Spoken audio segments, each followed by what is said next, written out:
A Marvellous Underground Journey. Chapter 1. Bulger is greatly annoyed by the familiarity of the village dogs and the presumption of the house cats. His health suffers thereby, and he implores me to set out on my travels again. I readily consent, for I had been reading of the world within a world in a musty old mis written by the learned Don Fum, parting interviews with the elder Baron and the gracious Baroness my mother. Preparations for departure. Bulger was not himself at all, dear friends. There was a lackluster look in his eyes, and his tail responded with only a half-hearted wag when I spoke to him. I say half-hearted, for I always had a notion that the other end of Bulger's tail was fastened to his heart. His appetite, too, had gone down with his spirits, and he rarely did anything more than sniff at the dainty food which I set before him, although I tried to tempt him with fried chickens, livers and toasted cocks, combs, two of his favourite dishes. There was evidently something on his mind, and yet it never occurred to me what that something was, for to be honest about it, it was something which of all things I never should have dreamed of finding there. Possibly I might have discovered at an earlier day what it was all about, had it not been that just at this time I was very busy, too busy, in fact, to pay much attention to anyone, even to my dear four-footed foster brother. As you may remember, dear friends, my brain is a very active one, and when once I become interested in a subject, Castle Troomp itself might take fire and burn until the legs of my chair had become charred before I would hear the noise and confusion, or even smell the smoke. It so happened at the time of Bulger's low spirits that the elder Baron had, through the kindness of an old school friend, come into possession of a 15th-century manuscript from the pen of a no less celebrated thinker and philosopher than the learned Spaniard, Don Constantino Bartolomeo Strephalofage Guneriusfum, commonly known among scholars as Don Fum, entitled A World Within a World. In this work Don Fum advanced the wonderful theory that there is every reason to believe that the interior of our world is inhabited, that, as is well known, this vast earth ball is not solid, on the contrary, being in many places quite hollow, that ages and ages ago terrible disturbances had taken place on its surface, and had driven the inhabitants to seek refuge in these vast underground chambers, so vast, in fact, as well to merit the name of World Within a World. This book, with its crumpled, torn and time-stained leaves exhaling the odours of vaulted crypt and worm-eaten chest, exercised a peculiar fascination upon me. All day long, and often far into the night, I sat poring over its musty and mildewed pages, quite forgetful of this surface world, and with the plummet of thought sounding these subterranean depths, and with the eye and ear of fancy visiting them, and gazing upon and listening to the dwellers therein. While I would be thus engaged, Bulger's favourite position was on a quaintly embroidered leather cushion brought from the Orient by me on one of my journeys, and now placed on the end of my work table, nearest the window. From this point of vantage Bulger commanded a full view of the park and the terrace, and of the drive leading up to the portculture. Nothing escaped his watchful eye. Here he sat hour by hour, amusing himself by noting the comings and goings of all sorts of folk, from the hawkers of gewgaws to the noblest people in the shire. One day my attention was attracted by his suddenly leaping down from his cushion and giving a low growl of displeasure.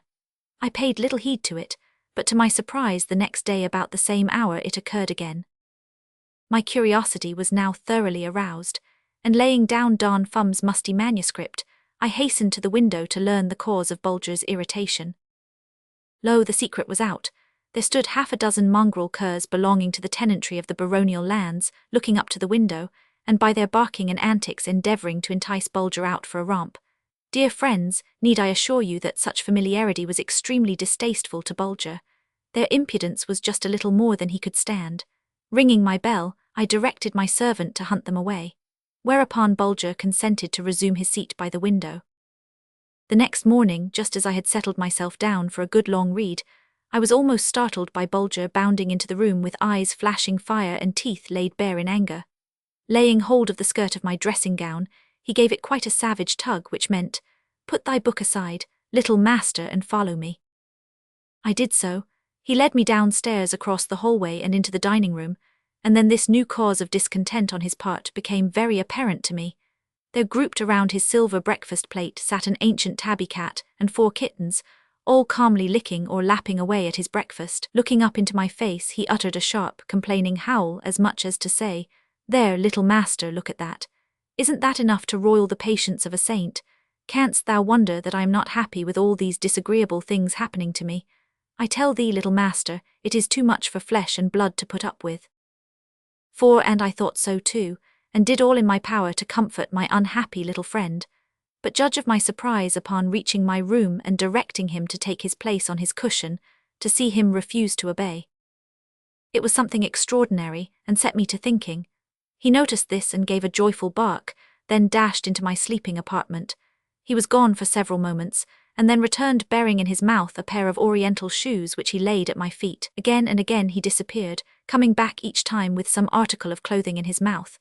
In a few moments he had laid a complete oriental costume on the floor before my eyes, and would you believe me, dear friends, it was the identical suit which I had worn on my last travels in faraway lands, when he and I had been wrecked on the island of Gargula, the land of the round bodies.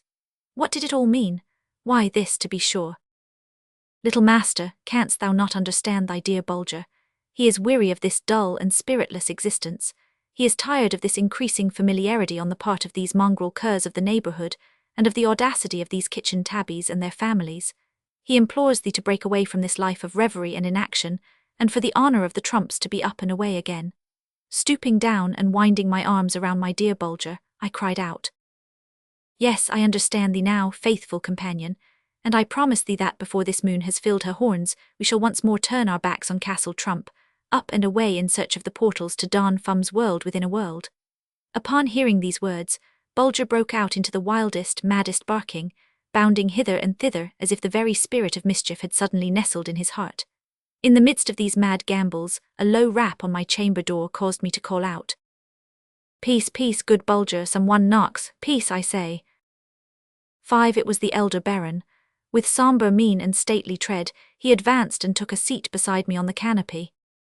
Welcome, honoured father, I exclaimed as I took his hand and raised it to my lips. I was upon the very point of seeking thee out. He smiled and then said, Well, little Baron, what thinkest thou of Don Fum's world within a world? I think, my lord, was my reply, that Don Fum is right, that such a world must exist, and with thy consent it is my intention to set out in search of its portals with all safe haste, and as soon as my dear mother, the gracious Baroness, may be able to bring her heart to part with me. The elder Baron was silent for a moment, and then added, Little Baron, much as thy mother and I shall dread to think of thy being again out from under the safe protection of this venerable roof, the moss-grown tiles of which have sheltered so many generations of the Troomps, yet must we not be selfish in this matter. Heaven forbid that such a thought should move our souls to stay thee. The honour of our family, thy fame as an explorer of strange lands in faraway corners of the globe, call unto us to be strong-hearted. Therefore, my dear boy, make ready and go forth once more in search of new marvels. The learned Don Fum's chart will stand thee by like a safe and trusty counsellor. Remember, little Baron, the motto of the Troomps per ardua ad astra, the pathway to glory is strewn with pitfalls and dangers, but the comforting thought shall ever be mine, that when thy keen intelligence fails, Bulger's unerring instinct will be there to guide thee. As I stooped to kiss the elder Baron's hand, the gracious Baroness entered the room. Bulger hastened to raise himself upon his hind legs and lick her hand in token of respectful greeting. The tears were pressing hard against her eyelids, but she kept them back, and encircling my neck with her loving arms, she pressed many and many a kiss upon my cheeks and brow. 6. I know what it all means, my dear son, she murmured with the saddest of smiles, but it never shall be said that Gertrude Baroness von Troomp stood in the way of her son, adding new glories to the family. Scutcheon. Go, go, little Baron, and heaven bring thee safely back to our arms and to our hearts in its own good time. At these words Bulger, who had been listening to the conversation with pricked-up ears and glistening eyes, gave one long howl of joy, and then springing into my lap, covered my face with kisses. This done, he vented his happiness in a string of ear-splitting barks and a series of the maddest gambols. It was one of the happiest and proudest days of his life, for he felt that he had exerted considerable influence in screwing to the sticking point my resolution to set out on my travels once again. And now the patter of hurrying feet and the loud murmur of anxious voices resounded through the castle corridors, while inside and out ever and anon I could hear the cry now whispered and now outspoken. The little Baron is making ready to leave home again. Bulger ran hither and thither, surveying everything, taking note of all the preparations, and I could hear his joyous bark ring out as some familiar article used by me on my former journeys was dragged from its hiding place. 20 times a day my gentle mother came to my room to repeat some good counsel or reiterate some valuable caution. It seemed to me that I had never seen her so calm, so stately, so lovable. She was very proud of my great name, and so, in fact, were every man, woman, and child in the castle. Had I not gotten off as I did, I should have been literally killed with kindness and Bulger slain with sweet cake. Chapter 2. Don Fum's mysterious directions. Bulger and I set out for Petersburg and thence proceed to Archangel. The story of our journey as far as Illich on the Illich, Ivan the teamster, how we made our way northward in search of the portals to the world within a world, Ivan's threat, Bulger's distrust of the man and other things. According to the learned Don Fum's manuscript, the portals to the world within a world were situated somewhere in northern Russia, possibly, so he thought from all indications, somewhere on the westerly slope of the upper Urals. But the great thinker could not locate them with any accuracy. The people will tell thee was the mysterious phrase that occurred again and again on the mildewed pages of this wonderful writing. The people will tell thee. Ah, but what people will be learned enough to tell me that? Was the brain-racking question which I asked myself, sleeping and waking at sunrise, at high noon, and at sunset, at the crowing of the cock, and in the silent hours of the night. The people will tell thee, said learned Don Fum. Ah, but what people will tell me where to find the portals to the world within a world? Hitherto on my travels I had made choice of a semi-oriental garb, both on account of its picturesqueness and its lightness and warmth, but now as I was about to pass quite across Russia for a number of months, I resolved to don the Russian national costume, for speaking Russian fluently, as I did a score or more of languages living and dead, I would thus be enabled to come and go without everlastingly displaying my passport, or having ate my trains of thought constantly disturbed by inquisitive travelling companions, a very important thing to me, for my mind possessed the extraordinary power of working out automatically any task assigned to it by me, provided it was not suddenly thrown off its track by some ridiculous interruption. For instance, I was upon the very point one day of discovering perpetual motion, when the gracious Baroness suddenly opened the door, and asked me whether I had pared the nails of my great toes lately, as she had observed that I had worn holes in several pairs of my best stockings. It was about the middle of February when I set out from the castle Troomp, and I journeyed night and day in order to reach Petersburg by the 1st of March, for I knew that the government trains would leave that city for the White Sea during the first week of that month. Bulger and I were both in the best of health and spirits, and the fatigue of the journey didn't tell upon us in the least. The moment I arrived at the Russian capital, I applied to the Emperor for permission to join one of the government trains, which was most graciously accorded. Our route lay almost directly to the northward for several days, at the end of which time we reached the shores of Lake Ladoga. This we crossed on the ice with our sledges, as a few days later we did Lake Wonga. Thence by land again, we kept on our way until Wonga Bay had been reached, crossing it too on the ice, and so reaching the station of the same name, where we halted for a day to give our horses a well-deserved rest. From this point we proceeded in a straight line over the snow fields to Archangel, an important trading post on the White Sea. As this was the destination of the government train, I parted with its commandant after a few days, pleasant sojourn at the government house, and set out, attended only by my faithful Bulger and 2 servants, who had been assigned to me by the Imperial Commissioner. Departure from Castle Troomp. 11. My course now carried me up the river Dwina as far as Salvachegodsk.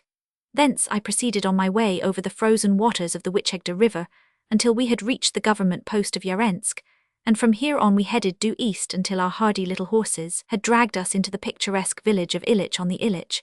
Here we were obliged to abandon our sledges, for the snows had disappeared like magic, uncovering long vistas of green fields, which in a few days the May sun dotted with flowers and sweet shrubs. At Illich I was obliged to relinquish from my service the 2 faithful government retainers who had accompanied me from Archangel, for they had now reached the most westerly point which they had been commissioned to visit. I had become very much attached to them, and so had Bulger, and after their departure we both felt as if we were now, for the first time, among strangers in a strange land.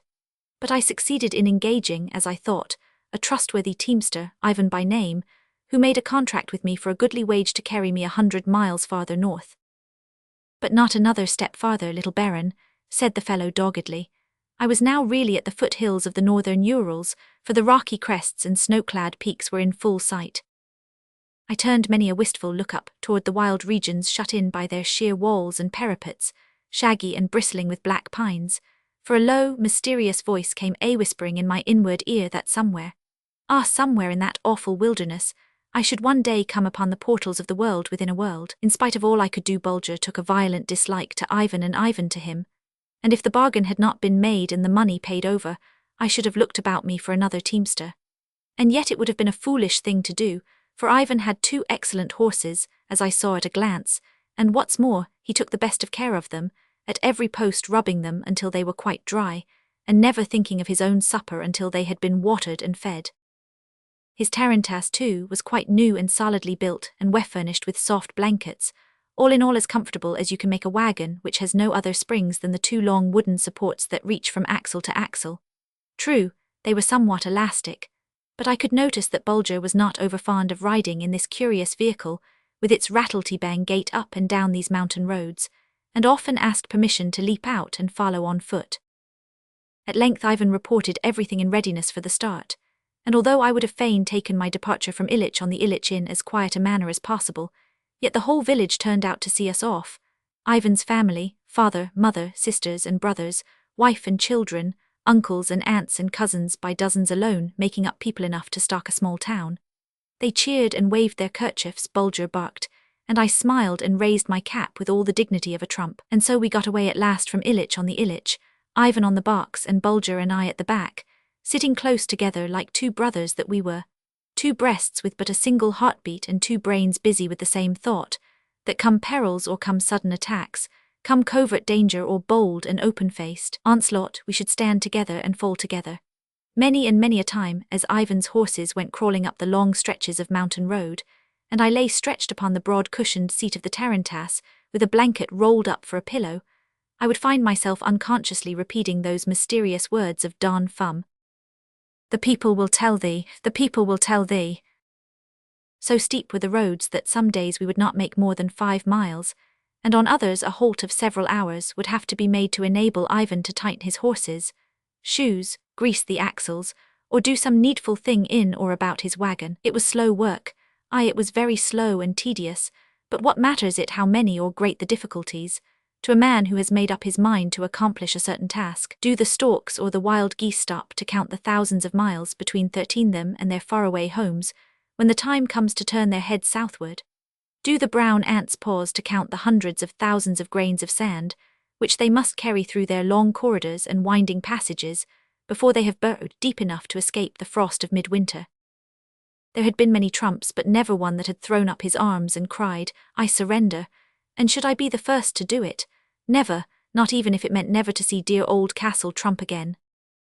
One morning as we went zigzagging up a particularly nasty bit of mountain road, Ivan suddenly wheeled about, and without even taking off his hat, cried out, "Little Baron, I cover the last mile of the 100 today. If thou wouldst go any farther north thou must hire thee another teamster, dost hear?" "Silence," said I sternly, for the fellow had broken in upon a very important train of thought. Bulger, too, resented the man's insolence, and growled and showed his teeth. But little Baron listened to reason. He continued in a more respectful tone, removing his cap, "My people will expect me back. I promised my father, I'm a dutiful son, I—" "Nay, nay, Ivan," I interrupted sharply, "curb that tongue of thine lest it harm thy soul. Know then that I spoke with thy father, and he promised me that thou shouldst go a second 100 miles with me if need were, but on condition that I give thee double pay. It shall be done, and on top of that a goodly present for your golubchika, darling." "Little Baron, thou art a hard master," whimpered the man. "If the whim took thee thou wouldst bid me leap into the giants, well, just to see whether it has a bottom or not. St. Nicholas save me." "Nay, Ivan," said I kindly, "I know no such word as cruelty, although I do confess that right seems harsh at times, but thou wert born to serve and I to command. Providence hath made 14 thee poor and me rich. We need each other. Do thou thy duty, and thou wilt find me just and considerate. Disobey me, and thou wilt find that this short arm may be stretched from Illich to Petersburg." Ivan turned pale at this hidden threat of mine, but I deemed it necessary to make it, for I as well as Bulger had scented treachery and rebellion about this boorish fellow, whose good trait was his love of his horses, and it has always been my rule in life to open my eyes wide to the good that there is in a man, and close them to his faults. But in spite of kind words and kind treatment, Ivan grew surlier and moodier the moment we had passed the 100th milestone. Bulger watched him with a gaze so steady and thoughtful that the man fairly quailed before it. Hour by hour he became more and more restive, and upon leaving a roadside tavern, for the very first time since we had left Illich on the Illich, I noticed that the fellow had been drinking too much kvass. He let loose his tongue, and raised his hand against his horses, which until that moment he had been wont to load down with caresses and pet names. "Look out for that driver of thine, little Baron," whispered the tavern-keeper. "He's in a reckless mood. He'd not pull up if the giants well were gaping in front of him. St. Nicholas have thee in his safe keeping." Chapter 3. Ivan more and more troublesome. Bulger watches him closely, his cowardly attack upon me, my faithful Bulger to the rescue, a driver worth having, how I was carried to a place of safety, in the hands of old Juliana, the giant's well. When we halted for the night it was only by threatening the man with severe punishment upon my return to Illich that I could bring him to rub his horses dry and feed and water them properly. But I stood over him until he had done his work thoroughly, for I knew that no such horses could be had for love or money in that country, and if they should go lame from standing with wet coats in the chill night air, it might mean a week's delay. Scarcely had I thrown myself on the hard mattress which the tavern-keeper called the best bed in the house, when I was aroused by loud and boisterous talking in the next room. Ivan was drinking and quarrelling with the villagers. I strode into the room with the arrows of indignation shooting from my eyes, and the faithful Bulger close at my heels. The moment Ivan set eyes upon us he shrank away, half in earnest and half in jest, and called out, "Hey, look at the mazanchik, how smart he looks, he frightens me, see his eyes how they shine in the dark, look at the little demon on 4 legs beside him. Save me, brothers, save me, he will throw me down into the giant's well, Maryanka will never see me again, never, save me, brothers." "Peace, fellow," I called out sternly. "How darest thou exercise thy dull wit on thy master? Get thee to bed at once, 16, or I'll have thee whipped by the village constable for thy drunkenness." Ivan clambered up upon the top of the bake oven, and stretched himself out on a sheepskin. Then turning to the tavern-keeper, I forbade him under any pretext whatever to give my servant any more liquor to drink. "Ak vasha pravoskaditelstvo," exclaimed the tavern-keeper with a gesture of disgust. "The fools never know when they have had enough. It matters not what the tavern-keeper may say to them. They tell us not to spoil our own trade. Ak, they don't know when to stop. They have throats as deep as the giant's well." "The giant's well, the giant's well," I murmured to myself as I again threw myself down upon the bag of hay which did service as a mattress for those who could afford to pay for it. It's strange how those words seem to be in every peasant's mouth, but I thought no more about it at that time. Sleep got the better of me, and with my usual good night to the elder Baron and the gracious Baroness, my mother, I dropped off into sweet forgetfulness. It is a good thing that I had the power of falling asleep almost at will, for with my restless brain ever throbbing and pulsating with its own overabundance of strength, ever tapping at the thin panels of bone which covered it, like an imprisoned inventor pounding on his cell door, and pleading to be let out into the daylight with his plans and schemes, I should simply have become a lunatic. As it was, with the mere power of thought I ordered sweet slumber to come to my rescue, and so obedient was this good angel of mine, that all I had to do was simply to set the time when I wished to awaken, and the thing was done to the very minute. As for Bulger, I never pretended to lay down any rules for him. He made it a practice of catching 40 winks when he was persuaded that no danger of any kind threatened me. Even then, I am half inclined to believe that, like an anxious mother over her babe, he never quite closed both eyes at once. Though entirely sobered by daybreak, yet Ivan went about the task of harnessing up with such an ill grace that I was obliged to reprove him several times before we had left the tavern yard. He was like a vicious but cowardly animal that quails before a strong and steady eye, but watches its opportunity to spring upon you when your back is turned. I not only called Bulger's attention to the fellow's actions, and warned him to be very watchful, but I also took the precaution to examine the priming of the brace of Spanish pistols, which I carried thrust into my belt. We had scarcely pulled out into the highway when a low growl from Bulger aroused me from a fit of meditation, and this growl was followed by such an anxious whine from my 4-footed brother, as he raised his speaking eyes to me, that I glanced hastily from one side of the road to the other. Lo and behold, the treacherous Ivan was deliberately engaged in an attempt to overturn the tarantass, and to get rid of his enforced task of transporting us any farther on our journey.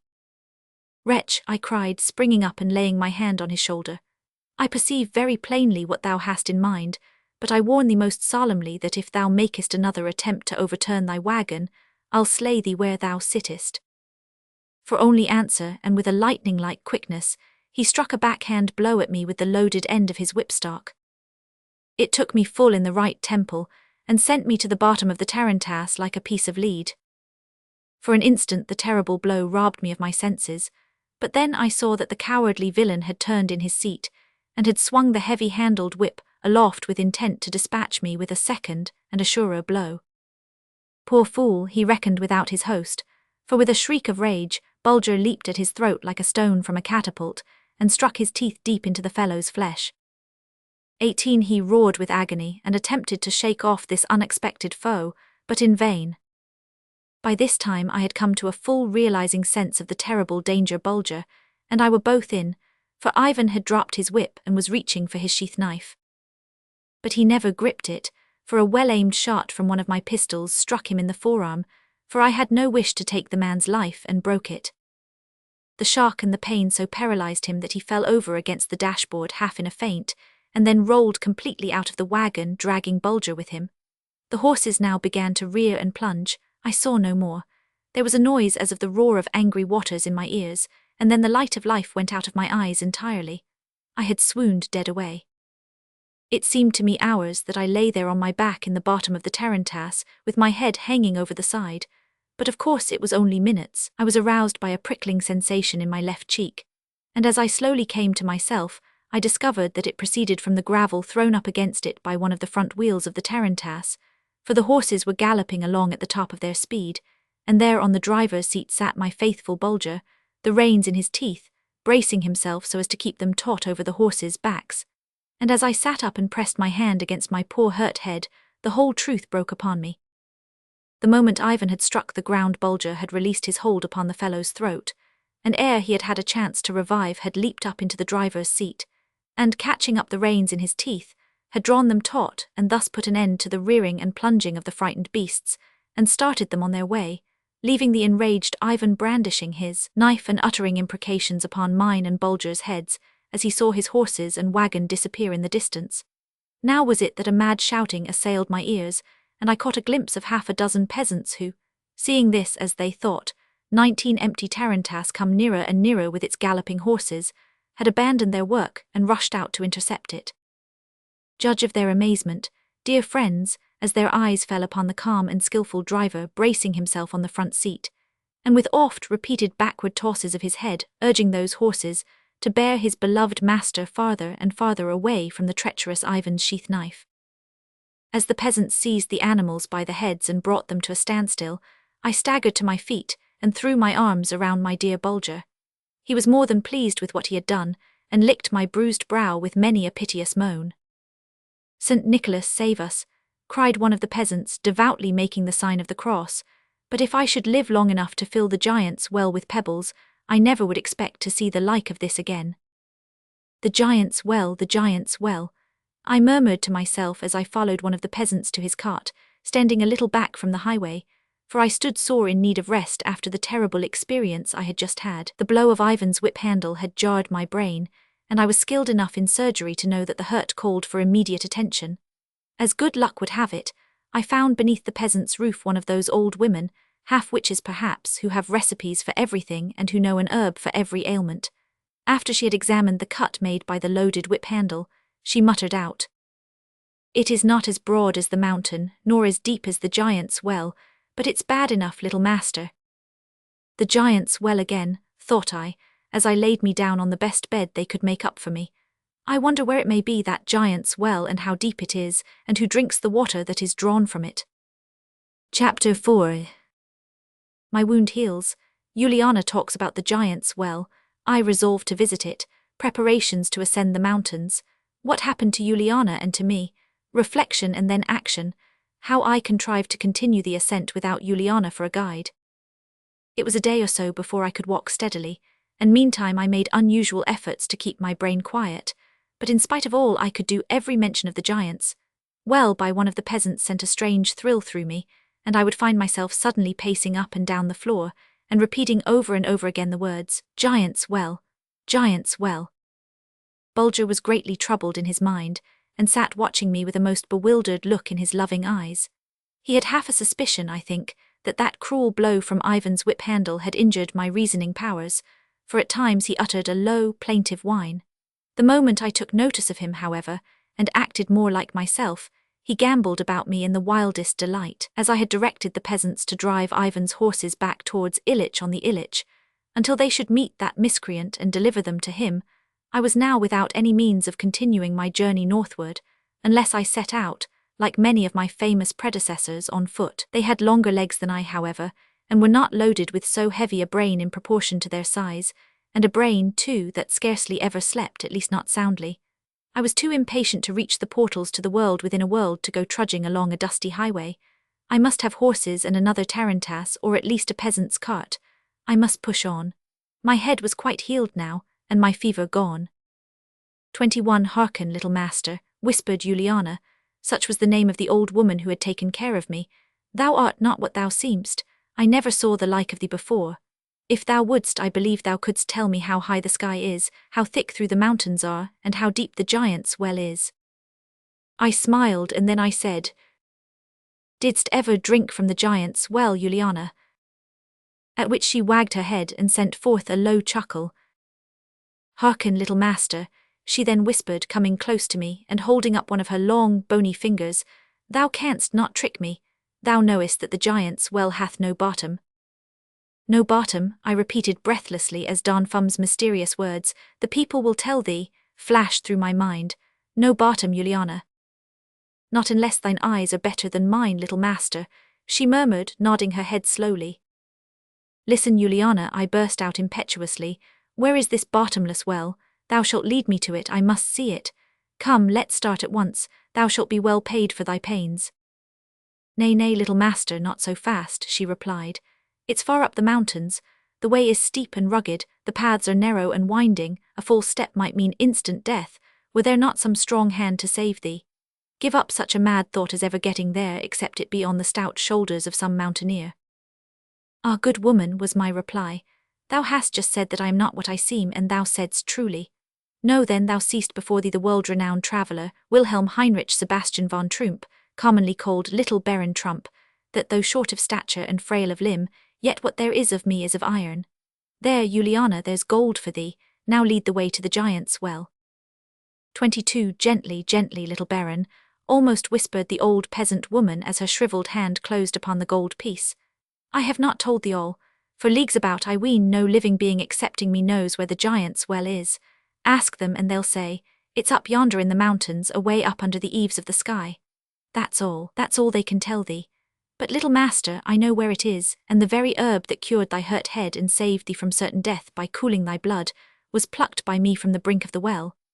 These words sent a thrill of joy through me, for now I felt that I was on the right road, that the words of the great master of all masters, Don Fum, had come true. The people will tell thee. Aye, the people had told me, for now there was not the faintest shadow of doubt in my mind that I had found the portals to the world within a world. Juliana should be my guide. She knew how to thread her way up the narrow pass, to turn aside from overhanging rocks which a mere touch might topple over, to find the steps which nature had hewn in the sides of the rocky parapets, and to pursue her way safely through clefts and gorges, even the entrance to which might be invisible to ordinary eyes. However, in order that the superstitious peasants might be kept friendly to me, I gave it out that I was about to betake myself to the mountains in search of curiosities for my cabinet, and begged them to furnish me with ropes and tackle, with 2 good stout fellows to carry it for me, promising generous payment for the services. They made haste to provide me with all I asked for, and we set out for the mountain path at daybreak. Juliana, in order not to seem to be of the party, had gone on ahead by the light of the moon, telling her people that she wished to gather certain herbs before the sun's rays struck them, and dried the healing dew that beaded their leaves. Along a highway of the underworld all went well until the sun was well up over our heads, when suddenly I heard a woman, who proved to be Juliana, utter a piercing scream. In a moment or so the mystery was solved. The old beldam came rushing down the mountain, her thin wisp of grey hair fluttering in the wind. Her hands were tied behind her, and 2 young peasants with birchen rods were beating her every chance they got. Turn back, brothers," they cried to my 2 men. "The little wizard there has struck hands with this old witch. They're on their way to the giant's well. They'll loosen a band of black spirits about our ears. We shall all be bewitched. Quick, quick, cast off the loads ye're bearing and follow us." The 2 men didn't wait for a second bidding, and throwing the tackle on the ground, they all disappeared like a flash. But for several moments I could hear the screams of poor Juliana as these young wretches beat the old woman with their birchen rods. Well, dear readers, what say ye to this? Was I not in a pleasant position truly? Alone with Bulger in that wild and gloomy mountain region, the black rocks hanging like frowning giants and ogres over our heads, with the dwarf pines for hair, clumps of white moss for eyes, vast gaping cracks for mouths, and gnarled and twisted roots for terrible fingers, ready to reach down for my poor little weazen frame. Did I fall a-trembling? Did I make haste to follow those craven spirits down the mountain-side? Did I shift the peg of my courage a single hole lower? Not I. If I had, I wouldn't have been worthy of the name I bore. What I did do was to throw myself at full length on a bed of moss, call Bulger to my side, and close my eyes to the outer world. I have heard of great men going to bed at high noon to give themselves up to thought, and I had often done it myself before I had heard of their doing it. In 15 minutes by nature's watch, the sun on the face of the mountain, I had solved the problem. Now there were 2 difficulties staring me in the face, namely to find somebody 26 to show me the way up the mountain, and if that body couldn't carry my tackle, then to find somebody else who could. It suddenly occurred to me that I had noticed some cattle grazing at the foot of the mountain, and what's more, that these cattle wore very peculiar yokes. What are those yokes for? I asked myself, for they were of a make quite different from any that I remembered ever having seen, and consisted of a stout wooden collar from the bottom of which there projected backward between the beast's forelegs, a straight piece of wood armed with an iron spike pointing toward the ground. At the top the yoke was bound by a leather thong to the animal's horns. So long, therefore, as the beast held his head naturally or even lowered it to graze, the yoke was drawn forward, and the hook was kept free from the ground. But the very moment the animal raised his head in the air, at once the hook was thrown into the ground, and he was prevented from taking another step forward. Now, dear readers, you may or may not know that when a cleft-hoofed animal starts to ascend a steep bank, unlike a solid-hoofed beast, he throws his head into the air instead of lowering it, and therefore it struck me at once that the purpose of this yoke was to keep the cattle from making their way up the sides of the mountain and getting lost. But why should they want to clamber up the mountain sides? Simply because there was some kind of grass or herbage growing up there which was a delicacy to them, and knowing, as I well did, what risks animals will take and what fatigue they will undergo to reach a favourite grazing ground, it struck me at once that if I would make it possible for them to reach this favourite food of theirs, they would be very glad to give me a lift on my way. No sooner said than done. I forthwith retraced my steps until I fell in with a group of these cattle, and it did not take me many minutes to loosen their yokes from their horns and tie the hooks up under their bodies so that their progress uphill would not be interfered with.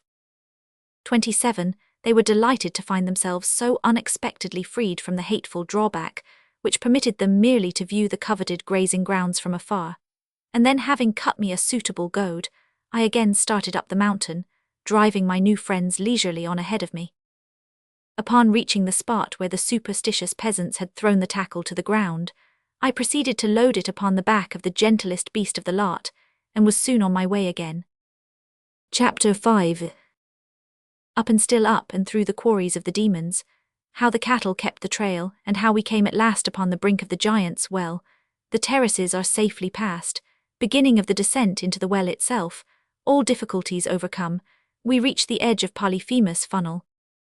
Generally speaking, people with very large heads are fitted out by nature with a pair of rather pipe-stemmy legs, but such was not my case. I was blessed with legs of the sturdiest sort, and found no difficulty in keeping pace with my new four-footed friends, who, to my delight, were not long in convincing me that they had been there before. Not for an instant did they halt at any fork in the path, but kept continually on the move, often passing over stretches of ground where there was no trail visible, but coming upon it again with unfailing accuracy. Once only they halted, and that was to slake their thirst at a mountain rill, Bulger and I following their example. It was only too evident to me that they had in mind a certain grazing ground, and were resolved to be satisfied with no other. So I let them have their own way, for, as it was still up, I felt that it was perfectly safe to follow their lead. At last the mountainside began to take on quite another character. The gorges grew narrower, and at times overhanging rocks shut out the sunlight almost entirely. We were entering a region of peculiar wildness, of fantastic grandeur. I had often read of what travellers termed the quarries of the demons in the northern Urals, but never till now had I the faintest notion of what the expression meant. Imagine to yourself the usual look of ruin and devastation, 29 around and about a quarry worked by human hands, then in your thoughts conceive every chip to be a block, and every block a mass. Add 4 times its size to every slab and post and pediment, and then turn a mighty torrent through the place and roll and twist and lift them up in wild confusion, end on end and on each other piled, till these wild waters have builded fantastic portals to temples more fantastic, and arched wild gorges with roofs of rock, which seem to hang so lightly that a breath or footfall might bring them down with terrible crash. And then, dear friends, you may succeed in getting a faint idea of the wild and awful grandeur of the scene which now lay spread out before me. Would the cattle that had now led Bulger and me so safely up the mountainside know where to find an entrance to this wilderness of broken rock?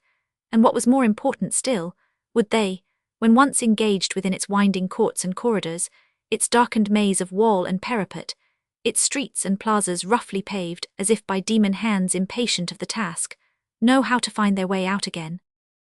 Dear friends, man has always been too distrustful of his 4-footed companions.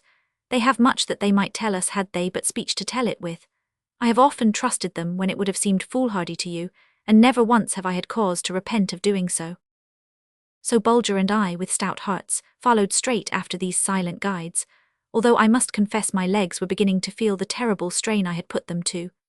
But I resolved to push on ahead, at least until we had cleared the demons' quarry, and then to bring my little herd to a halt and pass the rest of the day and the night season in well-earned repose.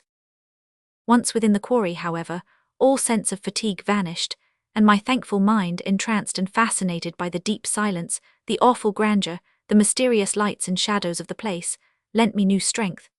At length we had traversed this city of silence and gloom, and once again we emerged into the full glory of the afternoon sun. Suddenly my little drove of cattle, with playful tossing of their heads, broke into a run, Bulger and I at their heels. However, it was a mad race. But, dear friends, when it ended I took off my fur cap and tossed it high into the air with a wild cry of joy, and Bulger broke out in a string of yelps and barks, for look ye, the cattle were grazing away for dear life there in front of me, and as their breath reached me my keen nostrils recognized the odor of Juliana's herbs which she had bound on my hurt head. Yes, we stood almost upon the brink of the giant's well, but I was too tired to take another step farther, too tired, in fact, to eat, although I had a stock of dried fruit in my pockets, and noticed that the nests of the wild fowl were well supplied with eggs.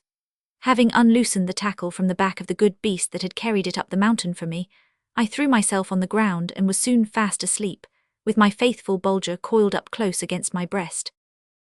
In the morning the cattle were nowhere to be seen, but I didn't trouble myself about them, for I knew that old Juliana would be sent up after them the moment they were missed. After a hearty breakfast on half a dozen roasted eggs of the wild fowl, with some dried fruit and wintergreen berries, Bulger and I advanced to the edge of the giant's well, or rather, to the edge of the vast terraces of rock leading down to it, each of which was from 30 to 50 feet in sheer height. Before I go any farther, dear friends, I must beg you to remember that I am an expert in the use of tackle, there being no knot, noose, or splice known to a sailor which I didn't have at my fingers' ends, a fact not to be wondered at when you take into consideration the thousands of miles which I have travelled on water. Nor would I have you shake your heads and look only half persuaded when I go on describing our descent into the giant's 31 well, for of course you'll be asking yourselves how I succeeded in getting the tackle down when there was no one left at the other end to untie it. Know then that that was the smallest of my troubles, for as any sailor will tell you, you only need to tie your line in what is known as a fool's knot, to one end of which you make fast a mere cord. The moment you have reached the bottom, a sharp tug at the cord unties the fool's knot, and your tackle falls down after you.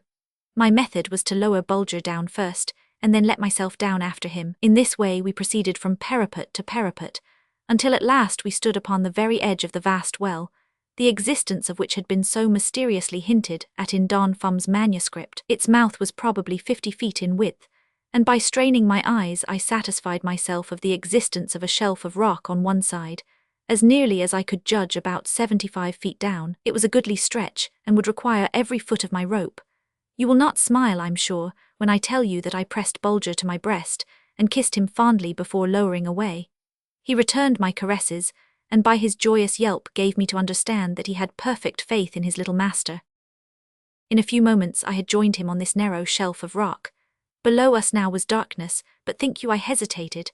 I knew that my eyes would soon become accustomed to the gloom, and I also knew that when my eyes failed Bulger's keener ones were there to help me out. I rigged my tackle now with extra care, for I was really lowering my little brother on a sort of trip of discovery. He was soon out of sight, and then, in spite of my calmness, I drew a quick breath, and my heart started upward a barleycorn or so. But hark! His quick, sharp bark comes plainly up to me. It means that he has landed upon a safe shelf or ledge, and the next moment my legs encircled the rope, and I began to glide noiselessly down into the stilly depths, his glad voice ringing in my ears. 32 again, and again did I send my wise and watchful little brother down ahead of me, until at last, standing there and looking up, naught remained to me of the mighty outside world but a bright silver speck, like a tiny ray of light streaming through a pinhole in the curtains of your chamber. But stop, have we reached the bottom of the giant's well? For with a trial plummet I find that the walls are no longer sheer, they slope inward, and gently too, almost so much so that I hardly need a line to continue my descent. Lighting one of my little tapers, I make my way cautiously around the edge. In half an hour I find myself back at the starting place. The curve to the path has been always the same, while my trial plummet at all times has indicated the same slope to the rocky basin, and then for the first time, two certain words made use of by that learned master of masters, Don Fum, till then a mystery to me, stood out before my eyes as if written with a pen of fire upon those black walls thousands of feet below the great world of light which I had quitted a few hours before. Those words were Polyphemus funnel. Yes, there could be no doubt of it. I had reached the bottom of the giant's well. I stood upon the edge of Polyphemus funnel. Chapter 6. My despair upon finding the pipe of the funnel too small for my body. A ray of hope breaks in upon me. Full account of how I succeeded in entering the pipe of the funnel. My passage through it. Bulger's timely aid. The marble highway and some curious things concerning the entrance to the world within a world. The rocky sides of Polyphemus funnel were apparently as well polished as those of any tin funnel that I had ever seen hanging in the kitchen of Castle Troomp. So making fast my tackle, and taking Bulger in my arms, away we went sliding down the side, with the line passed under my arm for safety's sake. It was nearly 100 feet to the bottom, for I had measured off the full length of my line before I had come to the apex of this gigantic cone, and not caring to tumble headlong down its pipe, I proceeded to light a taper and look about me. Ah, dear friends, I can feel that shudder now, so terrible was it, and what wonder, too, for a glance at the pipe of the funnel told me that it was too small to let my body pass through. The agonizing thought flashed through my mind that I had committed a terrible error, that I had mistaken some vast pit for the giant's well, that I had thrown Bulger's and my own life away in mad and unreasoning haste, that I should never reach the wonderful world within a world, that there in that thick gloom must we lay our bodies and bones. Or, thought I, may not the learned master of masters, Don Fum, have made an error himself in holding out the idea that the pipe of Polyphemus funnel was large enough to admit the passage of a man's body. 34 in my almost frenzy, I advanced to the mouth of the pipe, and lowering myself into it, let my body sink as far as it would. It caught at the shoulders, and after a careful examination, I was forced to reach the brain-racking conclusion that my faithful Bulger and I had travelled our last mile together. There was nothing for us to do but to lie down and die. Lie down and die. Never, I had noticed in making the descent into the giant's well that its side had much the appearance of being walled around by blocks of stone. With Bulger strapped to my back, I would slowly climb up from shelf to shelf until my strength failed me, and then I would wait until I thought old Juliana had come back to gather herbs, and possibly I might make her hear me.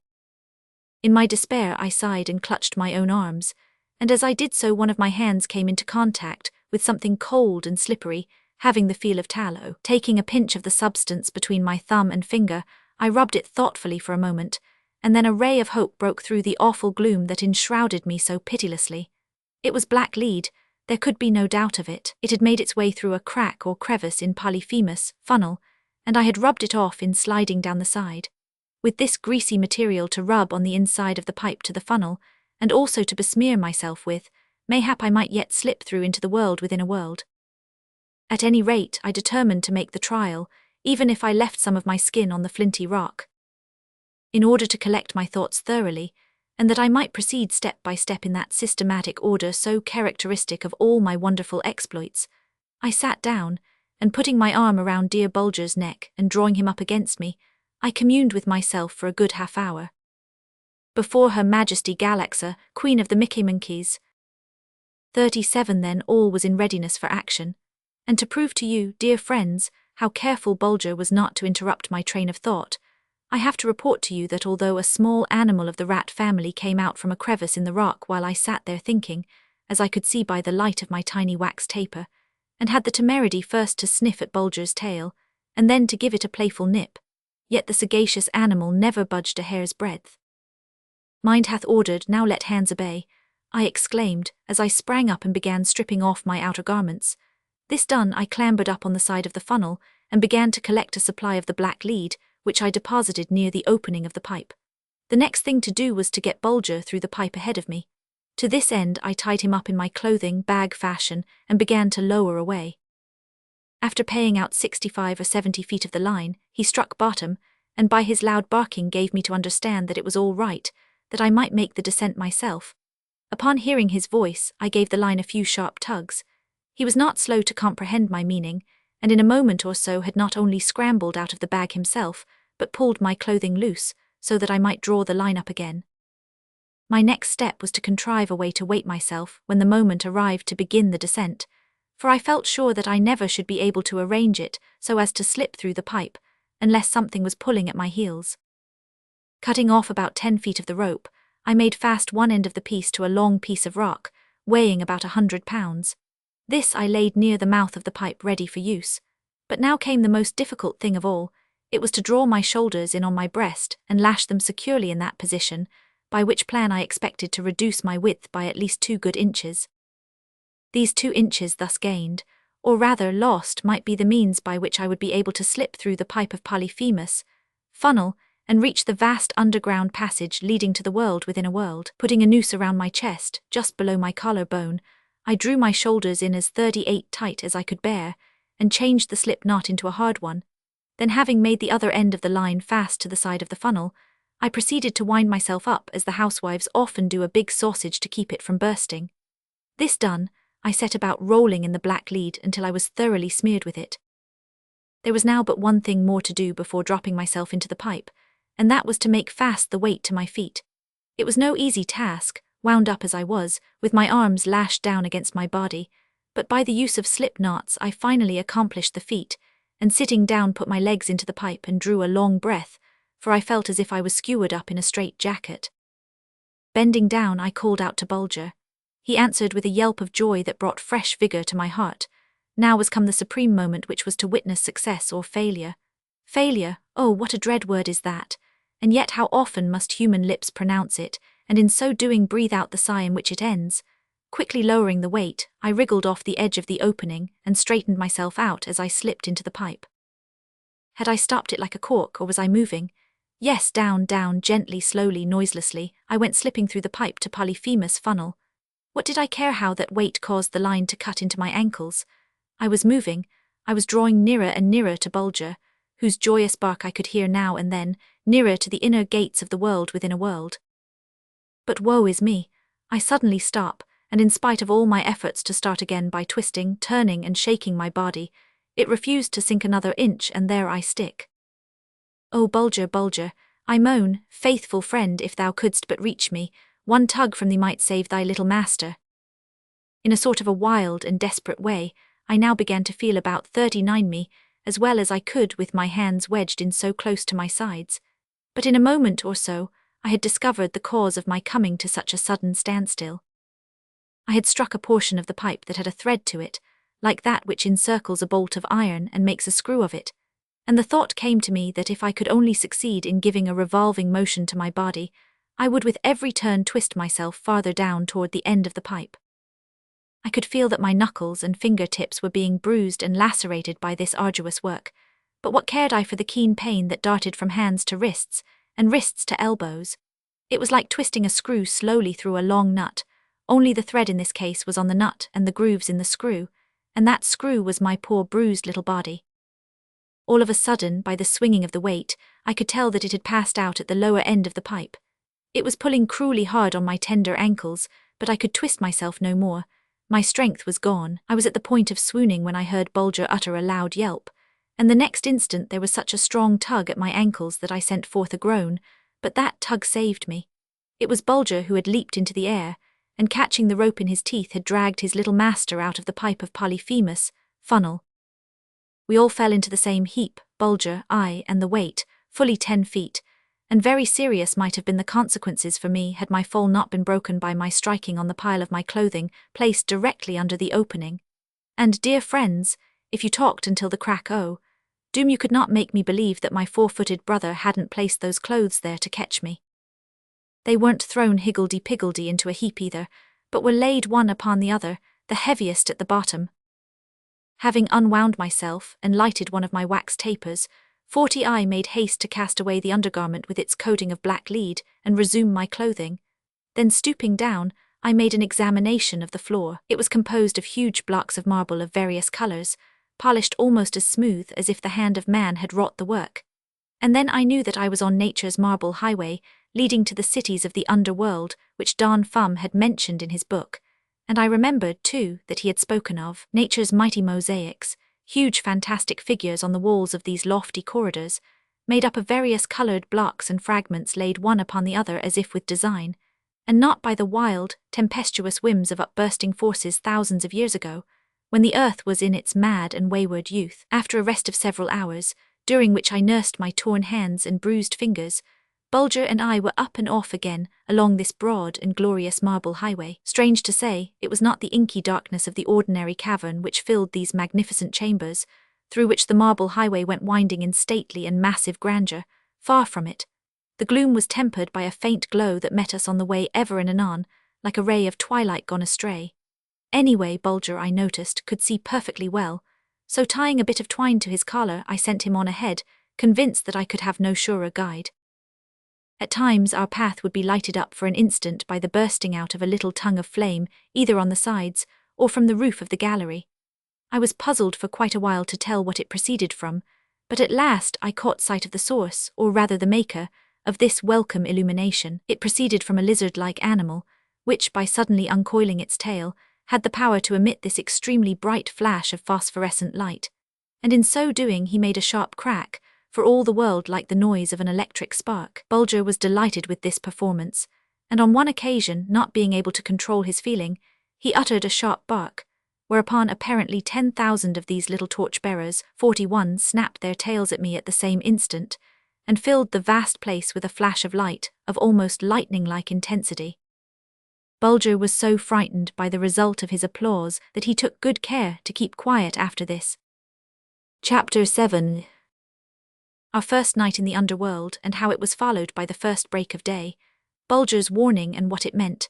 We fall in with an inhabitant of the world within a world, his name and calling, mysterious return of night, the land of beds, and how our new friend provided one for us. So heavy with sleep did my eyelids become at last that I knew that it must be night in the outer world, and so we halted, and I stretched myself at full length on that marble floor, which, by the way, was pleasantly warm beneath us. And the air, too, was strangely comforting to the lungs, there being a complete absence of that smell of earth and odour of dampness so common in vast subterranean chambers. My sleep was long continued and most refreshing. Bulger was already awake, however, when I sat up and tried to look about me.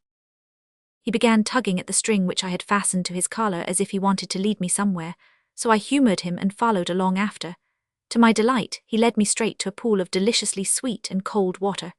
Here we drank our fill, and after a very frugal breakfast on some dried figs, set out again on our journey along the marble highway.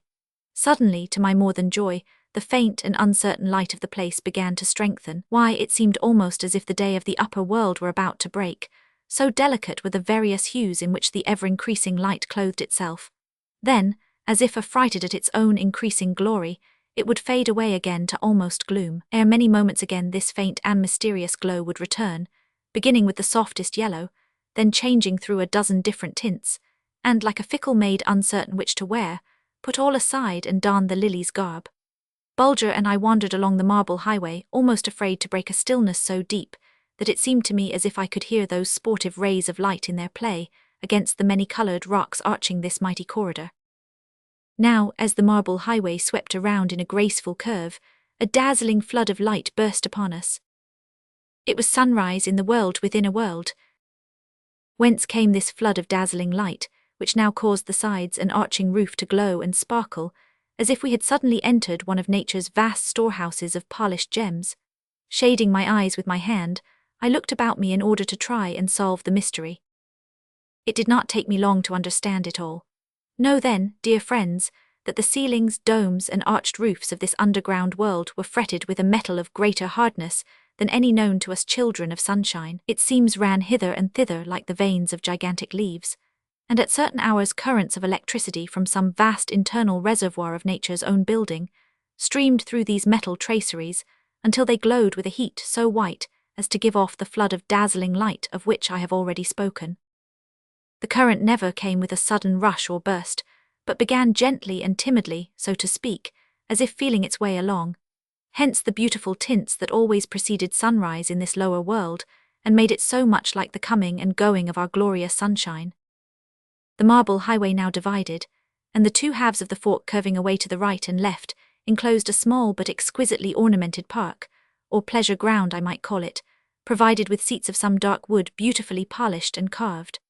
This park was ornamented with 4 fountains, each springing from a crystal basin, and spreading out into a feathery 44 spray that glistened like whirling snow in the dazzling white light. As Bulger and I directed our steps toward one of the benches with the intention of taking a good rest, a low growl from him warned me to be on the alert.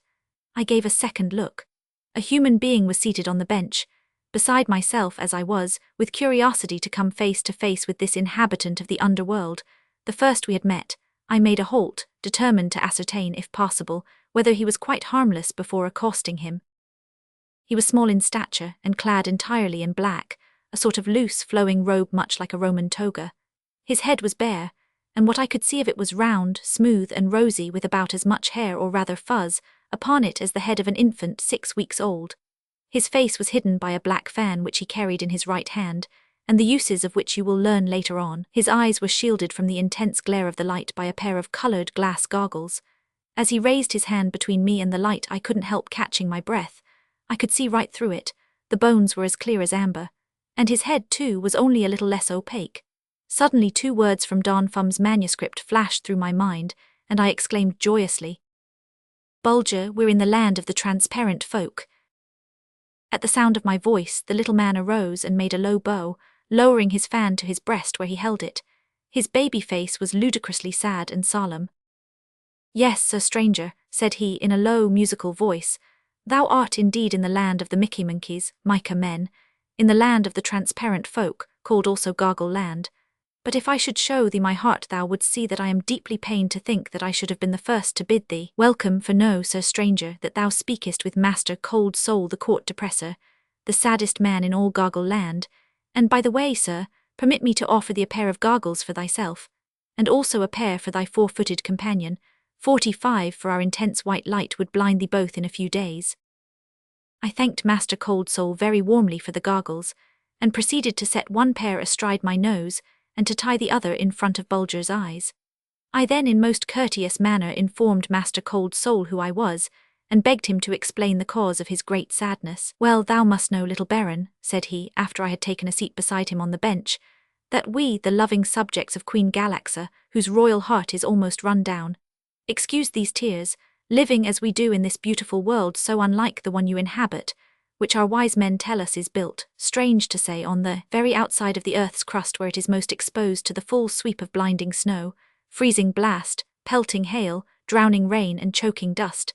Living as we do, I say, in this vast temple by nature's own hands builded, where disease is unknown, and where our hearts run down like clocks that may have but one winding, we are prone, alas, to be too happy, to laugh too much, to spend too much time in idle gaiety, chattering the time away like thoughtless children amused with baubles, delighted with tinsel nothings. Know then, little Baron, that mine is the business to check this gaiety, to put an end to this childish glee, to depress our people's spirits, lest they run too high.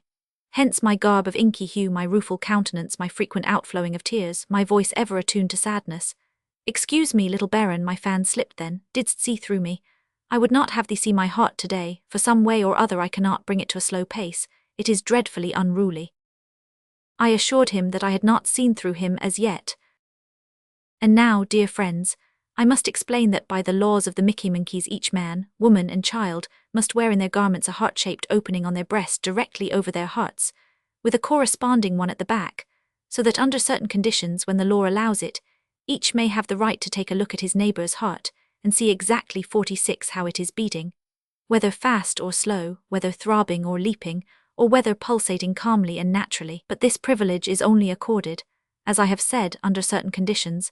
Hence, to shut off inquisitive glances, each Mickey-Monkey is allowed to carry a black fan with which to cover the heart-shaped opening above described, and in this way conceal his or her feelings to a degree. I say to a degree, for I may as well tell you right here that falsehood is unknown, or, more correctly stated, impossible in the land of the transparent folk, for the reason that so wondrously clear, limpid, and crystal-like are their eyes that the slightest attempt to say one thing while they are thinking another roils and clouds them, as if a drop of milk had fallen into a glass of the purest water.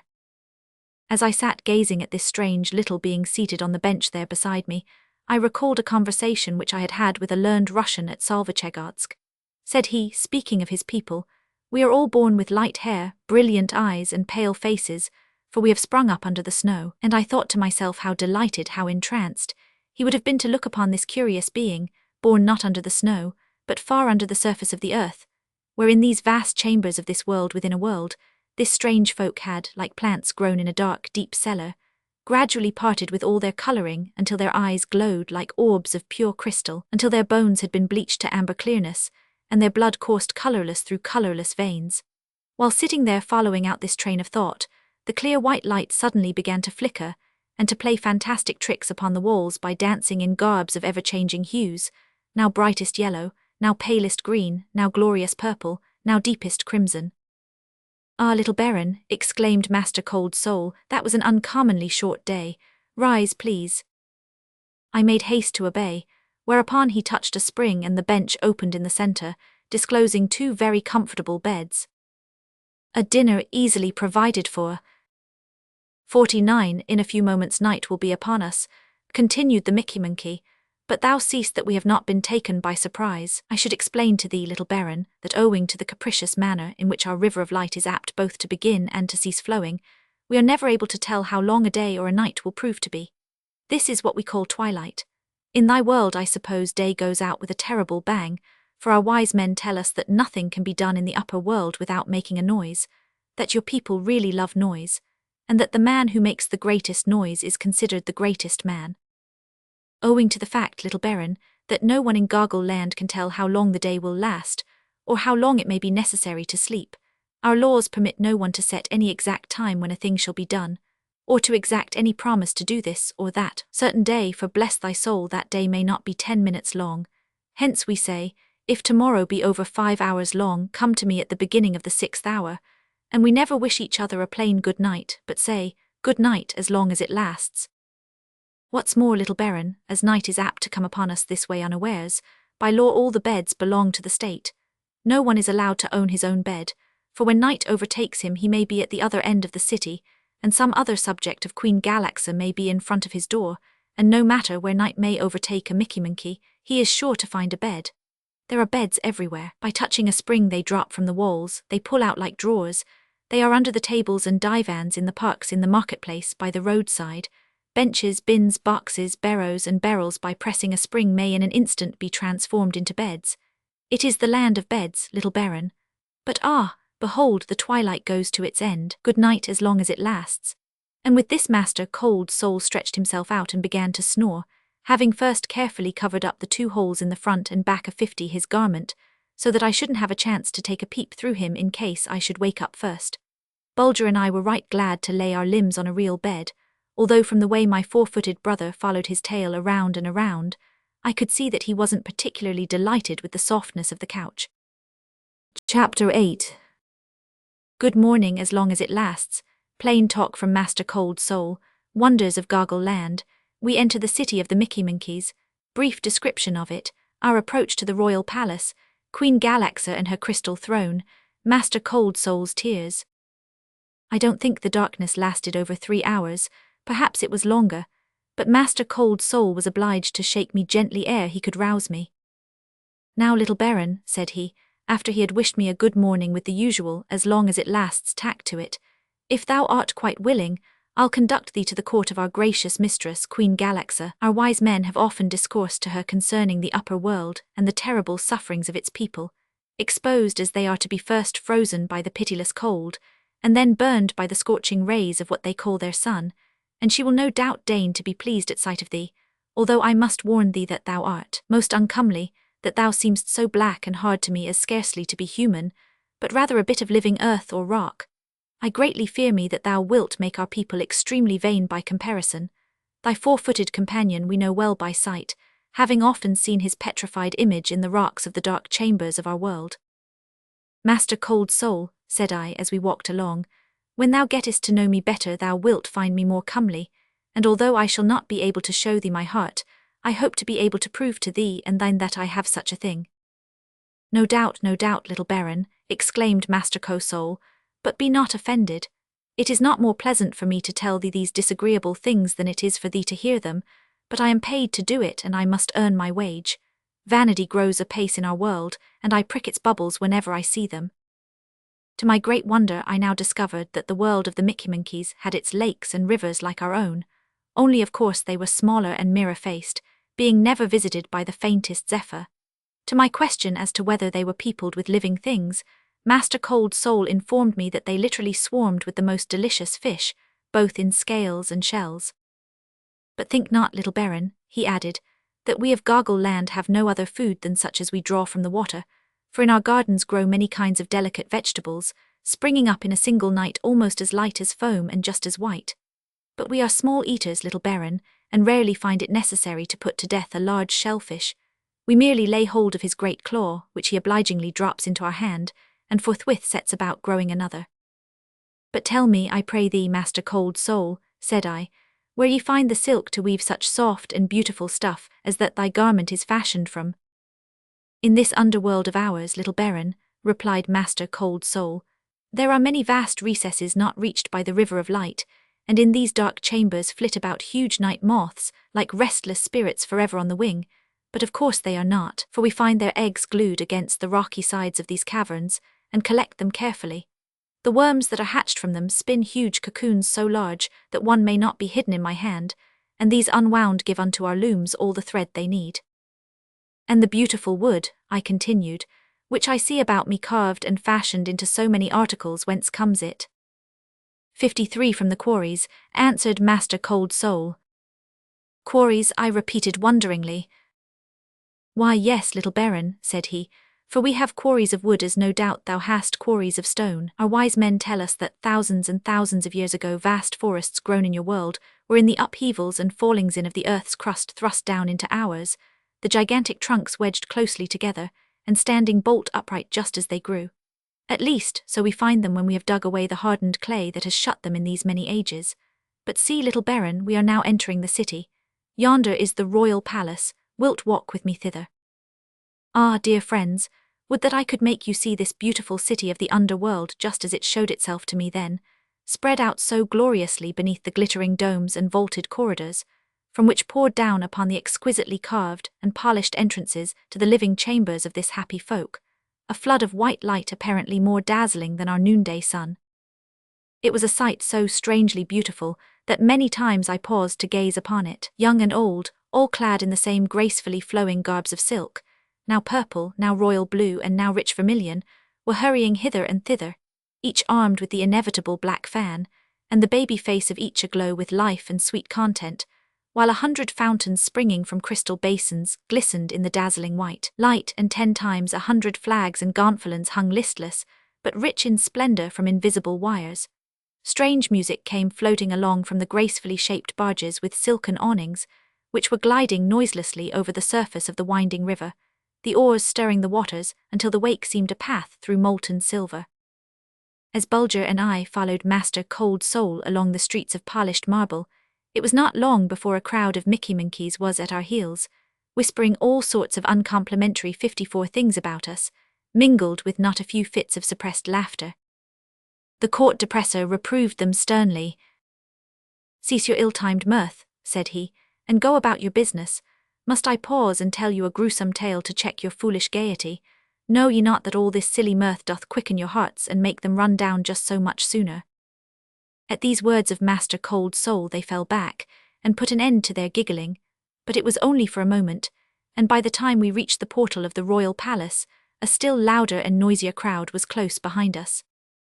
Master Cold Soul suddenly halted, and drawing forth a huge pocket handkerchief, began to weep furiously. It was not without its effect, and from that moment I could see that the Mickey monkeys were inclined to take a more serious view of my arrival in their city, although it was only Cold Soul's presence that kept them from bursting out into fits of violent laughter. Above the portals of the Queen's palace there were large openings hewn in the rock for the purpose of admitting light into the royal apartments, but these windows, if they may be called such, were hung with silken curtains of delicate colours, so that the light which entered the throne room was tempered and softened. The room itself was likewise hung with silken stuffs, which gave it a look of oriental splendour, but never in my travels among strange peoples of faraway lands had my eyes ever rested upon any work of art that equalled the crystal throne upon which sat Galaxa, Queen of the Mickey monkeys.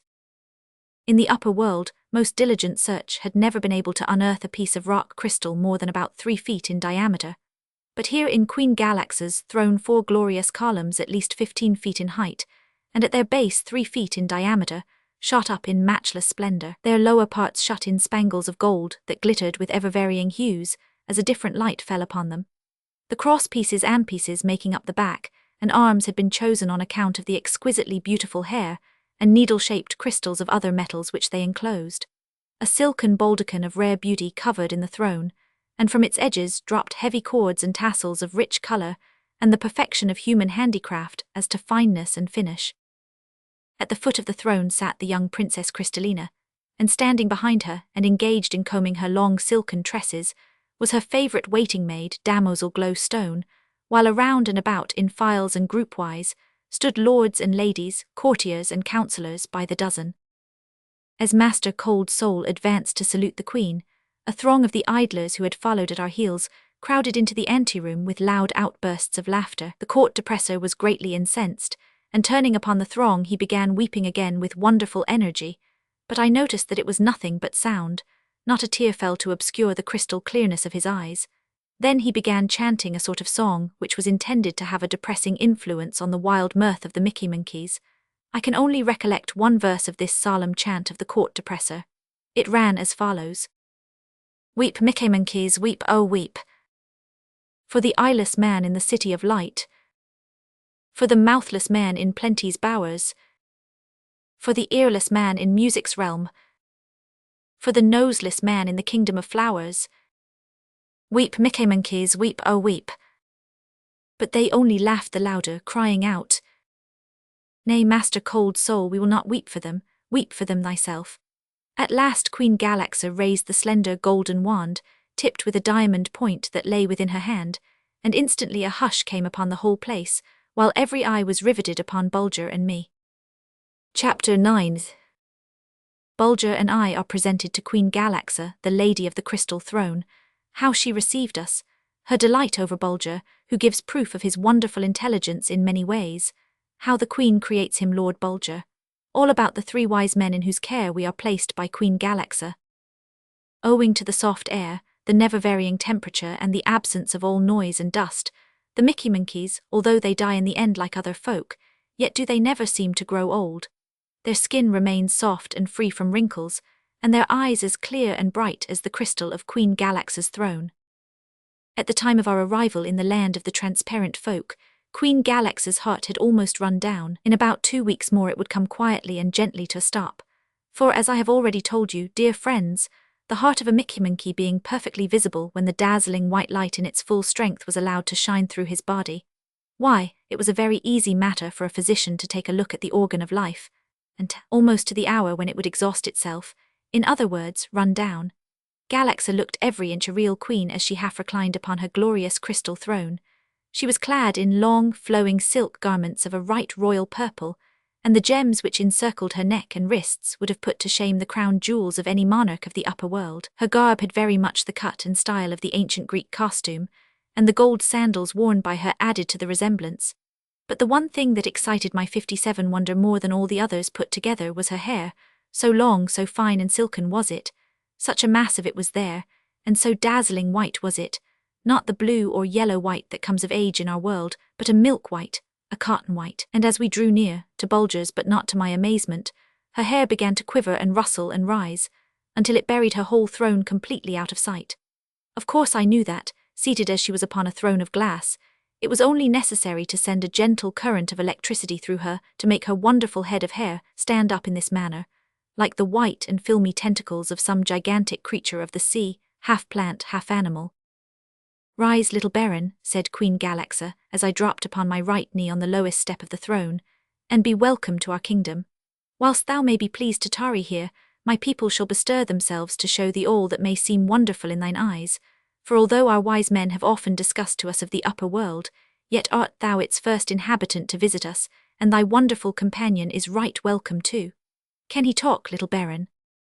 "Not exactly, Queen Galaxa," said I with low obeisance, "yet he can understand me and I him." "He is quite harmless, is he not?" asked the Queen.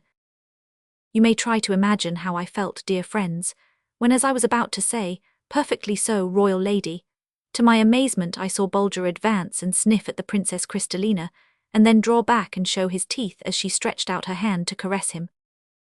Bending over him, I reproved him in a whisper and bade him kneel before the Queen. This he proceeded to do, saluting her with 3 very stately bows, at which everybody laughed heartily. "I would have him come nearer," said the Queen, "so that I may lay my hand upon him." At a sign from me, Bulger began to lick his forepaws very 58 carefully, and then, having wiped them on the rug, sprang up the steps of the throne and placed his front feet upon Queen Galaxa's lap. The fair ruler of the Mickey Monkeys was delighted with this sample of Bulger's fine manners, and in order to amuse her still further I proceeded to put Bulger through many of his quaint tricks and curious feats, bidding him say his prayers, feign death, weep for his sweetheart, count 10, walk upright, go lame and cry to tell how it hurts. Scarcely had he gone half around the circle, feigning lameness, when the damozel Glowstone began to weep herself, and stooping down commenced to caress Bulger and to kiss his lame foot, caresses which, to my more than surprise, Bulger was not slow in returning, and later too, when I bade him choose the maiden he loved best and kiss her hand, he bounded straight toward Glowstone and bestowed not 1 but 20 kisses upon her outstretched hands, while the Princess Crystallina shrank away in fear and disgust from the ugly beast, as she termed him. "Bid him bring my handkerchief to me, little Baron," cried Galaxa, throwing it on the floor. I did as the Queen commanded, but Bulger refused to obey. "Thou seest, Queen Galaxa," said I with a low bow. "He refuses to lift the handkerchief without a command from thy royal self," which delicate compliment pleased the lady mightily. "How comes it, little Baron," she asked, "that thou shouldst be of noble lineage and thy brother, as thou callest him, plain Bulger?" "It comes, royal lady," said I right humbly, "as it often comes in the world which I inhabit, that honours go to them that least deserve them." "Well then, little Baron," cried Galaxa gaily, "though I be but a petty sovereign compared with thine, yet may small rulers do acts of great justice. Bid thy 4-footed brother kneel before us." Princess Crystallina uncovers her heart. 61. At a word from me, Bulger prostrated himself on the steps of Galaxa's crystal throne and laid his head at her very feet. Leaning forward, she touched him lightly with her golden wand and exclaimed, "Rise, Lord Bulger, rise. Queen Galaxa seated on her crystal throne bids Lord Bulger rise."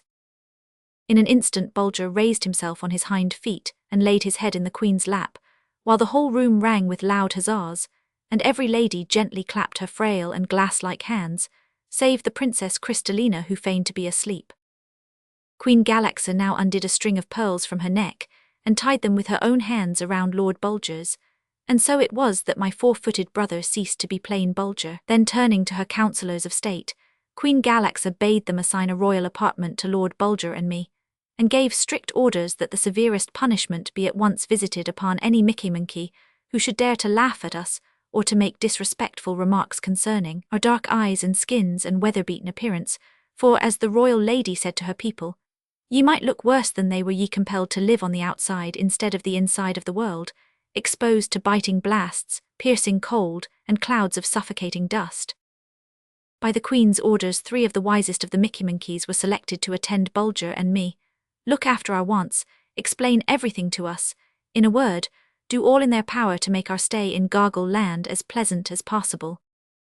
Their names, as nearly as I can translate them, were Dr. Nebulosus, Sir Amber Opaque, and Lord Cornucore. I should explain to you, dear friends, the meaning of these names, for you might be inclined to think that Dr. Somewhat Cloudy, Sir Clear as Amber, and Lord Heart of Horn might indicate that they were more or less muddled in their intellects.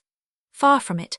I have already stated to you they were 3 of the very wisest men in the land of the transparent folk, and the lack of clearness indicated by their names had reference solely to their eyes.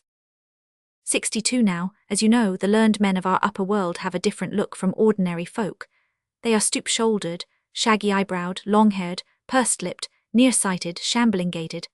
Well, the only effect that long years of deep study had upon the Mickeymonkeys was to rob their beautiful crystal-like eyes of more or less of their clearness.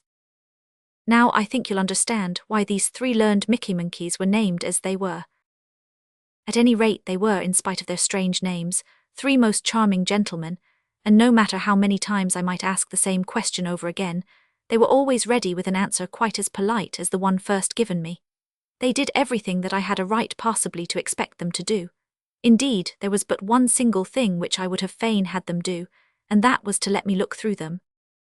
This they most carefully avoided doing, and no matter how warmed up they might become in their descriptions, and no matter how on the alert I was to catch the coveted peep, the inevitable black fan was always in the way. Naturally, not only they, but all the transparent folk, felt a repugnance to have a perfect stranger look through them, and I couldn't blame them for it either. I despaired of ever getting a chance of seeing a human heart beating away for dear life, for all the world just like the swing of a pendulum or the vibration of a balance wheel. Chapter 10. A brief account of my conversations with Dr. Nebulosus, Sir Amber Opaque, and Lord Cornucore, who tell me many things that I never knew before, for which I was very grateful. Lord Bulger and I were more than pleased with our new friends, Dr. Nebulosus, Sir Amber Opaque, and Lord Cornucore, although so eager were they to make us thoroughly comfortable, that they overdid the matter at times, and left me scarcely a moment to myself in which to make an entry in my notebook. They were extremely solicitous lest in my ignorance I should set down something wrong about them. "For," said Sir Amber Opaque, "now that thou hast found the way to this underworld of ours, little baron, I feel assured that we shall have a number of visitors from thy people every year or so, and I have already issued orders to have extra beds made as soon as the wood can be quarried." Dr. Nebulosus gave me a very interesting account of the various ailments which the Mickeymonkeys suffer from. "All sickness among our people, little baron," said he, "is purely mental or emotional, that is, of the mind or feelings. There is no such thing as bodily infirmity among us. Wine and strong drink are unknown in our world, and the food we eat is light and easily digested. We are never exposed to the danger of breathing a dust-laden atmosphere, and while we are an active and industrious people, yet we sleep a great deal. For, as our laws forbid the use of lamps or torches, except for the use of those toiling in the dark chambers, it is not possible for us to ruin our health by turning night into day. We go to bed the 64 very moment the river of light ceases to flow. The only ailment that ever gives me the least trouble is ibuprofenia." "Pray, what is the nature of that ailment?" I asked. "It is an inclination to be too happy," replied Dr. Nebulosus gravely, "and I regret to say that several of our people attacked with this ailment have shortened their lives by refusing to take my remedies. It usually develops very slowly, beginning with an inclination to giggle, which after a while is succeeded by violent fits of laughter. For instance, little baron, when thou camest among us, many of our people were attacked with a violent form of ibuprofenia, and although Master Cold Soul, the court depressor, made great efforts to check it, yet he was quite powerless to do so. It spread over the city with remarkable rapidity. Without knowing why, our workmen at their work, our children at their play, our people indoors and out, began to laugh and to be dangerously happy. I made examinations of several of the worst cases, and discovered that at the rate they were beating the hearts of most of them would run down in a single week. It was terrible. A council was hastily held, and it was determined to conceal thee and Lord Bulger from the public view, but happily my skill got the upper hand of the attack. Didst increase the number of pills to be taken? I asked. No, little baron, said Dr. Nebulosus. I increased their size and covered them with a dry powder, which made them extremely difficult to swallow, and in this way compelled those taking them to cease their laughing. But there were a number of cases so violent that they could not be cured in this way. These I ordered to be strapped in at the waist with broad belts, and to have their mouths held pried open with wooden wedges. As thou mayst understand, this made laughing so difficult that they speedily gave it up altogether. Ah, little baron, continued the wise doctor with a sigh, that was a sorry day for the human race when it learned how to laugh. It is my opinion that we owe this useless agitation 65 of our bodies to you people of the upper world. Exposed as ye were to piercing winds and biting frosts, ye contracted the habit of shivering to keep warm, and little by little this shivering habit so grew upon you, that ye kept up the shivering whether ye were cold or not. Only ye called it by another name. Now my knowledge of the human body teaches me that this quivering of the flesh is a very wise provision of nature to keep the blood in motion, and in this way to save the human body from perishing from the cold. But why should we quiver when we are happy, little baron? All pleasure is the thought, and yet at the very moment when we should keep our bodies in as perfect repose as possible, we begin this ridiculous shivering. Do we shiver when we look upon the beauties of the river of light, or listen to sweet music, or gaze upon the loving countenance of our gracious Queen Galaxa? But worse than all, little baron, this senseless quivering and shivering which we call laughter, unlike good, deep, long-drawn, wholesome sighs, empty the lungs of air without filling them again, and thus do we often see these gigglers and laughers fall over in fainting fits, absolutely choked by their own wild and unreasoning action. I have always contended, little baron, that we alone of all animals had the laughing habit, and I am now delighted to have my opinion confirmed by my acquaintance with the wise and dignified Lord Bulger. Observe him, he knows quite as well as we what it is to be pleased, to be amused, to be delighted, but he doesn't think it necessary to have recourse to fits of shivering and shuddering. Through the brightened eye, true window of the soul, I can see how happy he is, I can measure his joy, I can take note of his contentment. I was delighted with this learned discourse of the gentle Dr. Nebulosus, and made notes of it lest the points of his argument might escape my memory. The more pleased was I in that he proved my faithful Bulger to be so wisely constructed and regulated by nature. I made particular inquiry of my friends, Sir Amber Opaque 66 and Lord Cornucore, as to whether Queen Galaxa ever had any trouble in governing her people. None whatever, was the answer. In many a long year has it only been necessary on 1 or 2 occasions to summon a Mickey-Monkey before the magistrate, and examine his heart under a strong light. The only punishment allowed by our laws is confinement for a shorter or longer time in one of the dark chambers.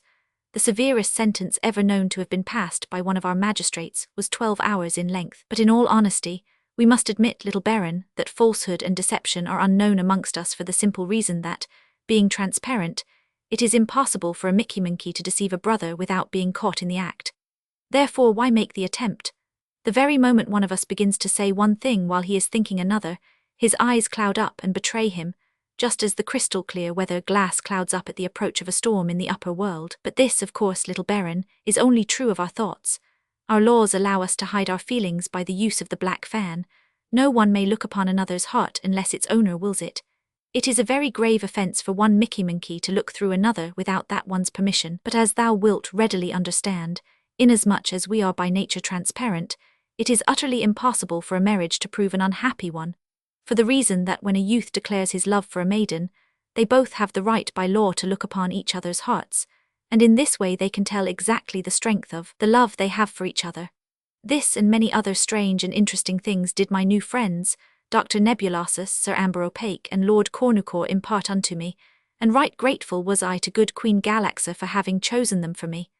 Good friends are better than gold, although we may not think it at the time. Chapter 11. Pleasant days passed among the Mickey-Monkeys, and wonderful things seen by us, the spectral garden and a description of it, our meeting with Damoiselle Glowstone and what came of it. From now on Lord Bulger and I made ourselves perfectly at home among the Mickey-Monkeys. One of the royal barges was placed at our disposal, and when we grew tired of walking about and gazing at the wonders of this beautiful city of the underworld, we stepped aboard our barge and were rowed hither and thither on the glassy river. And if I had not seen it myself, I never would have believed that any kind of shellfish could ever be taught to be so obliging as to swim to the surface and offer one of their huge claws for our dinner. politely dropping it in our hand the moment we had laid hold of it.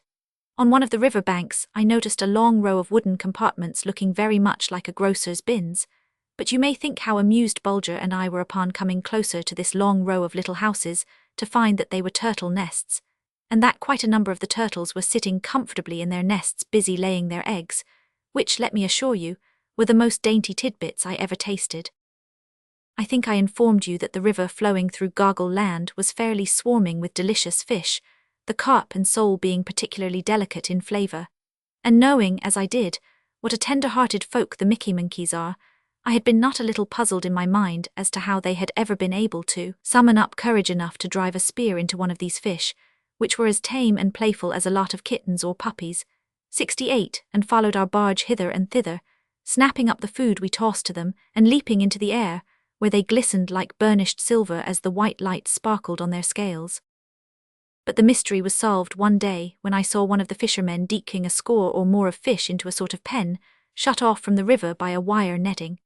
Scarcely had he closed the gates when, to my amazement, I saw the fish one after the other come to the surface and float about on their sides, stone dead. This little baron, explained the man in charge, is the death chamber. Hidden at the bottom of this dark pool lie several electric eels of great size and power, and when our people want a fresh supper of fish, we simply open these gates and decoy a shoal of them inside by tossing their favourite food into the water. The executioners are awaiting them, and in a few instants the fish, while enjoying their repast and suspecting no harm, are painlessly put to death, as thou hast seen. One part of the city of the transparent folk which attracted Bulger and me very much was the Royal Gardens. It was a weird and uncanny place, and upon my first visit I walked through its paths, and beneath its arbours upon my toes and with bated breath, as you might steal into some bit of fairyland, looking anxiously from side to side, as if at every step you expected some sprite or goblin to trip you up with a tough spiderweb, or brush your cheeks with their cold and satiny wings. Now, dear friends, you must first be told that with the loss of sunshine and the open air, the flowers and shrubs and vines of this underground world gradually parted with their perfumes and colours, their leaves and petals and stems and tendrils growing paler and paler in hue, like lovelorn maids whose sweethearts had never come back from the war. Month by month the dark greens, the blush pinks, the golden yellows, and the deep blues pined away, longing for the lost sunshine and the wooing breeze they loved so dearly, until at last the transformation 69 was complete, and there they all stood or hung bleached to utter whiteness, like those fantastic clumps of flowers and wreaths of vines which the feathery snow of April builds in the leafless shrubs and trees. I cannot tell you, dear friends, what a strange feeling came over me as I stepped within this spectral garden where ghost-like vines clung in fantastic forms and figures to the dark trellises, and where tall lilies, whiter than the down of Ida, stood bolt upright like spirits doomed to eternal silence, denied even the speech of perfume, and where huge clusters of snowy chrysanthemums, fluffy feathery forms, seemed pressing their soft bodies together like groups of banished celestials in sort of silent despair as they felt the warmth and glow of sunlight slowly and gradually quitting their souls, where lower down, great roses with snowy petals whiter than the seashells hung motionless, bursting open with eager effort, as if listening for some signal that would dissolve the spell put upon them, and give them back the sunshine, and with it their colour and their perfume, where lower still beds of violets bleached white as fleecy clouds seemed wrapped in silent sorrow at loss of the heavenly perfume which had been theirs on earth, where above the lilies' heads shot long, slender, spectral stalks of sunflowers almost invisible, loaded at their ends with clusters of snowy flowers thus suspended like white faces looking down through the silent air, and waiting for the sunshine that never came, and higher still all over and above these spectral flowers, entwining and enwrapping and falling festoon and garland-wise, crept and ran like unto long lines of escaping phantoms, ghostly vines with ghostly blossoms, bent and twisted and wrapped and coiled into 1,000 strange and fantastic forms and figures, which the white light with its inky shadows made alive and half-human, so that movement and voice alone were needful to make this garden seem peopled with sorrowing sprites banished to these subterranean chambers for strange misdeeds done on earth, and condemned to wait 10,000 years ere sunlight, and their colour and their perfume should be given back to them again. 70. While strolling through the royal gardens one day, Bulger suddenly gave a low cry and bounded on ahead, as if his eyes had fallen upon the familiar form of some dear friend. When I came up with him, he was crouching beside the damozel Glowstone, who, seated on one of the garden benches, was caressing Bulger's head and ears with one of her soft hands with its filmy-like skin, while the other held its black fan pressed tightly against her bosom. She looked up at me with her crystal eyes, and smiled faintly as I drew near. "Thou seest, little Baron," she murmured, "Lord Bulger and I have not forgotten each other. Since our presentation at court I had been going through and through my mind in search of some reason for Bulger's sudden affection for Damozel Glowstone, but had found none. I was the more perplexed as she was but the maid of honour, while the fair Princess Crystallina sat on the very steps of the throne. But I said nothing save to reply that I was greatly pleased to see it, and to add that where Bulger's love went, mine was sure to follow. "Oh, little Baron, if I could but believe that," sighed the fair damozel. "Thou mayst," said I, "indeed thou mayst." "Then if I may, little Baron," she replied, "I will, and prithee come and sit beside me here only till I bid thee look not through me. Dost promise?"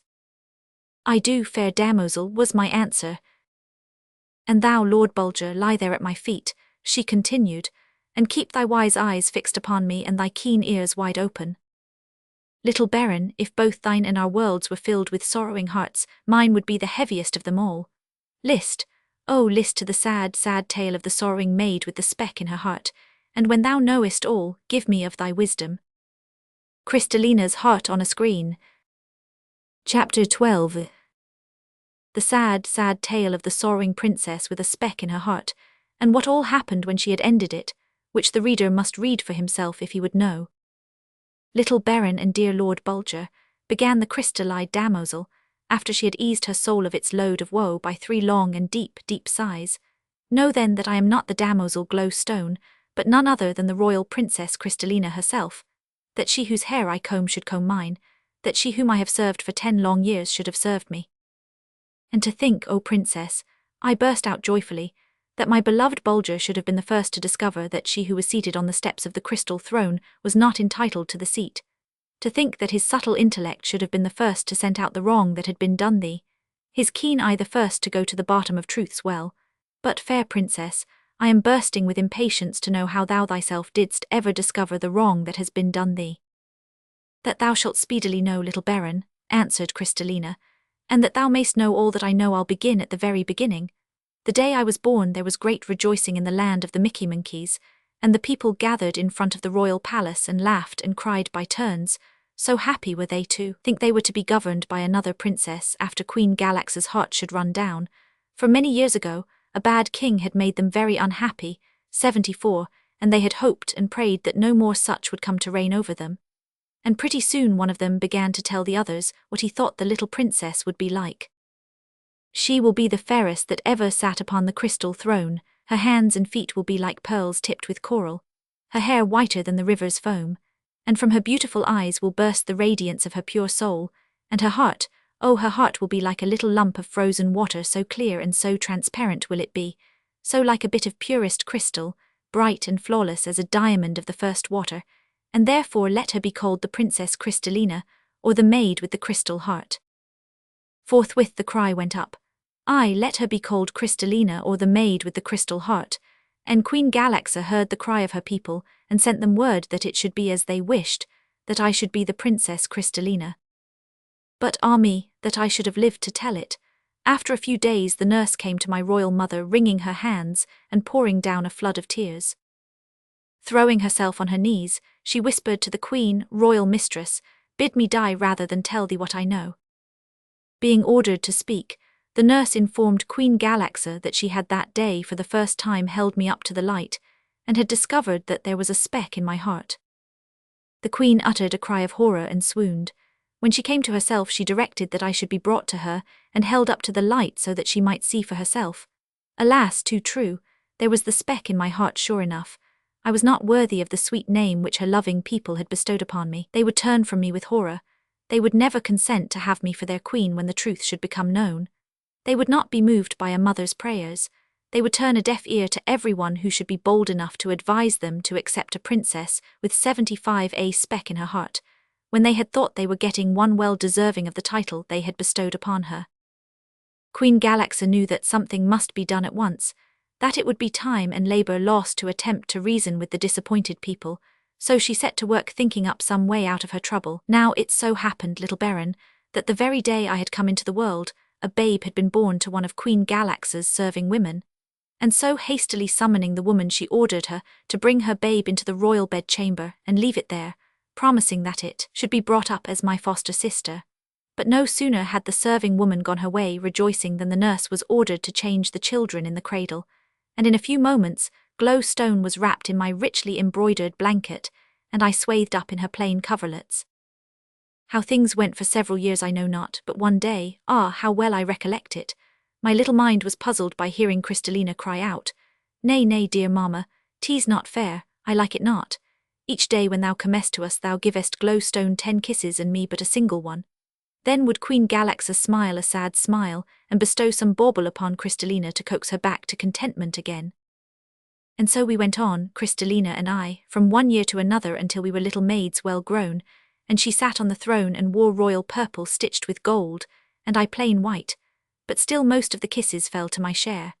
And I marvelled not a little at it, but dared not ask why it was. However, once when I was alone with Queen Galaxa, seated on my cushion in the corner plying my needle and thinking of the sail we were to have on the river that day, suddenly I was startled to see the Queen throw herself on her knees in front of me, and to feel her clasp me in her arms and cover my face and head with tears and kisses, as she sobbed and moaned, "Oh, my babe, my lost babe, my blessing and my joy, wilt 76 never, never, never come back to me? Art gone forever? Must I give thee up, oh, must I?" "Nay, royal lady," I stammered in my more than wonder at her words and actions. "Thou art in a dream. Awake and see clearly, I am not Crystallina. I am Glowstone, thy foster child. I'll hie me straight and bring my royal sister to thee." But she would not let me loose, and for all answer showered more kisses on me till I was well nigh smothered. So tight she held me pressed against her bosom, while around and over me her long thick tresses fell like a woven mantle. And then she told me all that I have told thee, little baron, and charged me never to impart it unto any soul in Gargle land, and I made a solemn promise unto her that I never would. "And thou hast kept thy word like a true princess as thou art," said I cheerily, "for I am not of thy world, fair Crystallina." "Now that I have told thee the sad tale of the sorrowing princess with the speck in her heart, little baron," murmured Crystallina, fixing her large and radiant eyes upon me, "there is but one thing more for me to do, and it is to let thee look through me, so that thou mayst know exactly what counsel to give." And so saying, the fair princess rose from her seat, and having placed herself in front of me with a flood of white light falling full upon her back, she lowered her black fan and bade me gaze upon the heavy heart which she had carried about with her all these years, and tell her exactly how large the speck was, and where it lay, and what colour it was. I was overjoyed to get an opportunity at last to look through one of the Mickey-Monkeys, and my own heart bounded with satisfaction as I looked and looked upon that mysterious little thing, nay, rather a tiny being, living, breathing, palpitating within her breast, now slow and measured as she dwelt in thought upon her sad fate, now beating faster and faster as the hope 77 bubbled up in her mind, that possibly I might be able to counsel her so wisely that an end would come to all her sorrow. "Well, wise little baron," she murmured anxiously, "what seest thou? Is it very large? In what part is it? Is it black as night or some colour less fatal?" "Take courage, fair princess," said I. "It is very small and lies just beneath the bow on the left side. Nor is it black but reddish rather, as if a single drop of blood from the veins of thy far distant ancestors had outlived them these thousands of years, and hardened there to tell whence thy people came." The princess wept tears of joy upon hearing these comforting words. "If it had been black," she whispered, "I would have lain me down in this bed of violets and never risen more till my people had come to bear me to my grave in the silent burial chamber, unvisited by the river of light." At this sad outbreak Bulger whined piteously, and licked the princess's hands as he looked up at her with his dark eyes radiant with sympathy. She was greatly cheered by this message of comfort, and it moved me too by its heartiness. "List, fair princess," said I gravely. "I own the task is not a light one, but hope for the best. I would that we had more time, but as thou knowest Queen Galaxa's heart will soon run down, therefore must we act with dispatch as well as wisdom. But first of all must I speak with the Queen and gain her consent to act for thee in this matter." "That I fear me she will never grant," moaned Crystallina. "However, thou art so much wiser than I, do as best seems to thee." "The next thing to be done, fair princess," I added solemnly, "is to show thy heart boldly and fearlessly to thy people." "Nay, little baron," she exclaimed, rising to her feet. That may not be, for know that our law doth make it treason itself for one of our people to look through a person of royal blood. Oh no, little baron, that may never be. 78 Stay, sweet princess, I urged in gentlest tones, not so fast. Thou dost not know what I mean by showing thy heart boldly to thy people. Never fear. I will not break the law of the land, and yet they shall look upon the speck within thy heart, and see how small it is and hear what I have to say about it, and thou shalt not even be visible to them. O little baron, murmured Crystallina, if this may only be, I feel they will forgive me. Thou art so wise and thy words carry such strong hope to my poor heavy heart that I almost— Nay, fair princess, I interrupted, hope for the best no more. I am not wise enough to read the future, and from what I know of thy people they seem but little different from mine own. Perchance I may be able to sway them toward my views and make them cry, Long live Princess Crystallina, but I can only promise thee to do my best. Betake thee now to the palace, and scorn not for yet a day or so to take up the golden comb and play the damozel glow stone in all humility. Chapter 13. How I set to work to undo a wrong that had been done in the kingdom of the Mickeymonkeys, and how Bulger helped. Queen Galaxa's confession. I am created Prime Minister as long as she lives. What took place in the throne room. My speech to the men of Gargle Land, after which I show them something worth seeing. How I was pulled in 2 different directions, and what came of it. The first thing I did after the genuine Princess Crystallina had left me was to seek out Dr. Nebulosus, and learn from him the exact number of hours before the Queen's heart would run down. As he had just been making an examination, he was able to tell the very minute. It was 17 hours and 13 minutes, rather a short time you must confess, dear friends, in which to accomplish such an important piece of business as I had in mind. I then made my way directly to the royal palace and demanded a private audience with the Lady of the Crystal Throne. With the advice of Sir Amber Opaque and Lord Cornucore, she firmly but graciously refused to receive me, giving as an excuse that the excitement that would be sure to follow an interview with the Man of Coal, so the Mickeymonkeys had named me, would shorten her life at least 13 minutes. But I was not to be put off in so unceremonious a manner. Sitting down, I seized a pen and wrote the following words upon a piece of glazed silk. To Galaxa, Queen of the Mickeymonkeys, Lady of the Crystal Throne. I, Lord Bulger, a Mickeymonkeyan noble, bearer of this, who was the first to discover that the real princess was not sitting on 80 the steps of the crystal throne, demand an audience for my master Baron Sebastian von Troomp, commonly known as Little Baron Trump. And prompted by him I ask, what are 13 minutes of thy life, O Queen Galaxa, to the long years of sorrow and disappointment in store for thy royal child? Taking this letter in his mouth, Bulger sprang away with long and rapid bounds. In a few minutes he was in the presence of the Queen, for the guards had fallen back affrighted as they saw him draw near with his dark eyes flashing indignation. Raising himself upon his hind feet, he laid the letter in Galaxa's hands. The moment she had read it she fell into a swoon, and all was stir and commotion in and round about the palace. I was hastily summoned, and the audience chamber cleared of every attendant save Dr. Nebulosus, Sir Amber Opaque, Lord Cornucore, Lord Bulger and me. Send for the damozel Glowstone, commanded the Queen, and when she had appeared to the amazement of all saving Bulger and me, Galaxa bade her mount the steps of the crystal throne. Then, having embraced her most tenderly, the Queen spoke these words.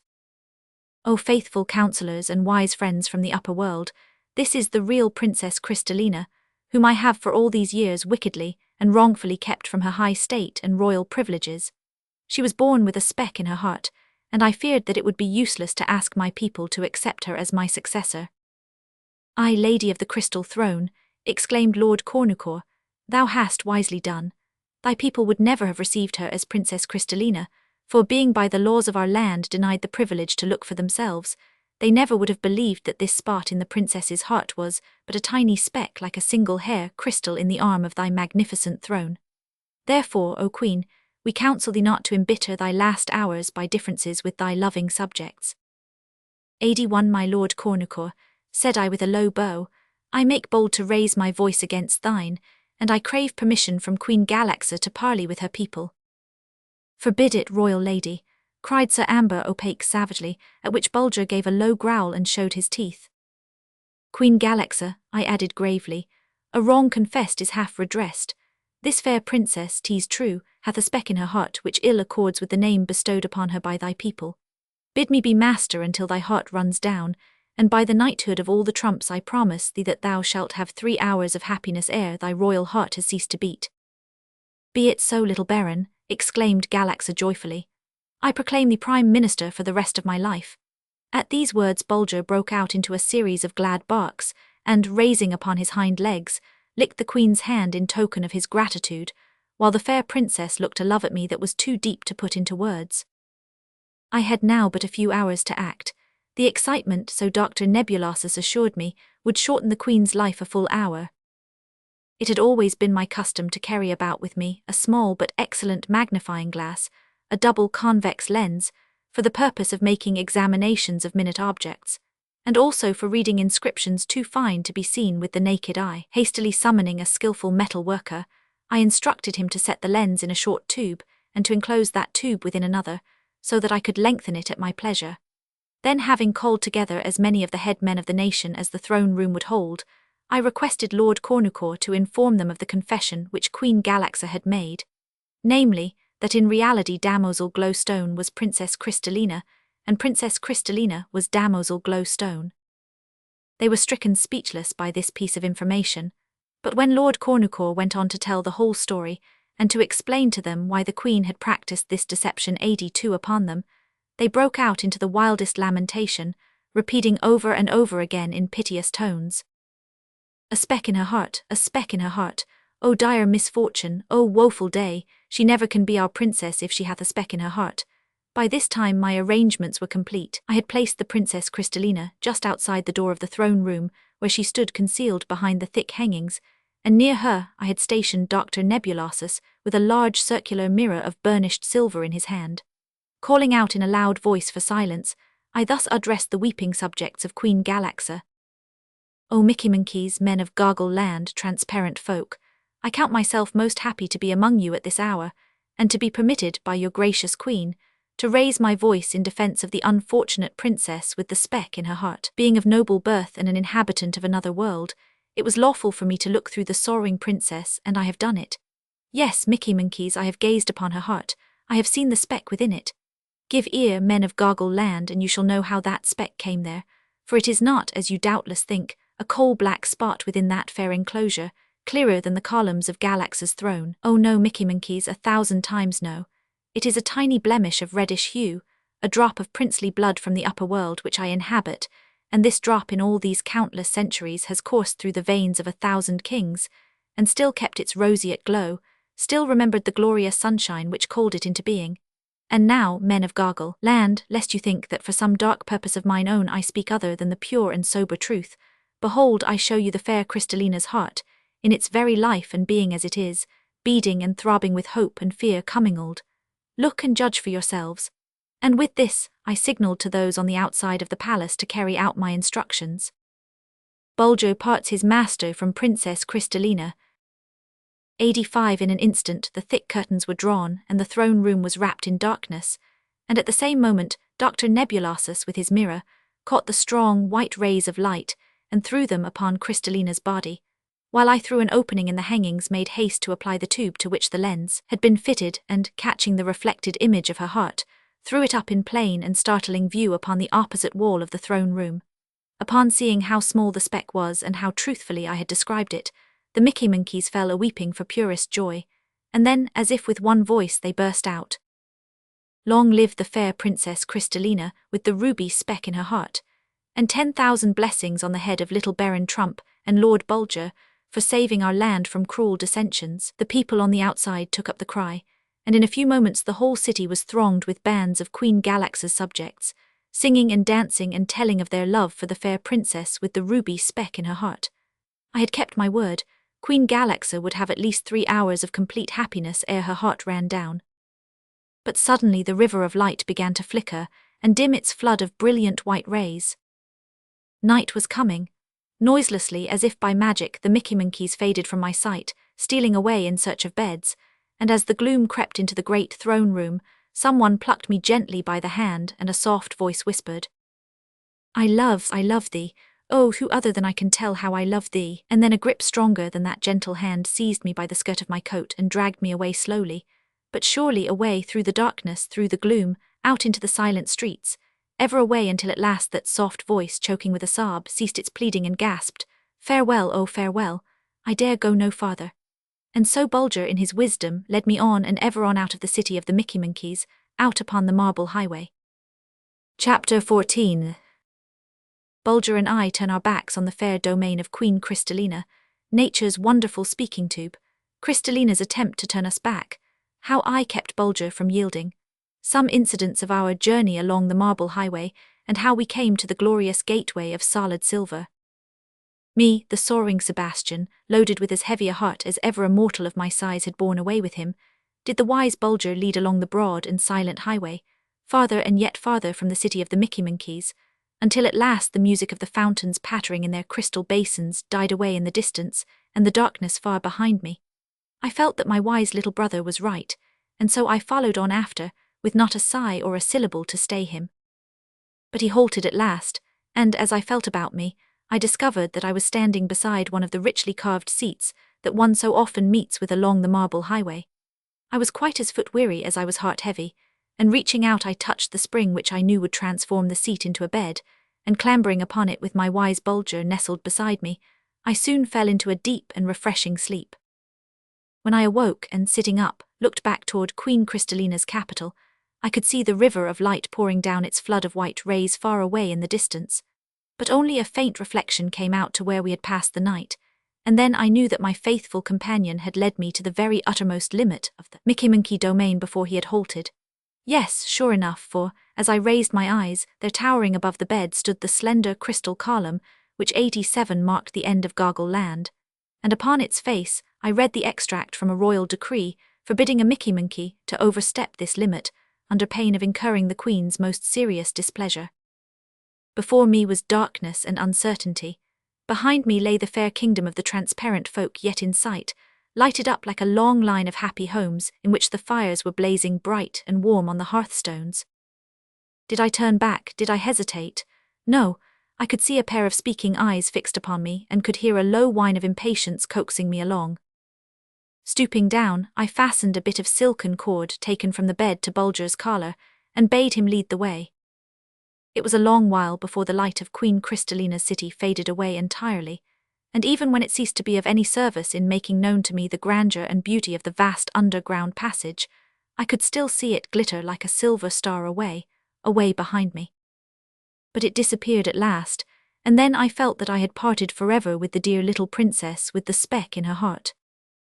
Bulger didn't seem to have the slightest difficulty in keeping in the center of the marble highway, and never allowed the leading string to slack up for a moment. However, it was by no means a tramp through utter darkness, for the lizards of which I have already spoken, aroused by the sound of my footfalls, snapped their tails and lighted up their tiny flash torches in eager attempts to discover whence the noise proceeded and what sort of a being it was that had invaded their silent domains.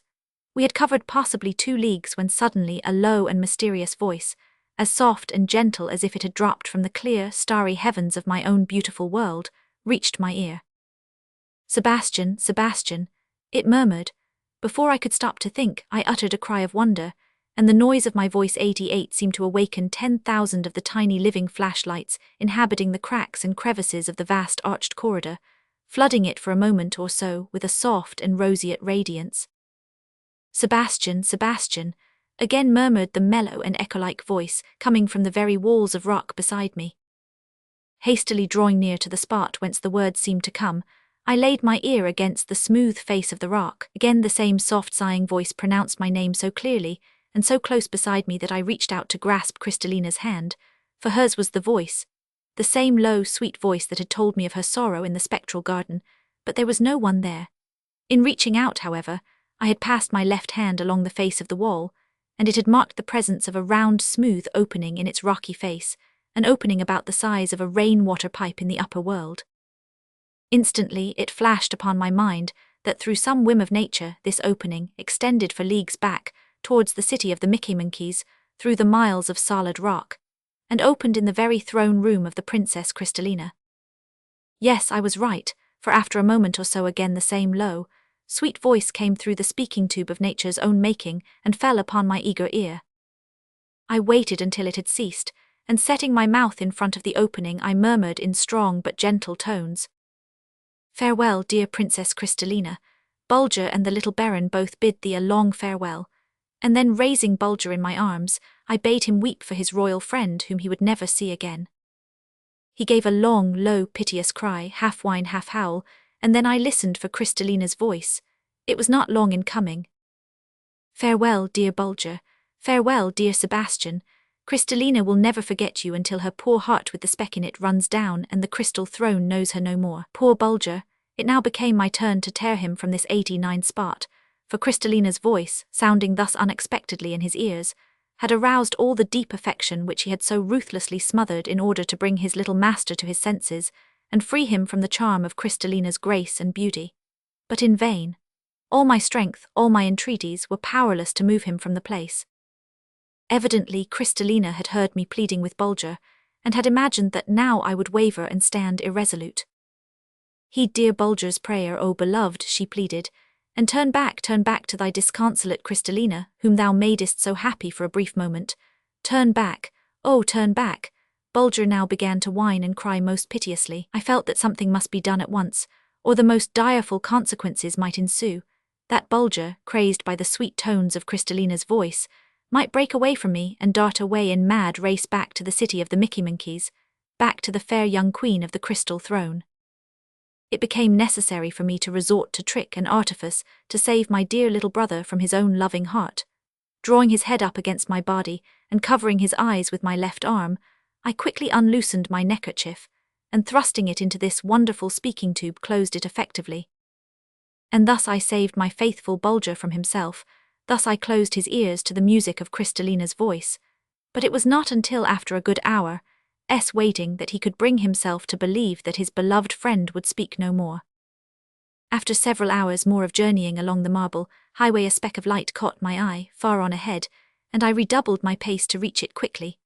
I was soon rewarded for my trouble by entering a wonderful chamber, circular in form with a domed roof. In the center of this fair temple of the underground world sprang a glorious fountain with a mighty rush of waters which brought with them such a phosphorescence that this vast round chamber was lighted up with a pale yellow light, in which the countless crystals of the roof and sides sparkled magnificently. 90 Here we passed the night, or what I called the night, refreshing ourselves with food which I had brought from the kingdom of the Mickey-Minkies, and drinking and bathing in the wonderful fountain which leaped into the air with a rush and a whir, and filled it with a strange and fitful radiance. Upon awaking, both Bulger and I felt greatly refreshed both in body and mind, and we made haste to seek out the lofty portal opening upon the marble highway, and were soon trudging along it again. Hour after hour we kept on our feet, for something told me that we could not be far away from the confines of some other domain of this world within a world. And this inward prompting of mine proved to be correct, for Bulger suddenly gave a joyful bark, and began to caper about as much as to say, "O little master, if thou only hadst my keen scent, thou wouldst know that we are drawing near to human habitations of some kind." Sure enough, in a few moments a faint light came creeping in beneath the mighty arches of the broad corridor, and every instant it gathered in strength until now I could see clearly about me, and then all of a sudden I caught sight of the source of this shy and unsteady light. There in front of me towered 2 gigantic candelabra of carved and chased and polished silver, both crowned with 100 lights, one on each side of the marble highway, not the dull, soft flames of oil or wax, but the white tongues of fire produced by ignited gas escaping from the chemist's retort. It was marvellous, it was magnificent, and I stood looking up at these great clusters of tongues of flames, spellbound by the glorious illumination thus set in silent majesty at this gateway to some city of the underworld. Bulger's warning growl brought me to myself, but I must end this chapter here, dear friends, and halt to collect my thoughts before I proceed to tell you what I saw after passing this glorious gateway illumined by these 2 gigantic candelabra of solid silver. Chapter 15. The guards at the silver gateway, what they were like, our reception by them, I make a wonderful discovery, the world's first telephone, Bulger and I succeed in making friends with these strangers, a brief description of the pseudopsies, that is, make-believe eyes, or the formerfolk, that is, ant people, how a blind man may read your writing. O great Don Fum, master of all masters, what do I not owe thee for having made known unto me the existence of this wonderful world within a world? Would that I had been a worker in metal, I would not have passed the glorious portal at which I had halted without having set in deep intaglio upon its silver columns the full name of the most glorious scholar whom the world has ever known. Bulger had warned me that this gateway was guarded, and therefore I entered it cautiously, taking care to peer into the dark corners, lest I might be a target for some invisible enemy to hurl a weapon at. No sooner had I passed the gateway than 3 curious little beings of about my own height threw themselves swiftly and silently across the pathway. They wore short jackets, knee breeches and leggings reaching to their ankles, but no hats or shoes, and their clothes were profusely decorated with beautiful silver buttons. Their hands and feet and heads seemed much too large for their little bodies and pipe-stemmy legs, and gave them an uncanny and browny look, which was greatly increased by the staring and glassy expression of their large, round eyes. When I first caught sight of them, they had hold of hands, but now they stood each with his pair stretched out toward Bulger and me, waving them strangely in the air and agitating their long fingers as if they were endeavoring to set a spell upon us. I imagined that I could feel a sensation of drowsiness creeping over me, and made haste to call out, "Nay, good people, do not strive to set a spell upon me. I am the illustrious explorer from the upper world, Sebastian von Troomp, and come to you with most peaceful intent." But they paid no heed to my words, merely advancing a few inches and with outstretched hands continued to beat and claw the air, pausing only to signal to each other by touching each other's hands or different parts of each other's bodies. I was deeply perplexed by their actions, and took a step or two forward, when instantly they fell back the same distance. "All men are brothers," I exclaimed in a loud tone, "and carry the same shaped hearts in their breasts. Why do you fear me? You are thrice my number and in your own home. I pray you stand fast and speak to me."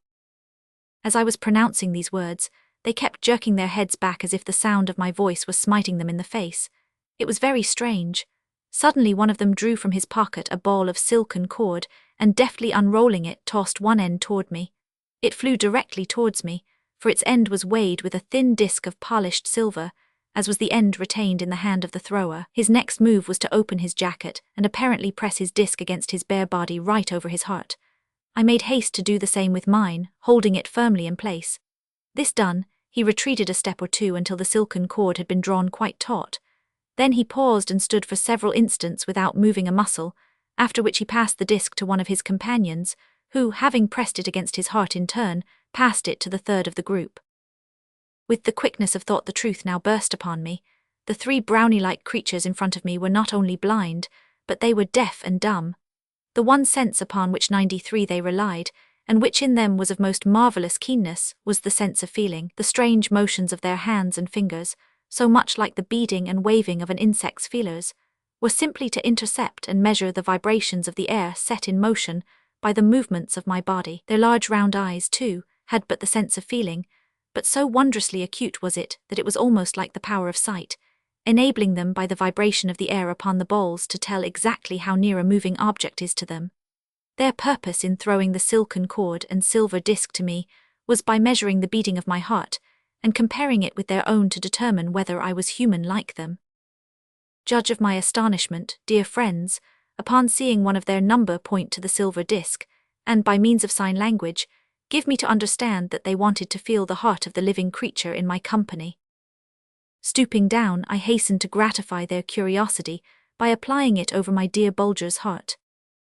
At once there was an expression of most comical amazement depicted on their faces as they passed the disc from one to the other and pressed it against different parts of their bodies, now against their breasts, now against their cheeks, and even against their closed eyelids. Of course I knew that their amazement proceeded from the rapid beating of Bulger's heart, and I enjoyed their childlike surprise very much. All expression of fear now vanished from their faces, and I was delighted with the look of sweet temper and good humour that played about their features, now wreathed in smiles. Slowly and on tiptoe they drew near to Bulger and me, and for several minutes amused themselves mightily by running their long, flexible fingers hither and thither over our bodies. It did not take them long to discover that I was to all intents and purpose a creature of their own kind, but not so with Bulger. Their round faces became seamed and lined with wonder as they made themselves acquainted with his, to them, 94 strange build, and ever and anon as they felt him over would they pause, and in lightning-like motions of their fingers on each other's hands and arms and faces, exchange thoughts, as to the wonderful being which had entered the portal of their city. No doubt you are dying of impatience, dear friends, to be told something more definite concerning these strange people among whom I had fallen. Well, know then, that their existence had been darkly hinted at in the manuscript of the great master, Don Fum. I say darkly hinted at, for you must bear in mind that Don Fum never visited this world within a world, that his wonderful wisdom enabled him to reason it all out without seeing it, just as the great naturalists of our day, upon finding a single tooth belonging to some gigantic creature which lived thousands of years ago, are able to draw complete pictures of him. Well, these curious beings whose city Bulger and I had entered are called by two different names in Don Fum's wonderful book. In some places he speaks of them as the pseudopsies, or make-believe eyes, and in others as the formifolk or ant people. Either name was most appropriate, their large, round, clear eyes being really make-believe ones, for as I have told you they had absolutely no sense of sight, while on the other hand, the fact that they were deaf, dumb, and blind, and lived in underground homes, made them well entitled to the name of ant people. In a few moments the three pseudopsies had succeeded in teaching me the main principles of their pressure language, so that I was, to their great delight, enabled to answer a number of their questions. The formifolk try the beat of the baron's heart by telephone. 97. But think not, dear friends, that these very wise and active little folk, skilled in so many arts, have no other language than one consisting of pressures of different degree, made by their fingertips upon each other's bodies. They had a most beautiful language, so rich that they were able to express the most difficult thoughts, to give utterance to the most varied emotions. In short, a language quite the equal of ours in all respects save one. It contained absolutely no word that could give them the faintest notion what colour was. This is not to be wondered at, for they themselves neither had nor could have even the faintest conception of what I meant by colour, so that when I attempted to make them understand that our stars were bright points in the sky, they asked me if they would prick my finger if I should press upon one of them. But you doubtless are anxious to know how the formifolk can possibly make use of any other language than that of pressures. Well, I will tell you. Every pseudopsy carried at his girdle a little blank book, if I may so term it, the covers being of thin silver plates variously carved and chased as the owner's taste may prompt. The leaves of this book also consist of thin sheets of silver, not much thicker than our tin foil. Also fastened to his girdle by a silken cord, hangs a silver pen, or rather, a stylus. Now, when a pseudopsy wishes to say something to one of his people, something too difficult to express by pressures of the fingertips, he simply turns over a leaf of the silver against the inside of either cover, both of which are slightly padded, and taking up his stylus proceeds to write out what he wishes to say. And this done, he deftly tears the leaf out and hands it to his companion, who, taking it and turning it over, runs the wonderfully sensitive tips of his fingers over the raised writing and reads it with the greatest ease. Only of course he reads from right to left instead of from left to right, as it was written. So hereafter, when I repeat my conversations with the formifolk, you will understand how they were conduct. Chapter 16. Ideas of the formifolk concerning our upper world, the dancing spectre, their efforts to lay hold of him, my solemn promise that he should behave himself. We set out for the city of the make-believe eyes, my amazement at the magnificence of the approaches to it. We reach the great bridge of silver and I get my first glance of the city of candelabra, brief account of the wonders spread out before my eyes, excitement occasioned by our arrival, our silver bedchamber. Although thousands and thousands of years had gone by since the formifolk had, by constant exposure to the flicker and glare of the burning gas which their ancestors had discovered and made use of to illumine their underground world, gradually lost their sense of sight, and then in consequence of the deep and awful silence that forever reigned about them had also lost their sense of hearing, and naturally thereafter their power of speech. Yet marvellous to relate, they still kept within their minds dim and shadowy traditions of the upper world, and the mighty lamp, as they called the sun, which burned for 12 hours and then went out, leaving the world in darkness until the spirits of the air could trim it again. And strange to say, many of the unreal things of the upper world had been by the workings of their minds transformed into realities, while the realities had become the merest cobwebs of the brain. For instance, the shadows cast by our bodies in the sunlight, and forever following at our heels they had come to think were actual creatures, our doubles, so to speak, and that on account of these dancing spectres, as they called them, which dog our footsteps for our life long, sitting like marjoys at our feasts, it was utterly impossible for the people of the upper world to be entirely happy as they were, and it occurred to them at once that I must have such a double following at my heels, so several times they suddenly joined hands, and forming a circle about me, gradually closed up with intent to lay hold of the dancing spectre. This they did, too, after I had assured them that what they had in mind was the mere shadow cast by a person walking in the light. But as they had absolutely no idea of the nature of light, I only had my trouble for my pains.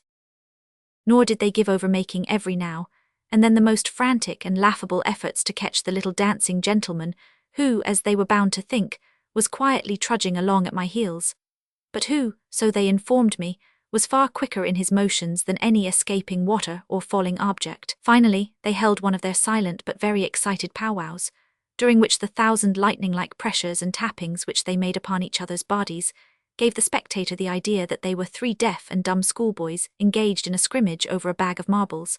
And then they informed me that they had resolved to permit Bulger and me to enter their city provided I would give them the word of a nobleman that I would restrain my nimble-footed double from doing them any harm. I made them a most solemn promise that he should behave himself, whereupon they greeted both Bulger and me as brothers, stroking our hair, patting our heads and kissing me on the cheeks, and what was more, they told us their names, which were Long Thumbs, Square Nose and Shaggy Brows. All this time I had been every now and then casting anxious glances on ahead of me, for I was dying of impatience to enter the marvellous city of the ant people. I say marvellous, dear friends, for though many had been the wonderful things I had seen in my lifetime in the faraway corners of the upper world, yet here was a sight which, as it 100 gradually unfolded itself before my eyes, shackled my very heart and caused me to gasp for breath. It was with no little surprise at the very outset that I discovered that the walls and floor of the beautiful passage, through which the Pseudopsies were leading Bulger and me, were of pure silver, the former being composed of polished panels ornamented with finely executed chasings and carvings, and the latter, as had in fact all the floors and streets and passages of the city, having upon their polished surfaces slightly raised characters, which I will explain later. But as one passage opened into another, and then 4 or more all centered in a vast circular chamber, which we traversed with our 3 silent guides, only to enter chambers and corridors of greater size and beauty, all brilliantly lighted by rows of the same glorious candelabra, upholding clusters of tongues of flame, I could compare the scene to nothing save a series of magnificent ballrooms and banquet halls, out of which the happy guests had been suddenly driven by the deep and awful rumble of an earthquake shock, the lights having been left burning. Now the scene began to change. Long Thumbs, who was leading the way, and in whose large palm my little hand lay completely lost, suddenly turned to the right and led me up an arched way. I saw that we were crossing a bridge over a stream as black and sluggish as Lethe itself. But such a bridge, never had my eye rested upon so light and airy a span, springing from bank to bank, not the plain and solid work of the stonemason, but the fair and cunning result of the metal worker's skill, like the labour of love, delicate yet strong, and almost too beautiful for use. 2 rows of silver lamps of exquisite workmanship crowned its gracefully arching sides, and when we stood upon its highest bend, Long Thumbs halted and wrote upon his tablet, "Now, little Baron, we are about to enter the dwelling place of our people. Thy head is large, and there is, no doubt, much of wisdom stored away in thy brain. Make such use of it as not to disturb the perfect happiness of our nation, for no doubt 101 many of our people will be suspicious of thee, and for the first time in thousands of years, a Pseudopsy will lay him down to sleep, and in his dreams feel the touch of the dancing spectre of the upper world." I promised Long Thumbs that he should have no reason to be dissatisfied with me, and then making an excuse that I was aweary, I feasted my eyes for several moments upon the glorious scene spread out before me. It was the city of the Formifolk in all its splendour, a splendour, alas, unseen by, unknown to, the very people dwelling in it, for to them its silver walls and arches, its endless rows of glorious candelabra uplifting their countless clusters of never-dying jets of flame, its exquisitely carved and chiselled portals and gateways, its graceful chairs and settees and beds and couches and tables and lamps and basins and ewers, and thousands of articles of furniture, all in purest silver, hammered or wrought by the cunning hands of their ancestors while they still were possessed of the power of sight, could only be known to these, their descendants, by the sole sense of feeling. From the lofty ceilings of corridors and archways, from the jutting ornaments of the house fronts, from cornice and coping, from the 4 sides of columns, and from the corners of cupolas and minarets, here and there and everywhere hung silver lamps of more than oriental beauty of form and finish, all with their never-dying tongues of flame sending forth a soft though unsteady light to fall upon sightless eyes. But yet these countless flames, by the aid of which I was enabled to gaze upon the splendor of this city of silver palaces, were life if not light to the pseudopsies, for they warmed these vast subterranean depths, and filled them with a deliciously soft and strangely balmy air. And yet to think that Bulger and I were the only two living creatures to be able to look upon this scene of almost celestial beauty and radiance. It made me sad, and plunged me into such a fit of deep abstraction that it required a second gentle tug of Long Thumb's hand to bring me to myself. 102. As we crossed the bridge and entered the city proper, I was delighted to note that the streets and open squares were ornamented with hundreds of statues all in solid silver, and that they represented specimens of a race of great beauty of person. And then it occurred to me how fortunate it was that the pseudopsies could not gaze upon these images of their ancestors, and thus become living witnesses of their own woeful falling away from the former physical grace of their race.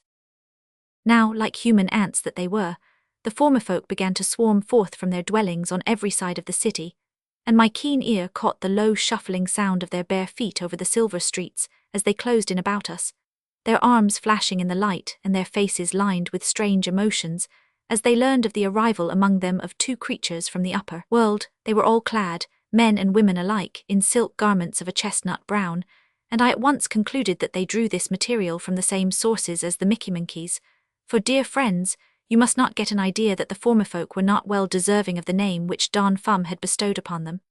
They were genuine human ants, and except when sleeping, always at work. It was true that since their blindness had come upon them, they had not been able to add a single column or archway to the Silver City, but in all the ordinary concerns of life they were quite as industrious as ever, chasing, carving, chiseling, planting, weaving, knitting, and doing 1,001 things that you and I with our two good eyes would find it hard to accomplish. I had made known to Long Thumbs the fact that Bulger and I were both very tired and weary from our long tramp, and that we craved to have some refreshment set before us, and then to be permitted to go to rest at once, promising that after we had had several hours' good sleep we would take the greatest pleasure in being presented to the worthy inhabitants of the Silver City. It was astonishing with what rapidity this request of mine spread from man to man. Long Thumbs made it known to 2 at 103 the same time, and these 2 to 4, and these 4 to 8, and these 8 to 16, and so on. You see, it wouldn't take long at that rate to tell 1,000,000. Like magic the former folk disappeared from the streets, and in a sort of orderly confusion faded from my sight. Bulger and I were right glad to be conducted to a silver bed chamber, where the travellers' every want seemed to be anticipated. The only thing that bothered us was, we had not been accustomed to keep the light burning upon going to bed, and this made us both a little wakeful at first. But we were too tired to let it keep us from dropping off after a few moments, for the mattress was soft and springy enough to satisfy anyone, and I'm sure that no one could have complained that the house wasn't quiet enough. Chapter 17, in which you read, dear friends, something about a live alarm clock and a pseudopsy bather and rubber, our first breakfast in the City of Silver, a new way to catch fish without hurting their feelings, how the streets and houses were numbered, and where the signboards were, a very original library in which books never get dog-eared, how Velvet Souls enjoyed her favourite poets. I am presented to the learned Beryl Brow, who proceeds to give me his views of the upper world. They entertain me amazingly and may interest you. I can't tell you, dear friends, exactly how long Bulger and I slept, but it must have been a good while, for when I was awakened I felt thoroughly refreshed. I say awakened, for I was awakened by a gentle tapping on the back of my hand, 6 taps. At first I thought I was dreaming, but upon rubbing my eyes I saw standing by the side of my bed one of the pseudopsies who, feeling me stir, took up his tablet and wrote as follows. My name is Taphard, I am a clerk, there is a score of us. We keep the time for our people by counting the swing of the pendulum in the time house. It swings about as fast as we breathe. There are 100 breaths to a minute and 100 minutes to an hour. Our day is divided into 6 hours work time and 6 hours sleep time. It is now the rising hour. If thou wilt be pleased to rise, one of our people from the health house will rub all the tired out of thy limbs. I touched Taphard's heart to thank him, and made haste to scramble out of bed. Now, for the first time, I looked about the 105 silver chamber in which I had slept. On silver shelves lay silver combs and silver shears and silver knives. On a silver stand stood a silver ewer within a silver basin. On silver pegs hung silken towels, while spread upon the silver floor lay soft, silken rugs, and above and around on ceiling and walls, the tongues of flame were 1,000 times repeated in the panels of burnished silver.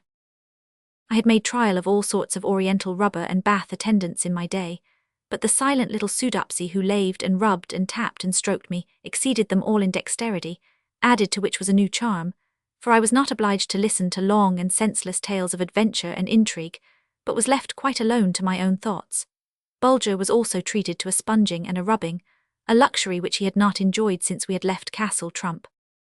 My toilet was no sooner completed than Long Thumbs made his appearance to inquire after my health, and to superintend the serving of my breakfast, which consisted of a piece of most delicate boiled fish, flanked with oysters of delicious flavour, and trimmed with slices of those monstrous mushrooms which I had eaten among the Mickey-monkeys, the whole served in a beautiful silver dish on a silver tray with silver eating utensils.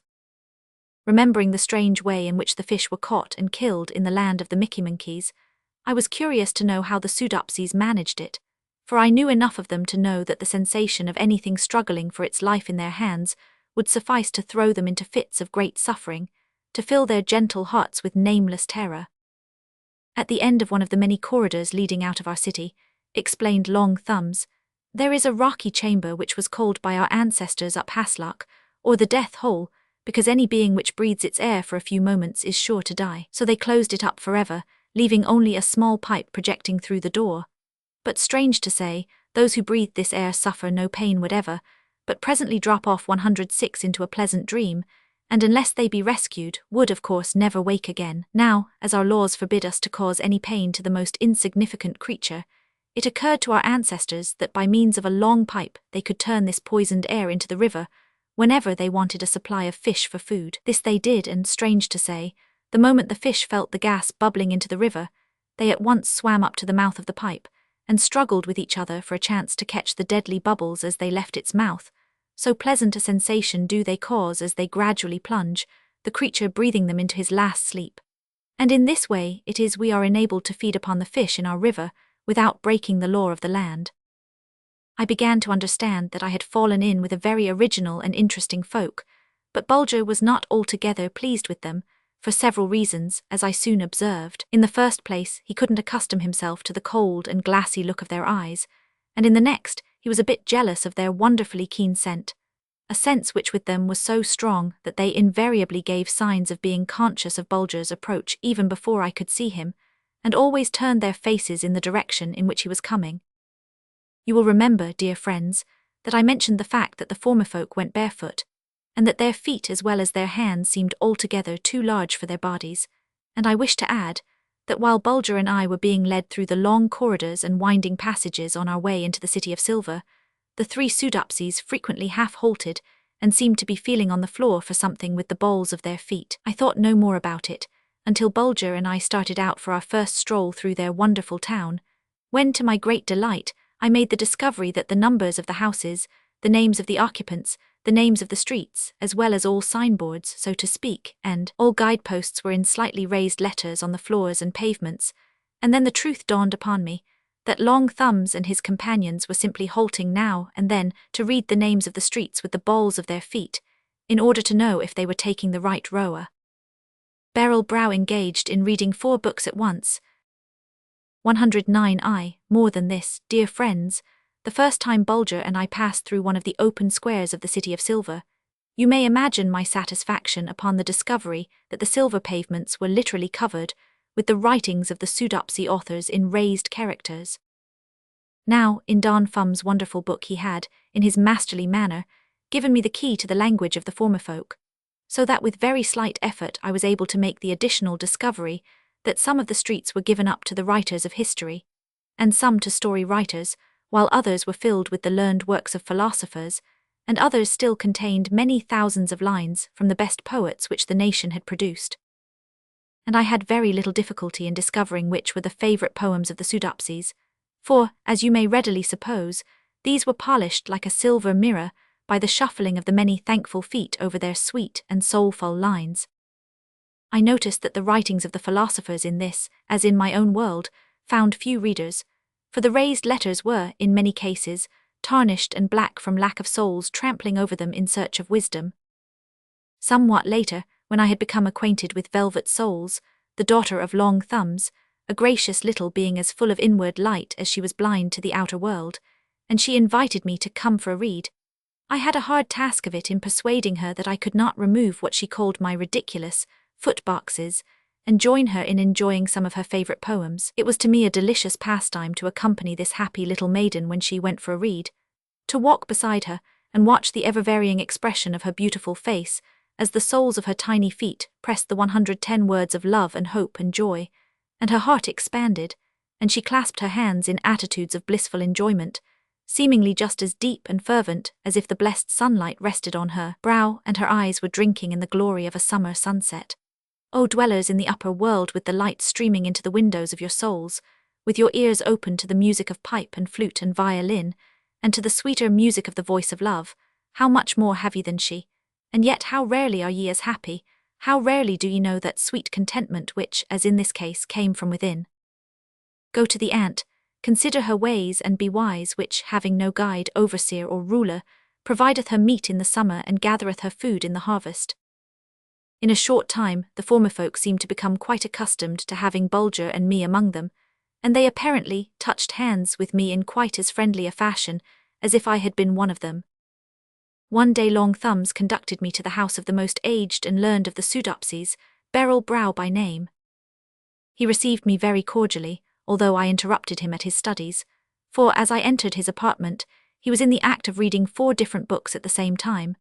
2 were lying on the floor, and he was perusing their raised characters with the soles of his feet, and 2 others were set up on a frame in front of him, and he was deciphering them with the tips of his fingers.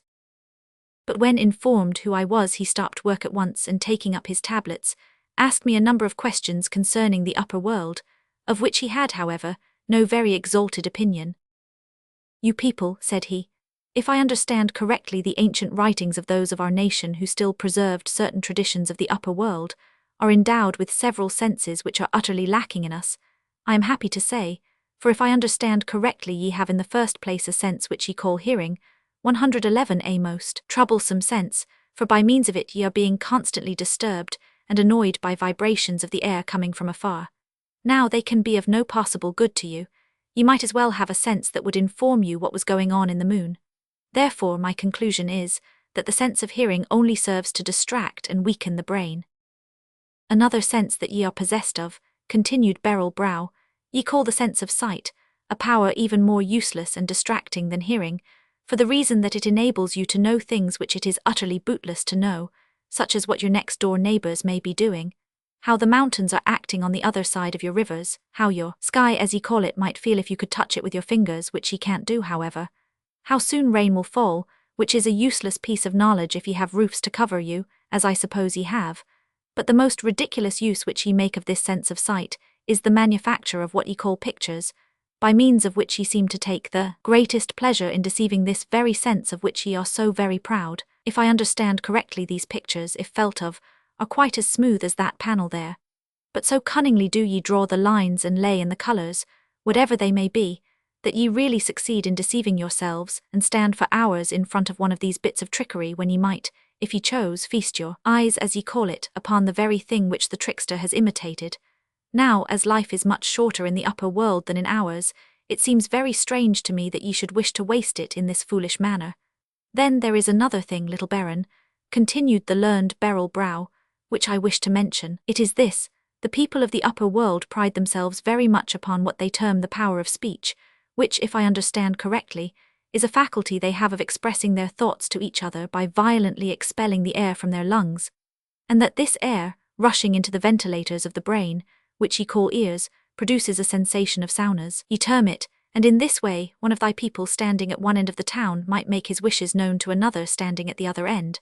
Now thou wilt pardon my thinking so, little Baron, but this seems to me to be not a whit above the brute creature, which, opening its vast jaws, thus sets the air in motion in calling its young or breathing defiance at an enemy. And if I understand correctly, little Baron, so proud are thy people of this power of speech that they insist upon making use of it at all times and upon all occasions, and strange to say, these talkers can always find plenty of people to open their ears to these vibrations of the air, although the effect is so wearying to the brain that in the end they invariably fall asleep. But if I understand correctly, the women are even fonder of displaying their skill in thus puffing out the air from their lungs than the men are.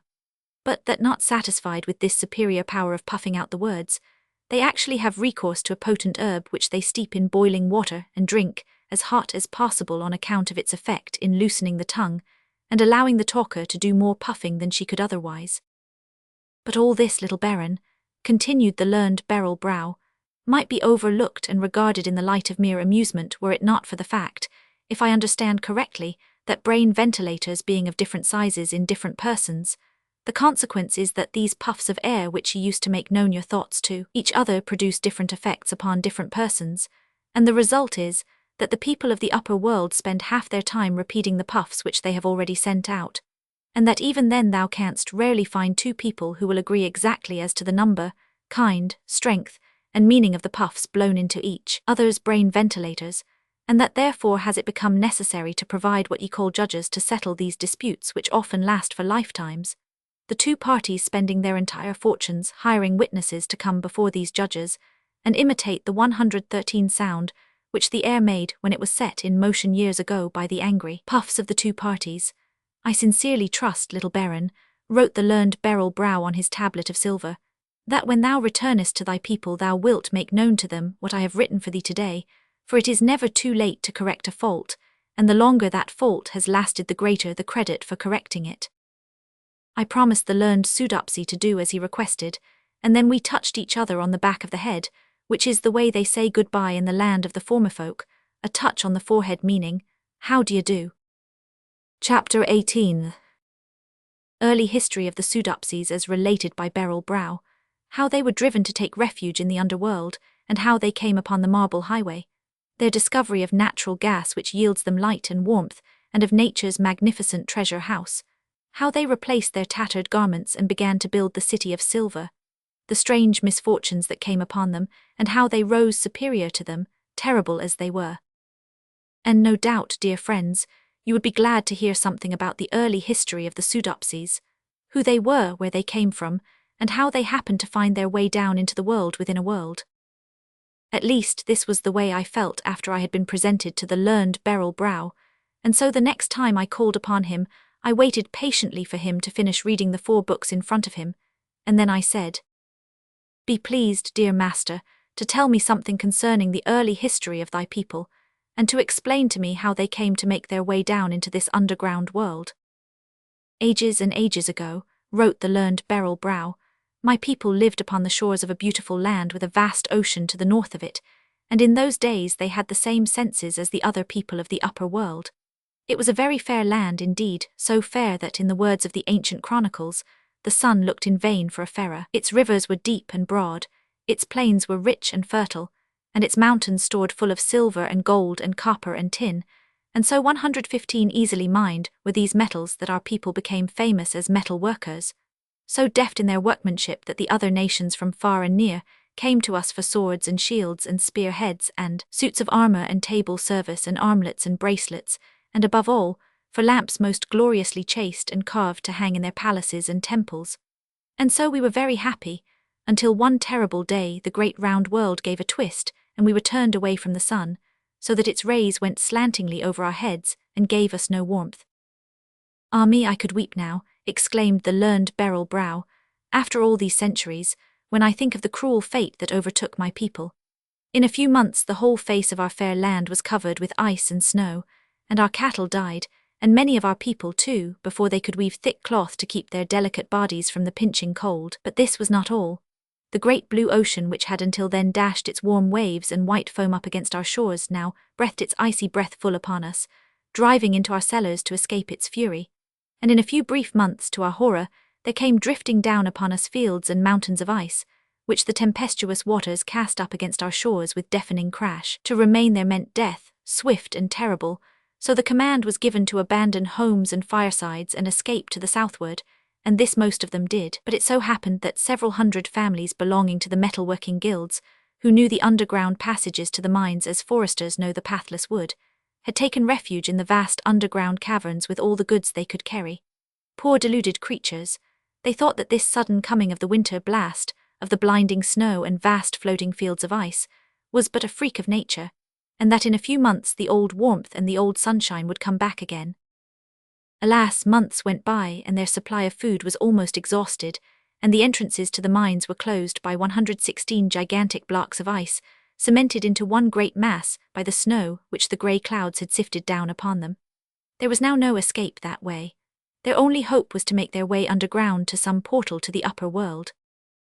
So, with lighted torches but with hearts plunged in the darkness of despair, they kept on their way when one day, or one night, they knew not which, their leaders suddenly came upon a broad street of marble, opened by nature's own hands. It was skirted by a softly flowing river that swarmed with fish in scales and shells and skin, and here our people halted to eat and drink and rest, and while one of their number was striking his flint on one occasion to make a fire to cook a meal, to his surprise and delight a tongue of flame darted up from the rocky floor and continued to burn, giving light and warmth to them. As they had brought their tools, their drills and chisels and files and gravers and blowpipes, with them in their carts and wagons, they made haste to fit a pipe to this opening in the rock and set up a cluster of lights.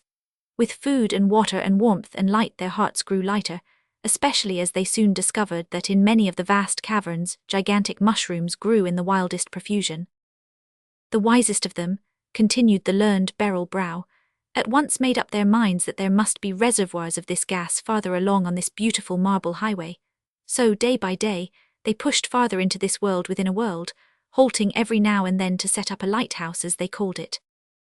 After advancing several leagues, the exploring party, upon lighting a cluster of gas jets, were stricken almost speechless with wonder at finding themselves upon the very sill of a towering portal opening into a succession of vast chambers, some with flat ceiling, some arched, some domed, upon the floors and walls of which lay and hung inexhaustible quantities of pure silver. Those magnificent caverns were in reality nature's vast storehouses of the glorious white metal, and our people made 117 haste to set up clusters of gas jets here and there, so that they might view the wondrous treasure house.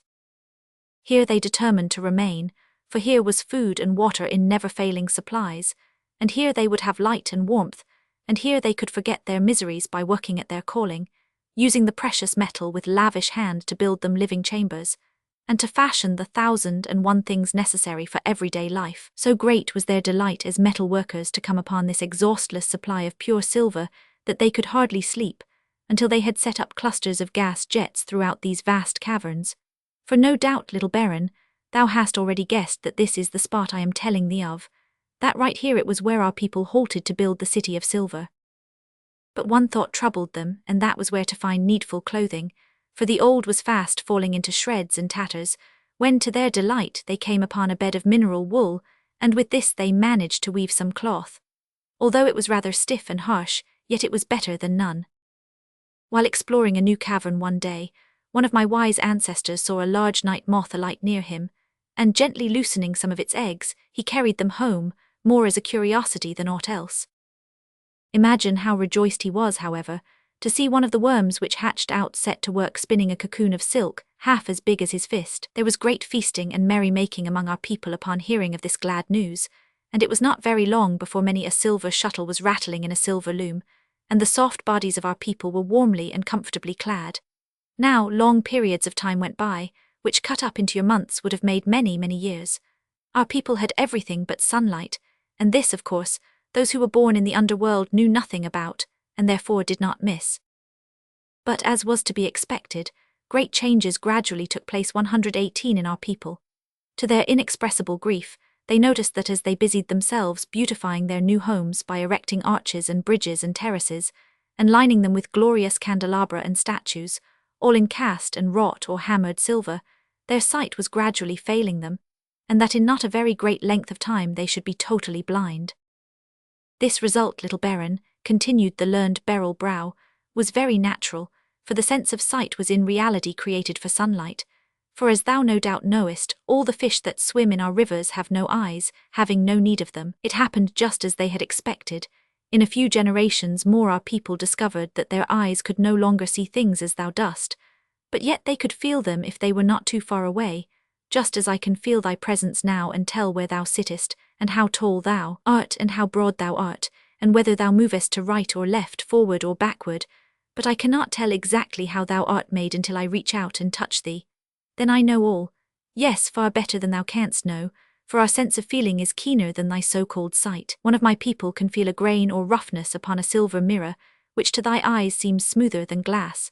Well, strange to relate, and yet not strange, our ancestors with the going out of their sense of sight also felt their sense of hearing on the wane. Our ears, as thou callest them, having nothing more to listen to, for eternal silence, as thou knowest, reigns in this underworld, became as useless to us as the tail of the pollywog would be to the full-grown frog.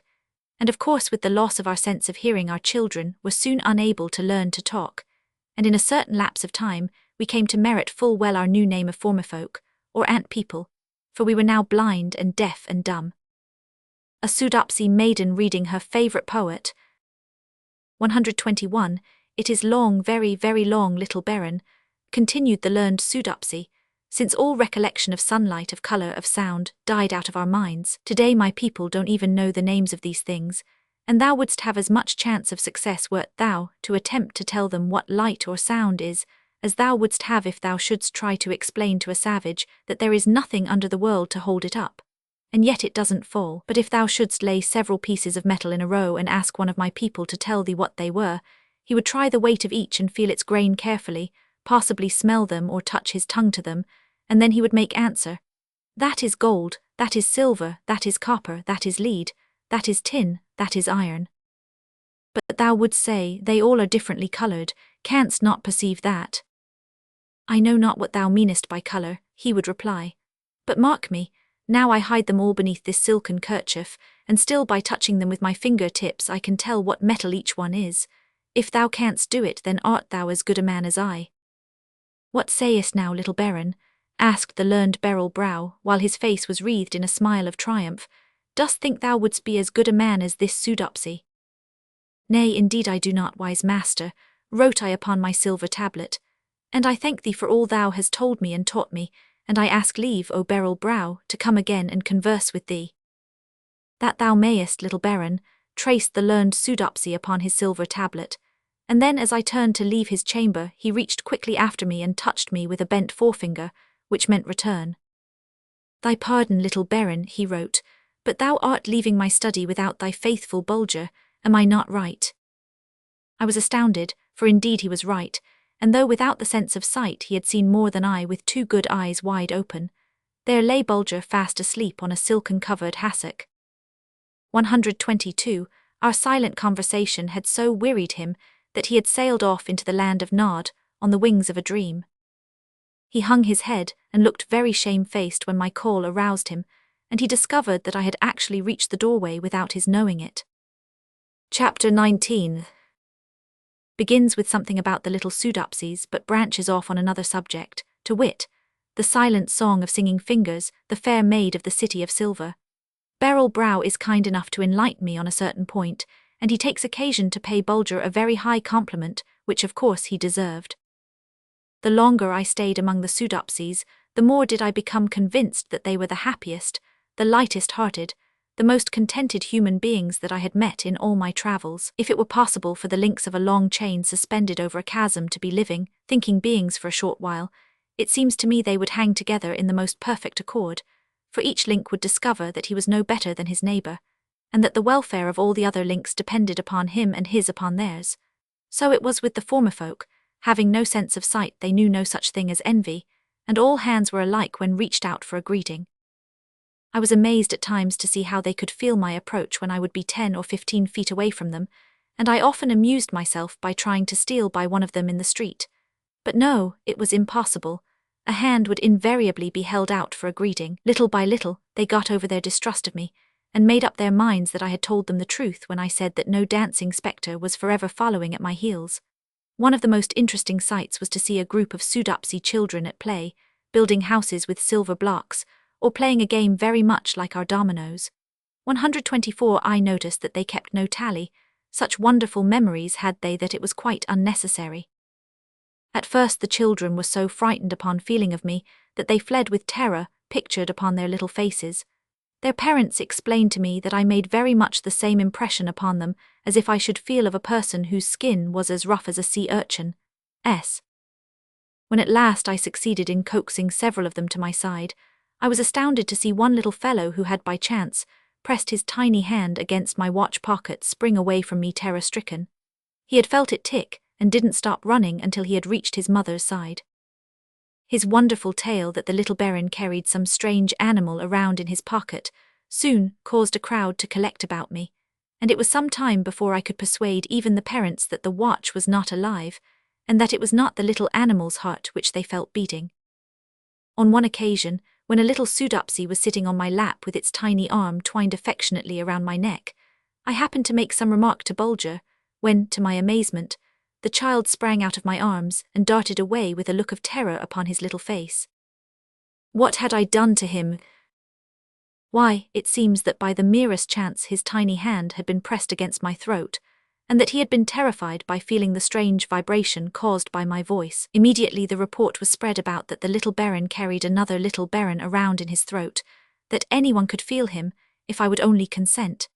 It took me a long while to convince them that what they felt was not another little Baron, but merely the vibration caused by my expelling my breath in a way peculiar to the people of the upper world. But all the same, I was obliged to say many hundreds of useless things to Bulger in order to give their little hands a chance to feel something so wonderful.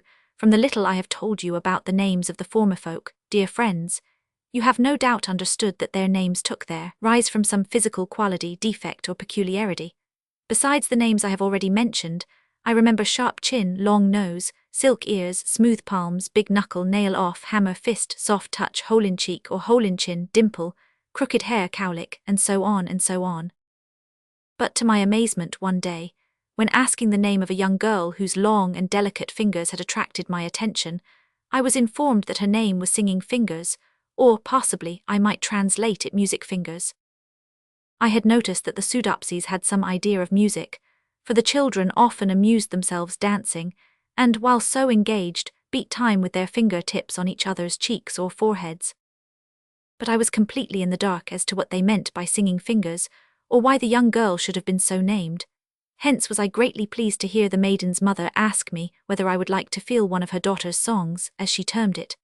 Upon my acquiescing, the mother approached me and proceeded to roll up the sleeves of my coat until she had laid my arms bare to the elbow. Then she took my arms and clasped them across my breast one above the other. Bulger watched the proceeding with somewhat of displeasure in his eyes. He had half an idea that these silent people might play some hurtful trick upon his little master, but my smile soon disarmed his suspicion. Singing Fingers now drew near, and as her sweet face with its sightless eyes turned full upon me, I could hardly keep back the tears. And yet, why grieve for anyone who seemed to be so perfectly happy? A smile played around her dainty little mouth, disclosing her tiny silvery white teeth like so many real pearls. 126 and her bosom rose and fell quickly, sending forth a faint breathing sound. She looked so like a radiant child of some other world that before I thought, I cried out, "Speak, oh, speak, beautiful child." In an instant she drew back affrighted, for the sudden vibration of the air had startled her. But I reached out and touched her hand to give her to understand that she need fear nothing, and then she drew near to me again. Suddenly her beautiful hands with their long, frail, delicate fingers were lifted into the air, and she began to sway her body and to wave her hands in gentle and graceful motions, as if keeping time with some music. Gradually she drew nearer to me, and ever and anon her silken finger-tips touched my hands or arms as if they were a keyboard, and she was about to begin to execute a soft and dainty bit of music, and I noticed that her fingers had some delightful perfume upon them. Now fast and faster, the gentle taps rain upon me with rhythmic regularity. They soothe me, they thrill me, they reach my heart as if they were the sweet notes of a flute or the soft tones of a singer's voice. The maiden is really singing to me. It seems to me that I can understand what she is saying, or rather thinking, as her dainty finger-tips fairly fly hither and thither, and I can hear her low breathing grow louder and louder. Suddenly she leaves my hands and arms, and I feel her gentle tapping on my cheeks and brow. So gently, oh, so gently and soothingly her fingers touch me that at last they feel like rose leaves dragged across my face. The sensation is so delightful, so like the soft touch of sleep to weary eyes, that I drop off in good earnest.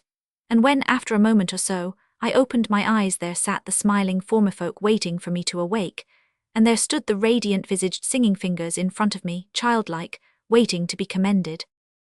And so you see, dear friends, that it is not so hard to be happy after all if you only set about it in the right way. The former folk seem to have set about it in the right way, judging by results, and they are the only things we have to judge by. 127 Some men will fish all day and not have a bite, and some people will try their whole lives to catch happiness and not get any more than a nibble. They don't use the right kind of bait. Let 'em try a kind act, a live one. There was something I wanted to ask of the learned beryl brow, so the next call I made on him I put this question to him. Is it possible, learned master, that thy people have absolutely no guide, no overseer, no rulers? The great scholar of the former folk ceased reading the 4 books which lay opened before him, one under each hand and one under each foot, as I handed him my silver tablet. Little Baron, was his reply, if there were only a bramble bush big enough for all you people of the upper world to jump into, and if you could only get rid of your ears too, you would soon be rid of your rulers who oppress you, who prey upon you. For no one would have any desire to be a ruler if there was no one left to look at him, and if he couldn't hear what the flatterers said about him. Vanity is the soil that rulers spring from, as the mushrooms spring from the rich loam of our dark caverns. They pretend that it is the exercise of power that they are so fond of. Believe them not. It is the gratification of their vanity and nothing else. If it were only in thy power to say to every man who itched to be a ruler, well and good, brother, a ruler thou shalt be, but bear in mind, weak man, that when thou hast donned thy gaudy uniform and mounted thy gaily caparisoned steed, when thou ridest at the head of troop, and cavalcade with 10,000 armed men following thee on foot as slaves their master, and the plaudits of the foolish multitude rend the air, no eye shall witness the splendor of thy triumph, no ear catch a sound of the deafening cheers. Take my word for it, little Baron, no one would want to be a ruler any more. Where there are no rulers, little Baron, continued the 128 learned beryl brow, there can be no followers. Where there are no followers, there will be no quarreling. When it becomes necessary in our nation, we form the great circle for deliberation. Each man writes out what he thinks on his tablet. Then the opinions are read and counted and the majority rules. But we form the great circle only in times of urgent need. Generally speaking, the smaller circles answer all the purposes. In fact, the family circle is in most cases quite sufficient. I touched first Beryl Brow's heart in token of my gratitude for the many things which he had taught me, and then the back of his head to bid him good night. You may imagine his and my delight, dear friends, when the wise Bulger raised himself upon his hind legs, and with his right paw also thanked the learned Beryl Brow, and then bade him good night by a light tap on the back of his head. Fortunate the traveller, wrote the learned Soodopsy, attended by so wise and watchful a companion. True, like a child he goes on all fours, but by so doing he brings his heart and his brains on the same level, the only way for a man to wear them if he would do his fellow creatures any good. The trouble with thy people in the upper world, little Baron, is that they think too much. They clasp minds instead of clasping hands, they send messengers with gifts instead of giving themselves. They hire people to dance for them, to sing for them, to be merry for them. They will not be satisfied until they have hired people to help them be sorry, to whom they may say, "My friend is dead, I loved him, weep 3 whole days for him." Chapter 20. This is a long and a sad chapter. It tells how dear, gentle Pouting Lip was lost, and how the Soodopsies grieved for him and whom they suspected.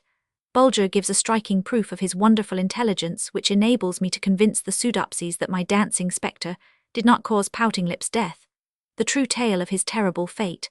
What follows my discovery? How a beautiful boat is built for me by the grateful Soodopsies, and how Bulger and I bid adieu to the land of the make-believe eyes. 'Twas the custom in the City of Silver to touch all around, as it was called, before going to rest.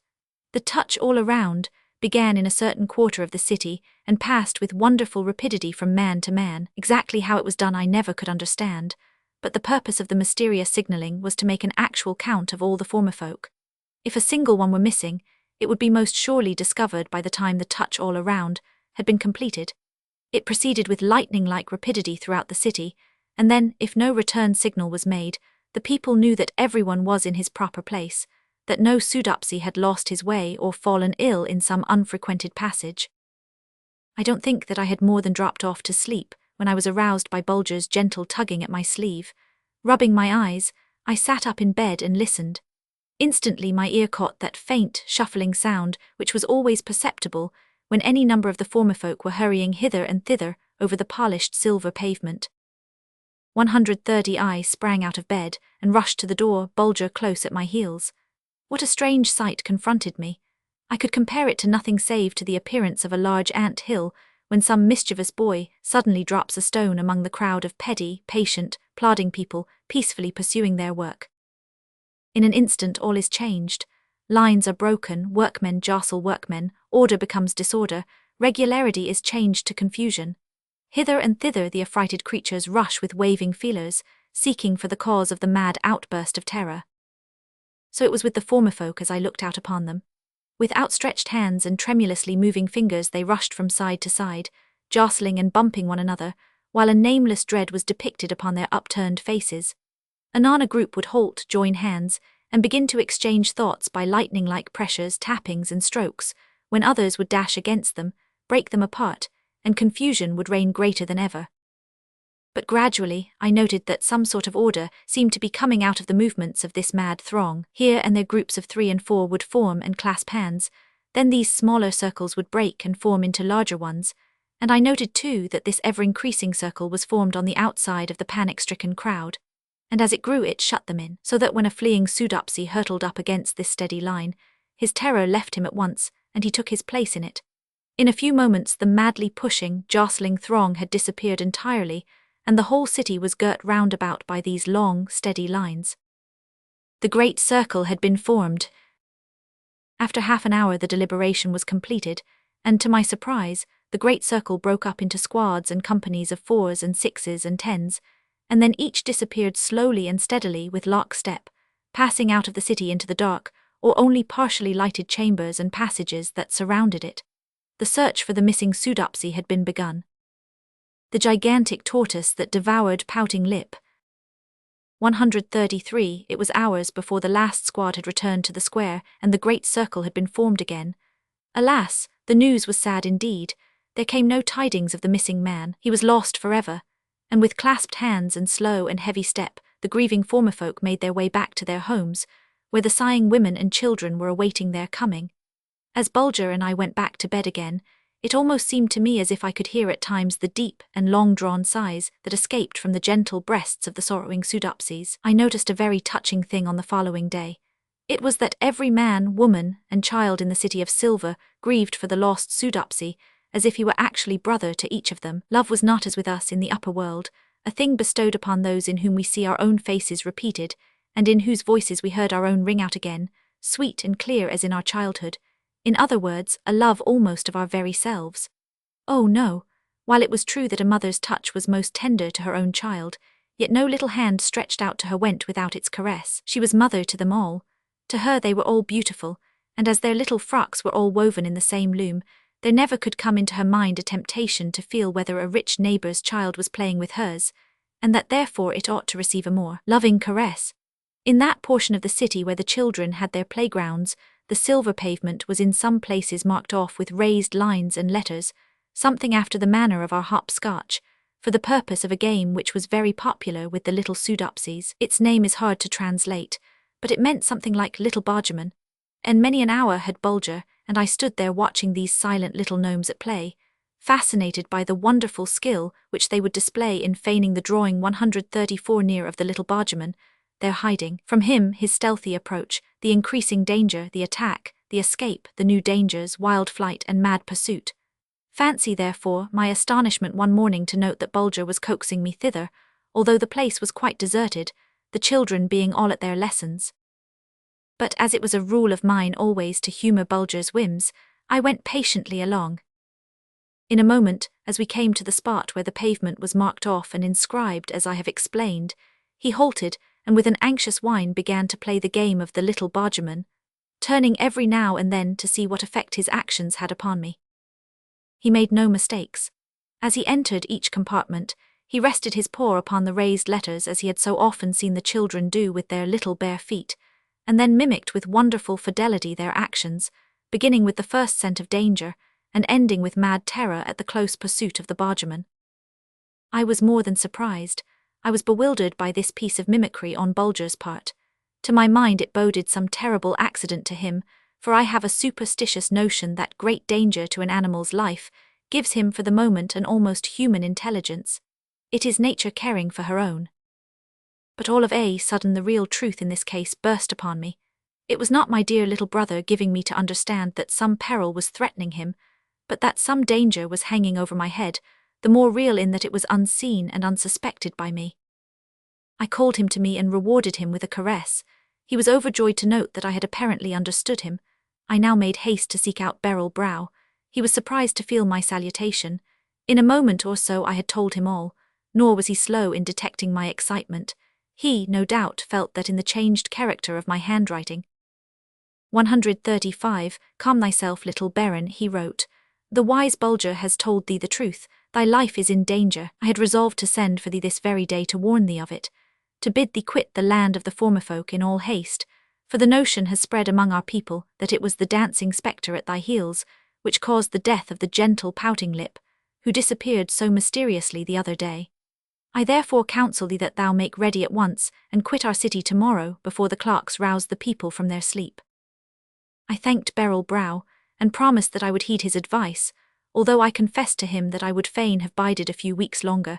There were so many things in and about the wonderful city of silver that I had not seen. But I owed it to the dear hearts of my own world to take the best care of my life, insignificant though it might appear to me. Then again, I felt that it would be madness to attempt to reason with the pseudopsies. To them, the dancing spectre at my heels was a real being of flesh and blood, although they had not been able to seize him, and it was really natural for them to suspect that we had made away with pouting lip.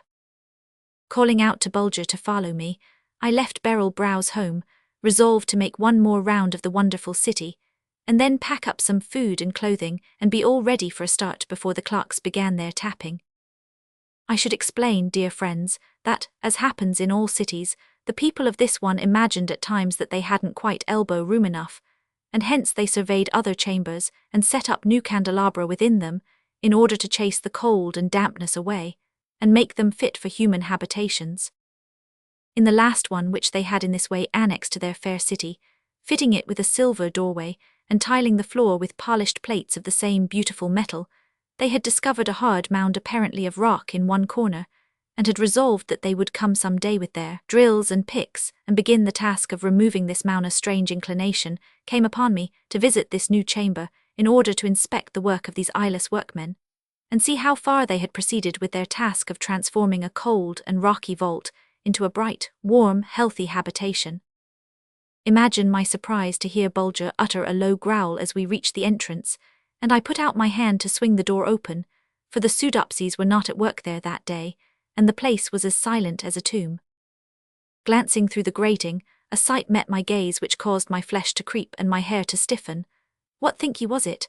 Why, the mound in the corner was rocking and swaying, and from underneath one end issued a loud and angry hissing. I'm no coward if I do say it myself, but this was just a little too much for ordinary or even extraordinary flesh to bear without flinching.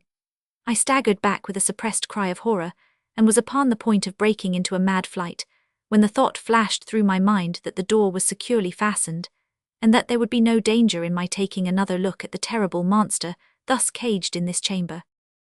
A great snake-like head was now lifted from beneath one edge of the mound, on the end of a long, swaying neck.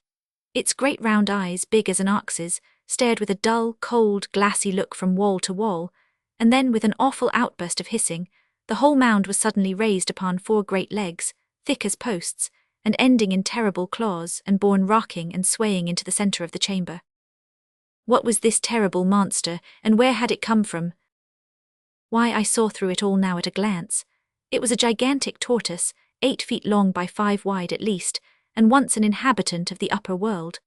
Thousands and thousands of years ago, by the coming of the awful fields of ice, it had been forced to fly from certain death by crawling down into these underground caverns. Here, chilled and numbed by the dampness and cold, it had fallen asleep, and would have continued to 137 sleep on for other ages to come, had not the industrious former folk lighted the clusters of burning jets of gas in the monster's bedroom. Gradually the warmth had penetrated the roof of shell made thicker by earth and layers of broken rock, which the tooth of time had dropped upon it, and reached his great heart, and set it beating again slowly, very slowly, but faster and faster, until he really felt that he had awakened from his long sleep. By a terrible misfortune, Pouting Lip, the gentle pseudopsy, had happened to be left behind when his brother labourers quit work, and the new silver doors of the chamber had been closed upon him. Oh, it was terrible to think of, but true it must have been. The poor little Soodopsy, shut in by his own eyeless folk in this chamber, which he was helping to beautify by his patient skill, had served to satisfy the hunger of this awful monster after his long ages of fasting. But why, you ask, dear friends, was all this not discovered when the great circle had been formed, and the search was made for him? Simply because the monster, after devouring the lost Soodopsy, retreated to his nest and drew the dirt and crumbled rock up around him with his gigantic flippers, and went to sleep again, as all gorged reptiles do, so that when the searchers entered the new chamber all was as they had left it, the mound of rock as they had supposed it to be, in the corner undisturbed. With Bulger at my heels I now turned and ran with such mad haste to Beryl Brows, that the whole city was thrown into the wildest disorder, for of course they had felt me fly past them. With all the quickness I could command, I wrote an account of what I had witnessed, and when Beryl Brow communicated it to the assembled Soodopsies, 1,000 hands flew into the air, in token of mingled fright and wonder, and a wild rush was made for Bulger and me, and we were well nigh smothered with kisses and caresses. 138. The moment the excitement had quieted down a little, a great circle was immediately formed, and I was honoured with a place in it, and when my tablet was passed about, 1,000 hands made signs of assent. My plan was a simple one. It was to make a pipe connection between Uphaslock and the new chamber, and to turn the deadly vapour into the sleeping apartment of the gigantic monster. In this manner his dispatch would be a happy one, merely a beginning of another one of his long naps, so far as he would know anything about it. This was done at once, care first being taken to make the doors of the new chamber perfectly airtight. I was the first to enter the cavern after the execution of the monster, and found, to my delight, that my estimate of his length and width was correct almost to an inch. I always had a wonderful eye for dimension and distances. Seeing Bulger raising himself upon his hind legs, and make an effort to dislodge something from the wall, I drew near to assist him. Alas, it was dear, gentle, pouting lips' tablet. He had been writing upon it, and as the terrible monster advanced upon him, he had reached up and hung it upon a silver pin on the wall. When the Soodopsies read what their poor brother had written, there they all sat down and wrung their hands in silent but awful grief. It ran as follows. O my people, why have ye abandoned me? The air trembles, the whole place is filled with suffocating odour. Must I die? Alas, I fear it. And yet I would so love to feel my dear ones' touches once more. The ground trembles, a stifling breath is puffed into my face. I am wearied, almost fainting, by trying to escape it. I can write no more, don't grieve too long over me. It was my fault, I stayed behind when I should have followed. Oh, horrible, horrible, farewell, I'm going now. A loving touch to all, farewell. After waiting a few days for the grief of the former folk, to 139 lighten a little, I asked them to send a number of their most skilful workmen to assist me in removing the magnificent shell from the dead monster, whose body was fed to the fishes. They not only did this, but they also offered to transform the shell into a beautiful boat for me, so that when I resolved to bid them adieu, I might sail away from the city of silver and not be obliged to trudge along the marble highway.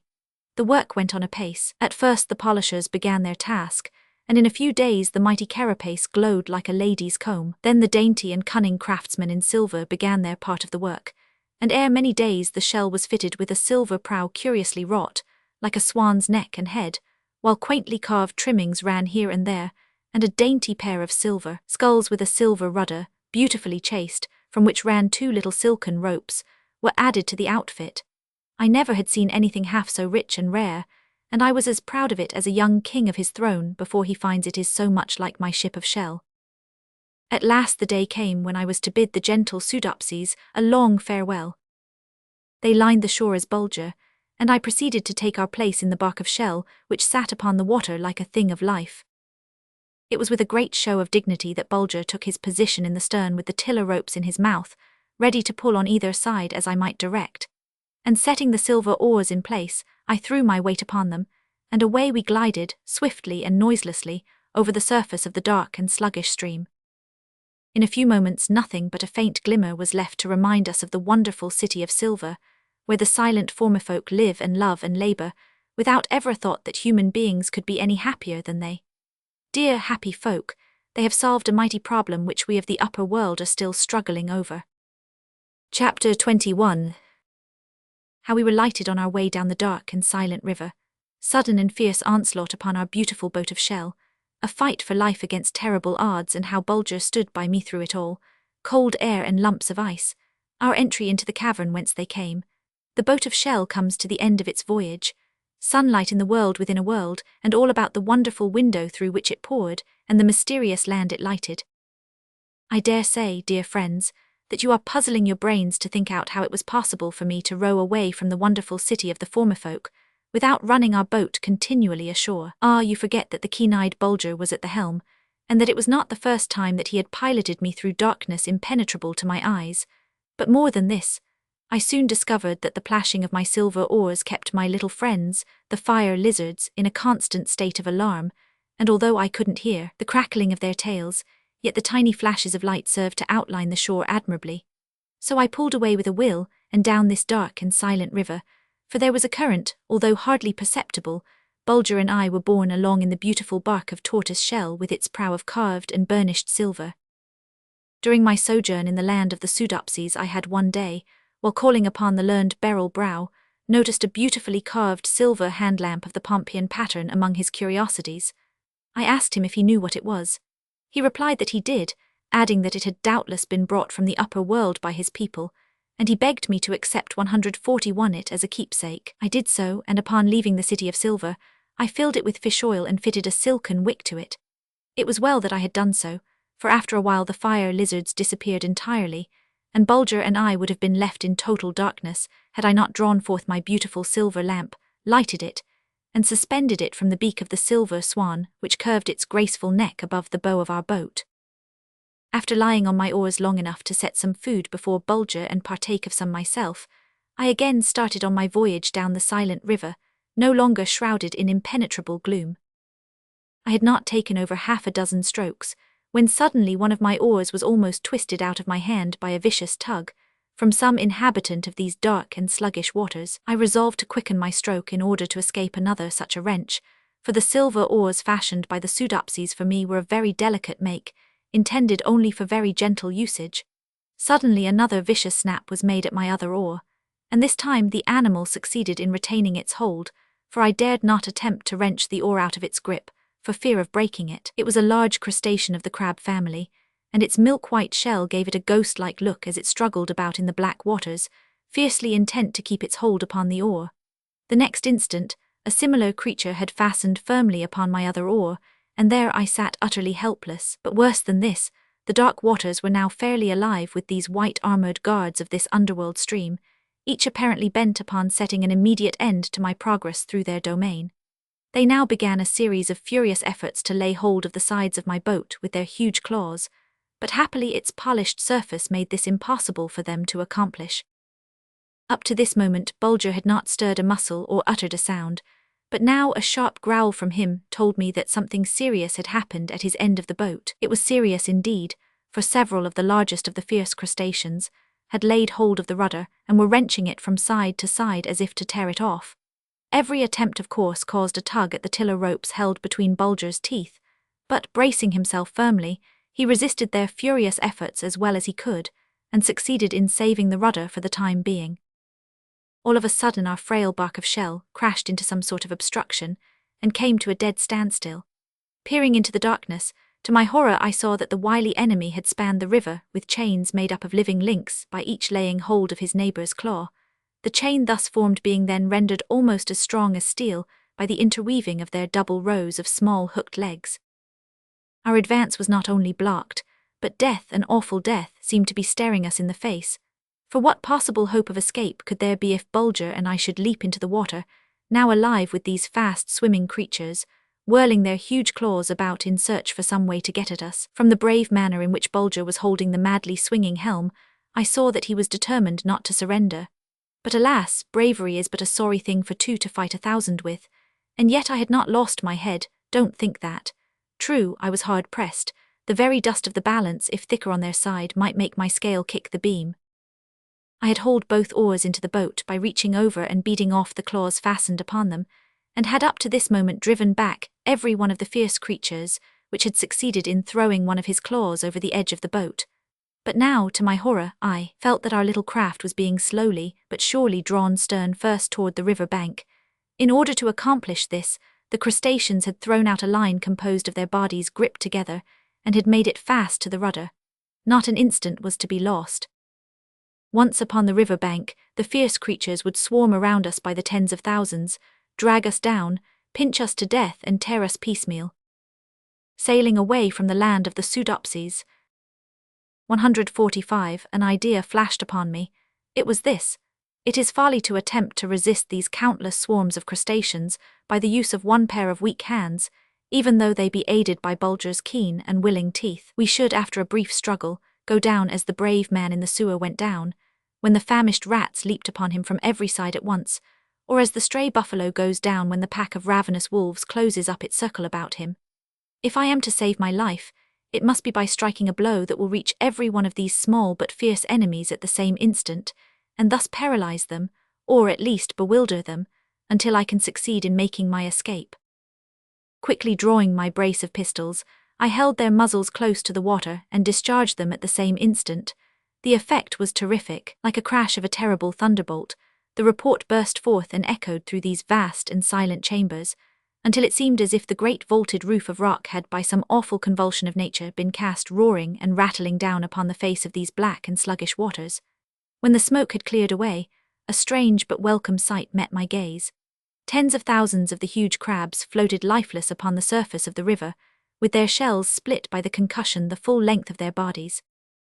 It proved to have been a masterly stroke on my part, and, dear friends, you will believe me when I tell you that I drew a deep breath as I set my silver oars against the thole pins, and having worked my boat clear of the swarms of stunned crustaceans, rowed away for dear life.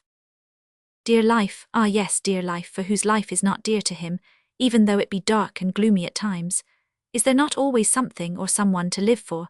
Is there not always a glimmer of hope that the morrow's sun will go up brighter than it did this morning? Well, anyway, I repeat that I rowed away for dear life, while Bulger held the tiller ropes and kept our frail bark of polished shell in the middle of the stream. Whether the air was actually colder, or whether it was merely 146 the natural chill that so often strikes the human heart after it has been beating and throbbing with alternate hope and fear, I couldn't say at the time, but I knew this much, that I suddenly found myself suffering from the cold. For the first time since my descent into the world within a world, the air nipped my fingertips. That soft, balmy, June-like atmosphere was gone, and I made haste to put on my fur-trimmed topcoat, which I had not made much use of lately. At that moment, one of my oars struck against some hard substance floating in the waters. I put out my hand to feel of it. To my great surprise, it proved to be a lump of ice, and very soon another and another went floating by us. We were most surely entering a region where it was cold enough to make ice.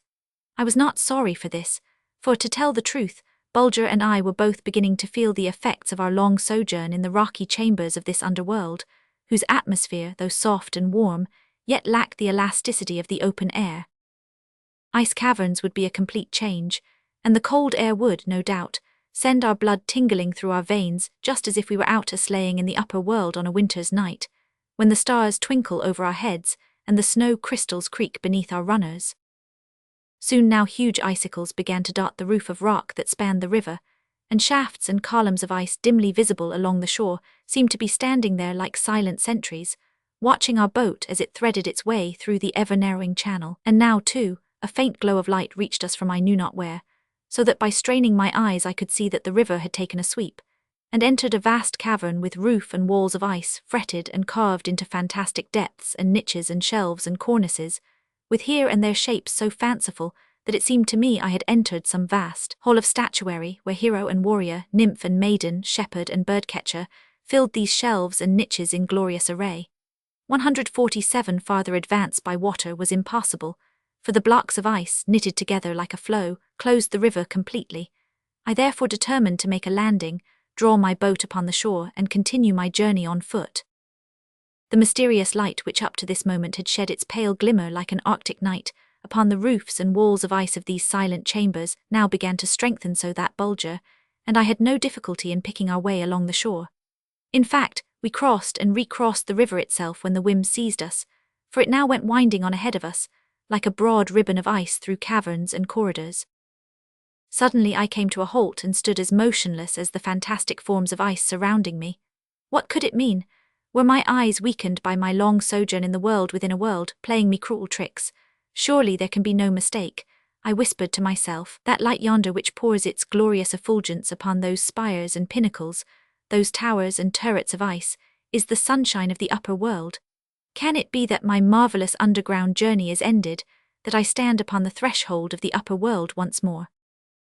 Bulger, too, recognizes this flood of sunshine, and breaking out into a fit of joyous barking, dashes on ahead, to be the first one to feel its gentle warmth after our long journey through the dark and silent passages of the world within a world. But I dare not trust my eyes, and fearing lest he should fall into some ambush or meet with some dread accident, I called him back to me. Together we hurry along as rapidly as possible. Now I note that we are drawing near to the end of the vast corridor through which we have been making our way for some time, and that we stand upon the portal of a mighty subterranean region, lighted with real sunlight. It stretches away as far as the eye can reach, and so high is the roof that spans this vast underworld that I cannot see whether it be of ice or not.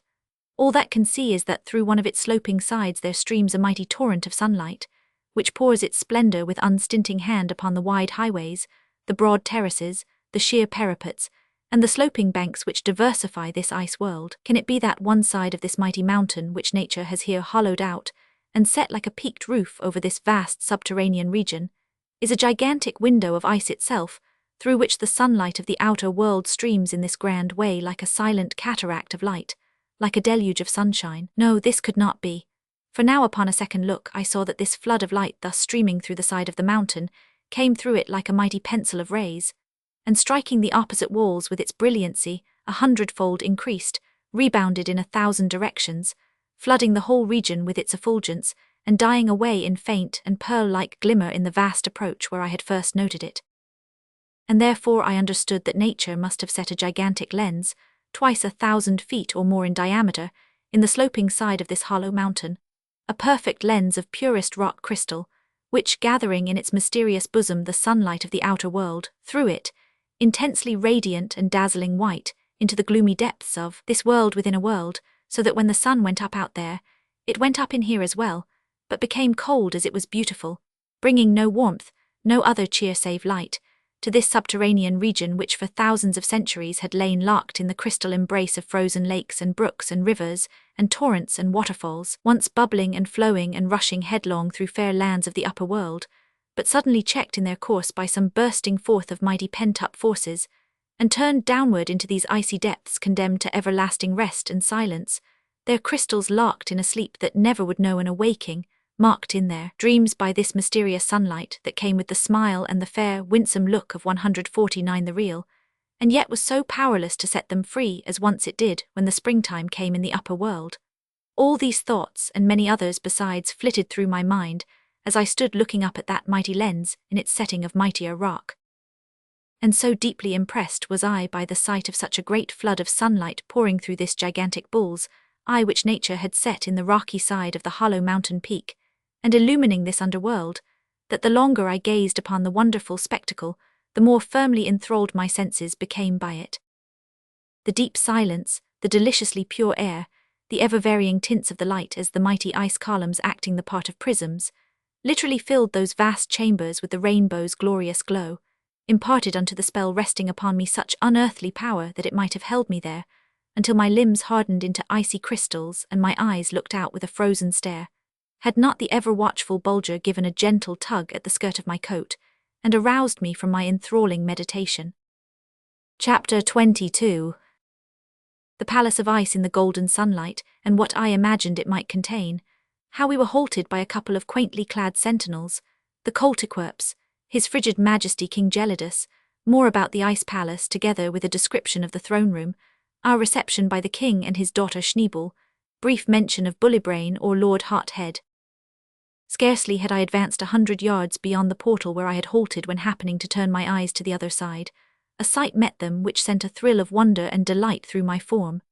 There upon the highest terrace stood a palace of ice, its slender minarets, its high-lifted towers, its rounded turrets, its spacious platform, and its broad flights of steps all glittering in the sunlight, as if gem-studded and jewel-set. It was a spectacle to stir the most indifferent heart, let alone one so full of ardour and buoyancy as mine. But ah, dear friends, even admitting that I can succeed in awakening in your minds even a faint conception of the beauty of this ice palace, as the sunlight fell full upon it at that moment, how can I ever hope to give you an idea of the unearthly beauty of this palace of ice, and its glorious surroundings when the moon went up in the outer world at a later hour, and its pale, mysterious light was poured through the mighty lens in the mountain side, and fell with celestial shimmer upon these walls of ice? But the one thought that oppressed me now was, can this beautiful abode be without a tenant, without a living soul within its wonderful halls and chambers, or may not its dwellers, 151 overtaken by the pitiless cold, sit with wide-opened eyes and icy glare, stark as marble in chairs of ice, white frosted hair pressed against icy cushions, and hands stiffened around crystal cups filled with frozen wine of topaz hue, while the hopper's fingers cling cramped to the wires stiff as the wires themselves, and the last tones of the singer's voice lie in feathery crystals of frozen breath white at his feet. Come what may, I resolved to lift the crystal knocker that might hang on the outer door of this palace of ice and awaken the castellan, if his slumber were not that of death. In a few moments I had crossed the level space between me and the first terrace, which it would be necessary for me to scale in order to reach the second, and then the third upon which stood the palace of ice. Imagine my more than surprise upon finding myself now at the foot of a magnificent flight of steps, hewn into the ice with a master hand, and leading to the terrace above. Springing lightly up this flight with Bulger close at my heels, I suddenly set eyes upon two of the quaintest-looking human beings that I ever remembered seeing in all my travels. They looked for all the world like two big animated snowballs, being clad from top to toe in garments made of snow-white fleece, their skull-caps likewise of white fur, leaving only their faces visible. In his right hand each of them carried a very prettily shaped flint axe, mounted upon a helve of polished bone. Striding up to me, and swinging their axes over my head in altogether too close proximity to my pole to be particularly pleasant, one of them cries out, "Halt, sir, unless his frigid majesty Gelidus, king of the Coltiquerps, awaits thy coming, his guards will, at a signal from us, roll a few thousand tons of ice down upon thee if thou darest proceed another step. Therefore, stand fast and tell us who thou art, and whether thou art expected." "Gentlemen," said I, "kindly lower those axes of yours, and I will convince you that his frigid majesty hath nothing to dream me, for I am none other than the very small but very noble and very famous Sebastian von Troomp, commonly known as Little Baron Trump." "Never heard of thee in all my life," said both of the guards as with one voice. "But I have of you, gentlemen," I continued, for now I recollected what the learned Don Fum had said about the frozen land of the Coltiquerps, or cold bodies, and as proof of my peaceful intent, like a true knight I now offer you my hand, and beg that you will conduct me into the presence of his frigid majesty. No sooner had the guard standing next me drawn off his glove and grasped my hand, than he let it loose again with a cry of fright. "Zounds, man, art thou on fire? Why, thy hand burned me like the flame of a lamp." "Why, no, my friend," said I quietly, "that's my ordinary temperature." "And thy companion hath even a warmer heart than I have," was my reply. "Well, our word for it, little Baron," exclaimed one of the guards with a chuckle, "there will be no place for thee except in the meat quarry. Possibly after thou hast been cooled off for a week or so, his frigid majesty will be able to have thee about." This was not a very cheerful prospect, for I had no particular desire to be laid away in the royal icebox for a week or so. Anyway, the only thing to be done was to insist upon being conducted at once into the presence of the king of the Coltiquerps, and abide by his decision. One of the guards, having saluted me by presenting his battle-axe in real military style, faced about and began to ascend the grand staircase with intent to announce my arrival to his frigid majesty, while the other informed me that he would conduct me as far as the perron of the palace. 153 I was wonderstruck with the beauty of the 3 staircases leading up to the ice palace, massive balustrades with curiously carved balusters springing from towering pedestals, crowned with beautiful lamps, all, I say, all and everything, to the crystal-clear sides of the lamps themselves, was fashioned from blocks of ice. It proved to be a good climb to the top of the 3rd terrace, and I was not put out when the guard solemnly lowered his battle-axe of flint to bring me to a standstill. The sun in the upper world was, no doubt, nearing the horizon, for a deep and beautiful twilight suddenly sank upon the icy dominions of King Gelidus, and, to my surprise and delight, through the great slabs of crystal-clear ice which served for windows to the palace, streamed a soft radiance as if 1,000 wax tapers were burning in the chambers and galleries indoors. It was a sight to gladden the eyes of any mortal, but if I had been spellbound by the beauty of its exterior, how shall I tell you, dear friends, of the curious splendor of the interior of Gelidus, Palace of Ice, as it burst upon me when I had crossed its threshold?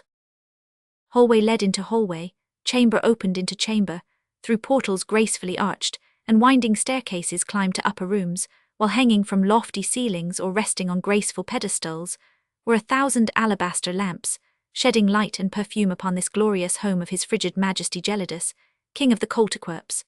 Long rows of retainers, all in snow-white fur, lined the wide hallway, as the guards conducted Bulger and me into the palace and bowed in silence as we passed. To my more than wonder, I saw that the inner rooms were most sumptuously furnished, chairs and divans being scattered here and there, all covered with superb skins of white fur, while the floor, too, was carpeted with them, and as the soft radiance of the alabaster lamps fell upon these magnificent pelts, and set 10,000 jewels in the walls and ceilings of ice, I was ready to 154 admit that I had never seen anything half so beautiful. And yet I was still outside the throne room of His Frigid Majesty. At length we came to one end of a broad hallway, which seemed shut off from the rest of the palace by a wall thickly encrusted with strings of great diamonds, each as big as a goose egg, extending from the ceiling to the floor, and turning back the shimmer of the lamps with such a flood of crystalline radiance that my eyes involuntarily closed before it. Think of my amazement when the two guards, laying hold of this wall of jewels, as I deemed it, drew it to the right and left till there was room for me to pass. What I had taken for a wall of jewels was but a curtain made up of round bits of ice strung upon strings, and hanging like a shower of diamonds there before me, as they glittered in the light of the lamps each side of them. I now stood in the throne room of His Frigid Majesty, the King of the Coltiquerps. Now I realized that what I had seen elsewhere in his palace of ice was in reality but a sample of its magnificence, for here the splendor of King Gelidus' castle burst upon me in its fullest strength. Imagine a great round chamber lighted with the soft flames of perfumed oil, streaming from 100 alabaster lamps, the walls lined with broad divans covered with snow-white pelts, the floors thickly carpeted with the same glorious rugs, while on one side, glittering in the shimmer of the 100 massive lamps, stands the icy throne of the King of the Coltiquerps, decked with snow-white skins, and he upon it with Schneebel, his fair daughter, sitting at his feet, and all around and about him, group-wise, 100 Coltiquerps, the king, the princess, and the courtiers all clad in skins whiter than the driven snow. And you, dear friends, will have some faint idea of the splendor of the scene which burst upon me as the two guards drew aside the strands of ice jewels at the end of the hallway in the Palace of Ice. Like all his subjects, King Gelidus looked out through the round window of his fur hood, just as a big good-natured boy does through his skating cap. The battle for life with the white crabs. 157. The Coltiquerps were not much taller than I, but were very stocky built, so that when broadened out by their thick fur suits, they really took on at times the appearance of animated snowballs. It would be hard for the fingers of the deftest hand to draw faces fuller of kindliness and good nature than those of the Coltiquerps.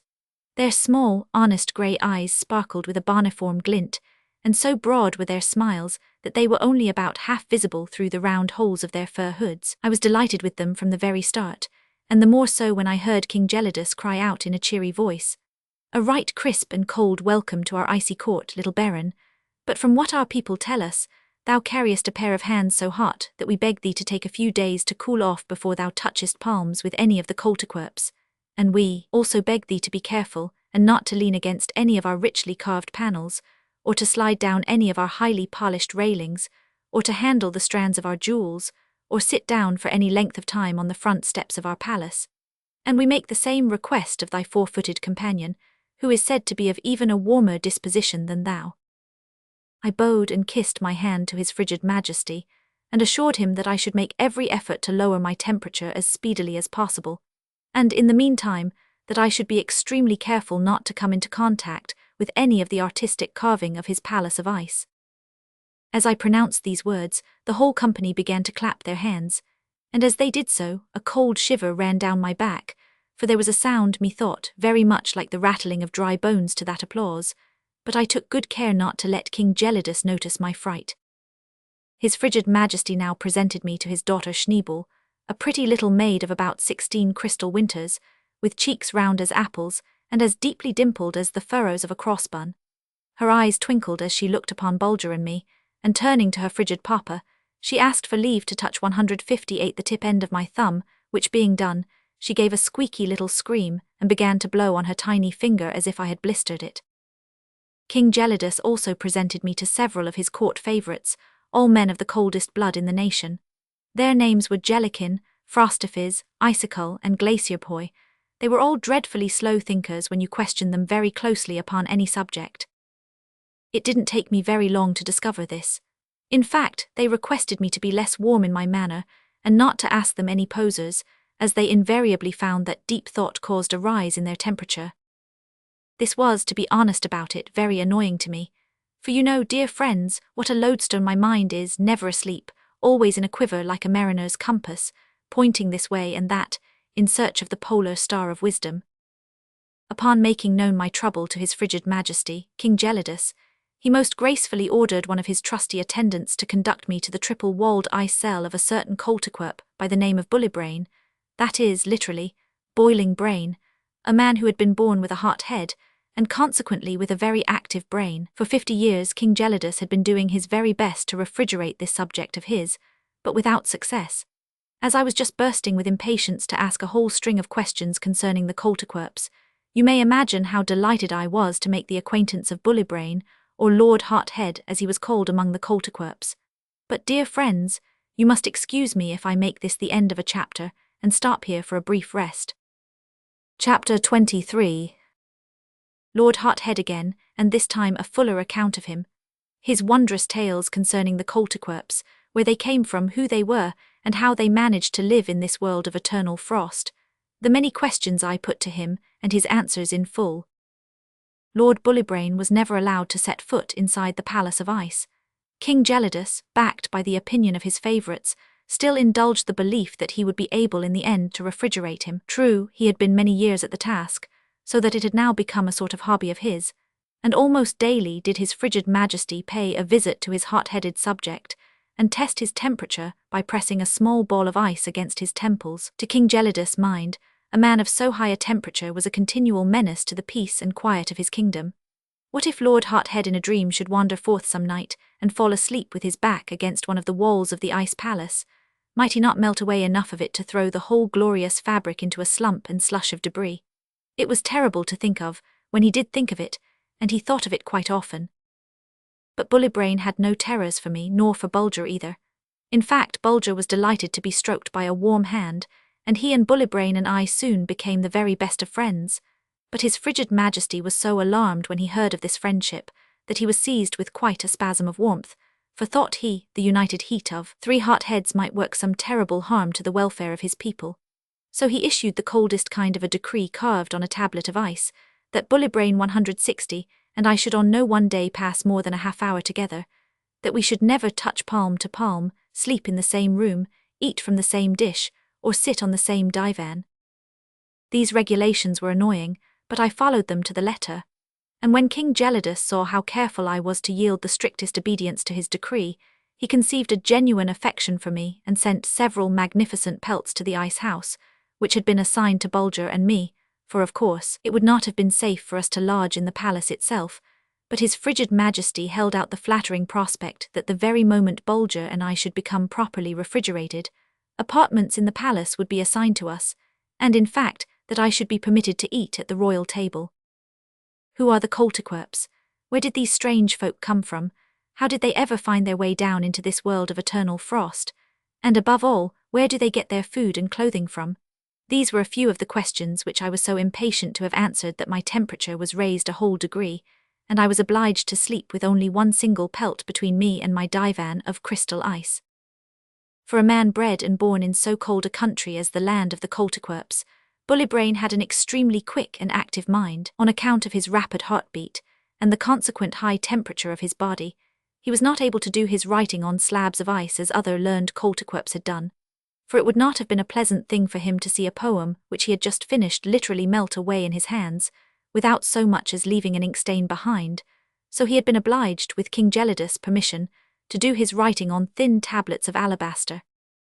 Before he began to talk to me about the progenitors of the Coltiquerps, He showed me a map of the country in the upper world once inhabited by them, and traced for me the course they had sailed upon abandoning that country, and described the beautiful shores they had landed upon in their search for a new 161 home. I saw at a glance that it was Greenland which Bullerbrain was thus unconsciously describing, and knowing as I did that in past ages Greenland had been a land of blue skies, warm winds, green meadows, and fertile valleys, before moving mountains of ice came down from the north and crushed all life out of it, I listened with breathless interest to his wonderful tales of its beautiful lakes, nestled at the foot of vine-clad mountains, all of which Bullerbrain now looked upon in fair visions inherited from his ancestors.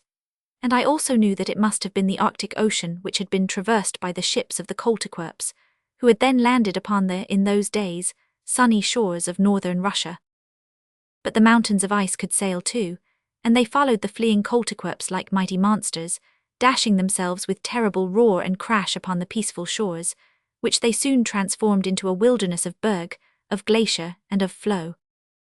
Only a handful of the Koltykwerps survived, and these, in their dumb despair taking refuge in the clefts and caverns of the North Urals, could from their hiding places look upon one of the strangest sights that had ever greeted human eyes.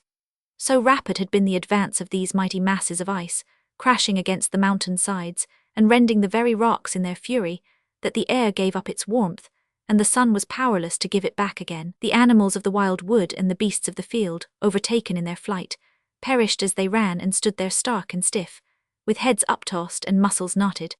Them by the thousands and 10 times thousands, the crushed crystals of the pursuing floods caught up like moss and leaves in a mountain torrent, and packed in every cave and cavern on the way, tearing broader and loftier portals into these subterranean chambers, so that they might do their work the better.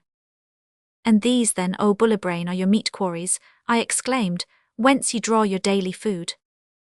162, even so, little baron, replied the hot-headed Koltykwerp, and not only our food, but the skins which serve us so admirably for clothing in this cold, underground world, and the oil too, which burns in our beautiful alabaster lamps, besides 100 other things, such as bone for helves, and handles, horn for needles and buttons and eating utensils, wool for the weaving of our undergarments, and magnificent pelts of bear and seal and walrus, which, laid upon our benches and divans of crystal ice, transform them into beds and couches, which even an inhabitant of thy world might envy. But, O Bullerbrain, I cried out, have ye not almost exhausted these supplies? Will not death from starvation soon stare ye all in the face in these deep and icy caverns of the underworld, visited by the sun's light yet unwarmed by it? Nay, little baron, answered Bullerbrain with a smile almost as warm as one of my own, let not that thought give thee a moment's alarm, for we have as yet barely raised the lid of this icebox of nature's packing. We are not large eaters any way, continued Lord Hothead, for while it is true that we are not indolent people, for his frigid majesty's palace and our dwellings need constant repair, and new hatchets and axes must be chipped out in the flint quarries, and new lamps carved and new garments woven, yet it is also true that we take life rather easy. We have no enemies to slay, no quarrels to settle, no gold to fight over, no land to drive our fellow creatures from and fence in. Nor can we be ill if we were willing to be, for in this pure, cold, crisp air disease would try in vain to sow her poisoned germs, hence needing no doctors, we have none as we have no lawyers either, or merchants to sell us what belongs to us already. His frigid majesty is an excellent king, I never read of a better one. I doubt that his like exists in the upper world, always cool-headed, no thought of conquest, no dreams of power, no longings for empty pomp and show ever enter his mind, since the day his father died, and we set the great Koltykwerp crown of crystal ice upon his cool brow, his temperature has never 163 risen but a half a degree, and that was only for a brief hour or so, and was occasioned by a mad proposal of one of his counsellors, who claimed that he had discovered an explosive compound, something like the gunpowder of thy world, I fancy, by which he could shatter the glorious window of rock crystal, set in the mountain dome of our underworld, and let in the warm sunshine. Did his frigid majesty Gelidus put this daring Koltykwerp to death? I asked. Oh dear no, replied Bullerbrain. He merely ordered him to be refrigerated for so many hours a day, until all his feverish projects had been chilled to death. For no doubt, little baron, a man of thy deep learning knows full well that all the ills which thy world suffers from are the children of fevered brains, of minds made restless and visionary by the high temperature of the blood, which gallops through the approaches to the dome of thought, stirring up wild dreams and visions as thy sun lifts the poisonous vapor from the stagnant pool. The more I listened to Bullerbrain, the more I liked him. The fact of the matter is, I preferred to sit in his narrow cell with its plain walls of ice, lighted up by a single alabaster lamp, and converse with him to loitering in the splendid throne room of his frigid majesty King Gelidus. But Bulger had discovered that the pelts of Princess Schneebel's divan were much thicker, softer, and warmer than the single one allowed Lord Hothead, and therefore he preferred spending his time with her. But fearing lest he might get into mischief, I didn't dare to leave him alone with the princess too long at a time. Chapter 24. Some few things concerning the dear little Princess Schneebel, how she and I became fast friends, and how one day she conducted Bulger and me into her favorite grotto to see the little man with the frozen smile. Something about him, what came of my having looked upon him, quite fully described. At the time of Bulger's and my arrival in the land of the Koltykwerps, the Princess Schneebel was about 15 years of age, and I must say that rarely had it been my good fortune to make the acquaintance of such a sweet-tempered, lovable little creature. She flitted about the ice palace like a beam of sunlight, and there was nothing of the spoiled child about her, although a bit mischievous at times. Her voice was as full of music as a skylark's, and it was not many days before she and I had become the best friends in the world. Now you must know, dear friends, that according to the law of the Koltykwerps, a princess is left absolutely free to choose her own husband, and His frigid Majesty was very anxious that Schneebel should pick hers out as soon as possible. Moreover, the law of the land gave her perfect freedom to choose a husband of high or low degree, provided he was young enough. The way in which a Koltykwerp princess was required to make known her preference was to press a kiss upon the cheek of the young man whom she might settle upon. This ennobled him at once, and he became the heir apparent to the throne of ice, and entitled to sit on its steps until he should be crowned king. Now, His frigid Majesty was delighted to see this friendship, 165, spring up between Schneebel and me, for he hoped to make use of my influence to bring her to set the necessary kiss on some youth's cheek, before I took my departure from the cold kingdom of the Koltykwerps. I gave him the word of a nobleman that I would do my best to carry out his wishes. With Schneebel for a guide, Bulger and I often went for walks through the splendid ice grottos of her father's kingdom, selecting days when the sunlight of the outer world poured strongest through the mighty lens set in the side of the mountain. Then these grottos took on a splendor that my poor tongue is powerless to describe. Their crystal mazes glittered as if their walls were set with massive jewels, most wonderfully cut and polished, and as if their ceilings were fretted with gems so peerless that all the gold of the upper world would fall far short of paying for them. Here, there, and everywhere the skill of the Koltykwerps had carved and chiseled graceful flights of steps, broad landings with majestic columns, and winding corridors lined with long rows of statues, single and group-wise. And ever and anon the visitor came upon a terrace where, seated upon a fur-covered divan, he might look out upon the bewildering beauty of King Gelidus' icy domains, arch touching arch and dome springing from dome, while over and all through the gigantic lens in its granite setting, a mile above our heads, streamed a flood of glorious sunlight, lighting up this world within a world with a radiance so grand and so complete as to seem to be a sun of a far greater splendor than the one that warmed the upper world and bathed it in so many gorgeous hues at morn and eve. Hardly a day went by now that the princess of the Koltykwerps did not surprise either Bulger or me with some gift or other.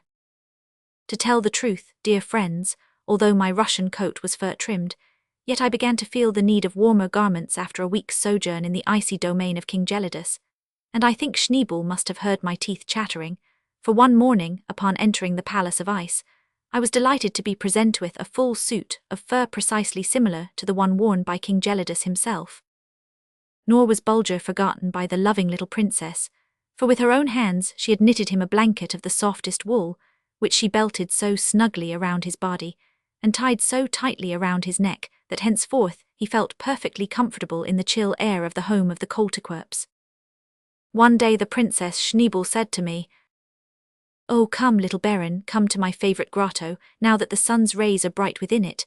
There shalt thou see a wonder." "A wonder, Princess Schneebel?"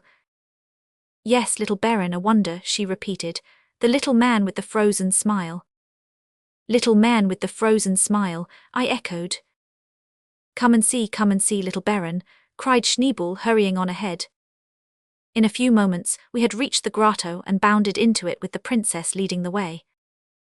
Suddenly she halted in front of a magnificent block of crystal ice, clear as polished glass, and cried out, "There, look, there is the little man with the frozen smile."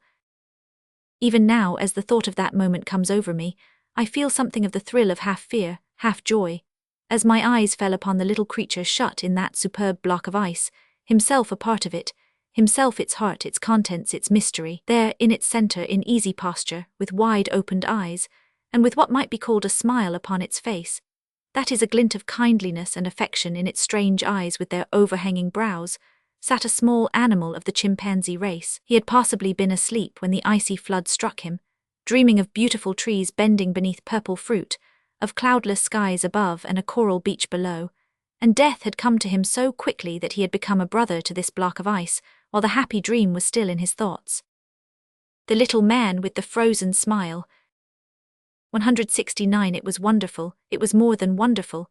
Spellbound by the strange spectacle, I stood there, I know not how long, with my eyes looking into his. At last Schneebel's voice aroused me. "Ha ha," she laughed. "Look, little Baron, Bulger is trying to kiss his poor dead brother." In truth, Bulger did have his nose pressed firmly against the block of ice in his effort to scent the strange animal imprisoned in that crystal cell, so near, and yet so far beyond the reach of his keen scent. "Well, little Baron," cried Schneebel, "did I not speak truly? Have I not shown thee the little man with the frozen smile?" "Indeed thou hast, fair princess," was my reply, "and I cannot tell thee how grateful I am to thee for having done so." Then, as she plucked me by the sleeve, I pleaded, "Nay, gentle Schneebel, not yet, let me bide a bit longer. The little man with the frozen smile seems to beg me not to go. I can almost imagine that I hear him whisper, 'Oh, little Baron, break open the crystal cell of my prison, and take me with thee back to the world of sunshine, back to the land of the orange tree, where the soft, warm winds used to rock me to sleep in the cradle of the swaying boughs, while the wise and watchful patriarch of our flock stood guard over us all.'" Schneebel's big, round, grey eyes filled with tears at these words. "Would that he were alive, little Baron," she murmured, "and that I could give him some of my happiness to pay him back for all the long years he has been spending in his icy prison." In a few moments Schneebel took me by the hand and led me away from the great block of ice with its silent prisoner. My heart was very heavy, and both Schneebel and Bulger did their utmost to divert me, but all to no purpose. 170. Leaving the princess at the portal of the palace, I went to my dwelling, which was ablaze with the soft glow of its alabaster lamps, and there I found a beautiful new pelt spread over my divan, a new gift from King Gelidus. But I could take no pleasure in it. My thoughts were all with the little man with the frozen smile locked in the icy embrace of that crystal mould, which in its cold irony let him seem to be so free and unfettered, and yet held him in such vice-like grip. After a while I dismissed my serving people, and laid me down for the night with my dear Bulger nestled against my breast. But I could not sleep. All night long those strange eyes with their uncanny glint followed me about, pleading strong but silent for me to come again, for me to soften my heart like a child of the sunshine that I was, to shatter his crystal dungeon, and set him loose, to bear him away from the icy domain of the Coltiquerps out into the warm of the upper world. What was I dreaming about? Was he not dead? Had not his spirit left his body thousands and thousands of years ago? Why should I let such wild thoughts vex my mind? What good would come of it? None whatever. I was a reasonable creature, I must not give lodgment within my brain to such silly ideas. The little man with the frozen smile had been, through almost playful fate, laid away in a beautiful tomb. I must not disturb it. No doubt in his lifetime he had been the pet of a noble manor, brought to the Northland from some sunny clime by master of powerful argosy. Let him rest in peace. I must not dare to mar the beauty of his crystal tomb, so gloriously transparent. I was even sorry that Schneebel had led me into her beautiful grotto, and resolved to go thither no more. What poor weak creatures are we, so fertile in good resolutions, and yet so unfruitful of results, planting whole acres with fair promises, but when the tender shoots pierce the ground, turning our back upon the crop as if it didn't belong to us. Chapter 25. A sleepless night for Bulger and me, and what followed it. Interview with King Gelidus. My request and his reply. What all took place when I learned that the king and his councillors had decided not to grant my request. Strange tumult among the Coltiquerps, and how his frigid majesty stilled it, and some other things. Not only had I been unable to sleep, but by my tossing about I had kept poor dear Bulger awake, so that when morning came we both looked haggard enough. I felt as if I had been through a fit of sickness, and no doubt he did too. At any rate, I had no appetite for the heavy meat diet of the Kolterquerps, and seeing me refuse my breakfast, Bulger did likewise. I had promised Schneebel to come early to the palace, for she had a number of questions which she wished to ask me concerning the upper world. "Good morning, little Baron," she cried in her sweetest tones as I entered the throne room. "Didst sleep well last night on the new pelt which Papa sent thee?" I was about to make a reply when Schneebel's hand coming in contact with mine, for we had both removed our gloves in order to shake hands, she uttered a piercing scream, and drawing back stood there blowing her breath on her right palm as she exclaimed, again and again, "Firebrand, firebrand!" In an instant King Gelidus and a group of his councillors drew near, and pulling over their gloves, one after the other laid his hand in mine.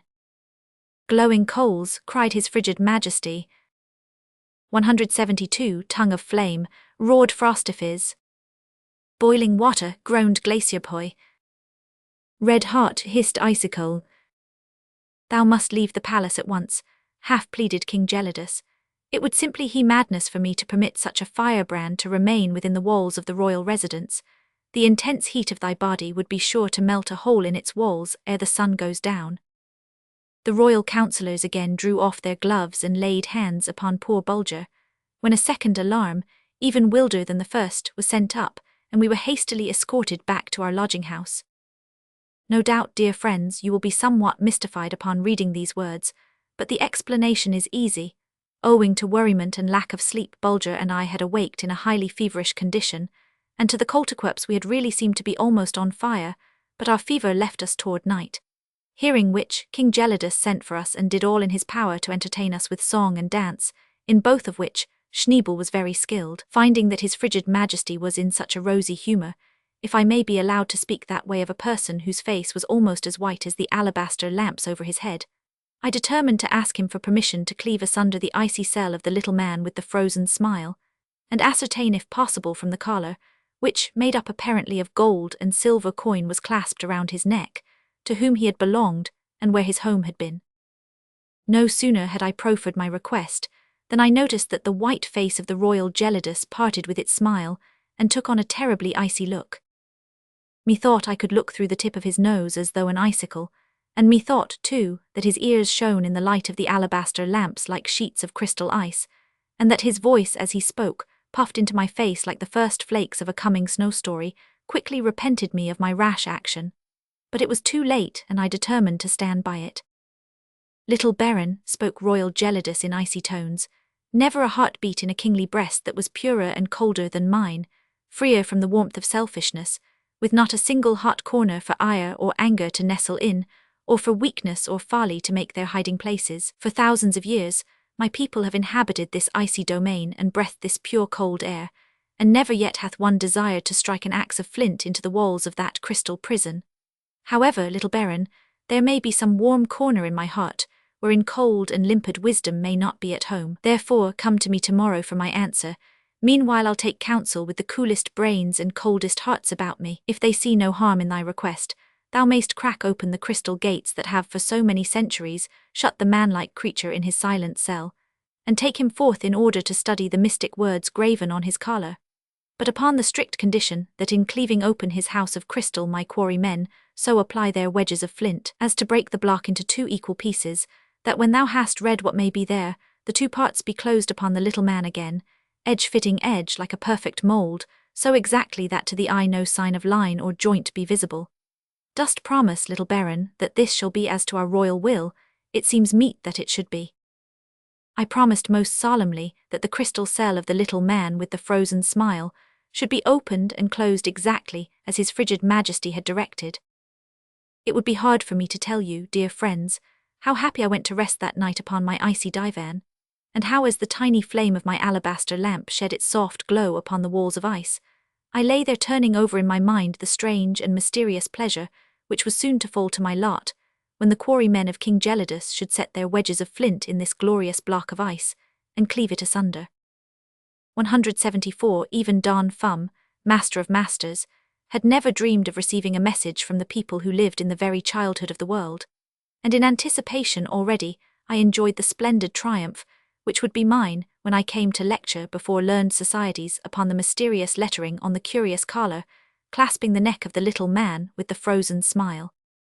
Imagine my anguish then, dear friends, upon receiving a message from King Gelidus the next day that his councillors had with one voice decreed against the opening of the crystal prison which stood in Schneebel's grotto. I was as if smitten with some sudden and awful ailment. I had never felt until that moment how keen the tooth of disappointment could be. I shivered first with a chill that made me brother to the coltiquerps, and then I burned with a fever so raging that a wild rumour spread through Gelidus' icy domain that I was setting fire to the very walls and roof. With wild outcries and faces drawn with nameless dread, the subjects of his frigid majesty rushed pell-mell up the wide flights of stairs leading to the palace of ice, and pleaded for the king to show himself. In cold and frigid majesty, Gelidus walked out upon the platform and listened to the prayers of his people. "We shall burn," they cried. "Our beautiful homes will fall about our ears. These crystal steps will melt away, and all these fair columns and arches and statues and pedestals will turn to water and empty themselves into the lower caverns of the earth. The great window of our sky will fall with awful crash upon our heads, putting an end forever to this fair domain of crystal splendor. O Gelidus, haste thee, ere it be too late. Let the little baron have his way before bitter disappointment transforms his body and limbs into tongues of flame to lick up this magnificent palace in a single night, and dash its 1,000 alabaster lamps to the ground, a heap of sherds, no fragment matching its brother fragment, but all a wretched mass of worthless matter." 175. King Gelidus and his frosty councillors saw that it would be useless to attempt to reason with the people, and therefore turning toward them, he coldly waved his chilly right hand, and with an icy smile spoke frostily as follows: "Go, coltiquerps, to your homes, and be happy. What think you, have I a heated brain? Doth my heart steam with foolishness, that you should think me capable of wishing harm to the tiniest coltiquerp that spins his top of ice in my fair kingdom? Go to your homes, I say. The little baron is already cooling off, for he hath my full consent to cleave asunder the crystal prison of the little man with the frozen smile. There is nothing be frightened about, my children. So eat hearty suppers and sleep soundly tonight, for my royal word for it, by tomorrow morning the little baron will cease to be the least bit dangerous to the peace and welfare of our icy kingdom. A cold good night to you all." In a short half-hour the panic-stricken coltiquerps were all back in their homes again, and when a messenger came from King Gelidus to measure my temperature, he found such a great improvement that he opened his chilly heart and sent me a beautiful present from his treasure house, to wit, a small block of ice, clearer than any gem I had ever seen, in the heart of which lay a glorious red rose in fullest bloom, each velvet petal opened out eagerly. Upon consulting my diary, I found that it was just 6 months to a day since I had left Castle Troomp, and the loved ones sheltered by its time-worn tiles, and cold as was the covering of this thrice beautiful child of the upper world, I clasped it to my breast and shed tears. And this was the way it came about, dear friends, that King Gelidus and his frosty councillors were brought to give their consent to my cleaving asunder the icy prison, wherein lay the little man with the frozen smile. Chapter 26. How the quarrymen of King Gelidus cleft asunder the crystal prison of the little man with the frozen smile, my bitter disappointment, and how I bore it, wonderful happenings of the night that followed. Bulger again proves himself to be an animal of extraordinary sagacity. Bulger and I had little appetite for the dainty breakfast of stewed sweetbreads, which the coltiquerp set before us the next morning, for I knew, and he half suspected, that something important was going to happen, being nothing less than the cleaving asunder of the crystal cell which had held the little chimpanzee a prisoner for so many centuries. Walking beside the merry Princess Schneebel, who was delighted to know that his frigid majesty, her father, had at last yielded to my wishes, Bulger and I set out for the beautiful ice grotto. Behind us walked Frostifiz and Glacierpoi with instructions from the king to supervise the cleaving asunder of the block of ice, and after them came 4 of King Gelidus, quarrymen, 2 bearing flint axes with helves of polished bone, and 2 carrying the flint wedges to be used in the work. We soon entered Schneebel's grotto, and the task was at once entered upon. It seemed to me I could almost see the little man with the frozen smile wink his eyelids as the quarrymen set their wedges in place and began to mark the line of fracture. But of course, dear friends, you know what an imagination I have, especially when I get worked up over anything. So you must 177 take what I say sometimes with a grain of salt, although as a rule you may accept my statements with childlike confidence.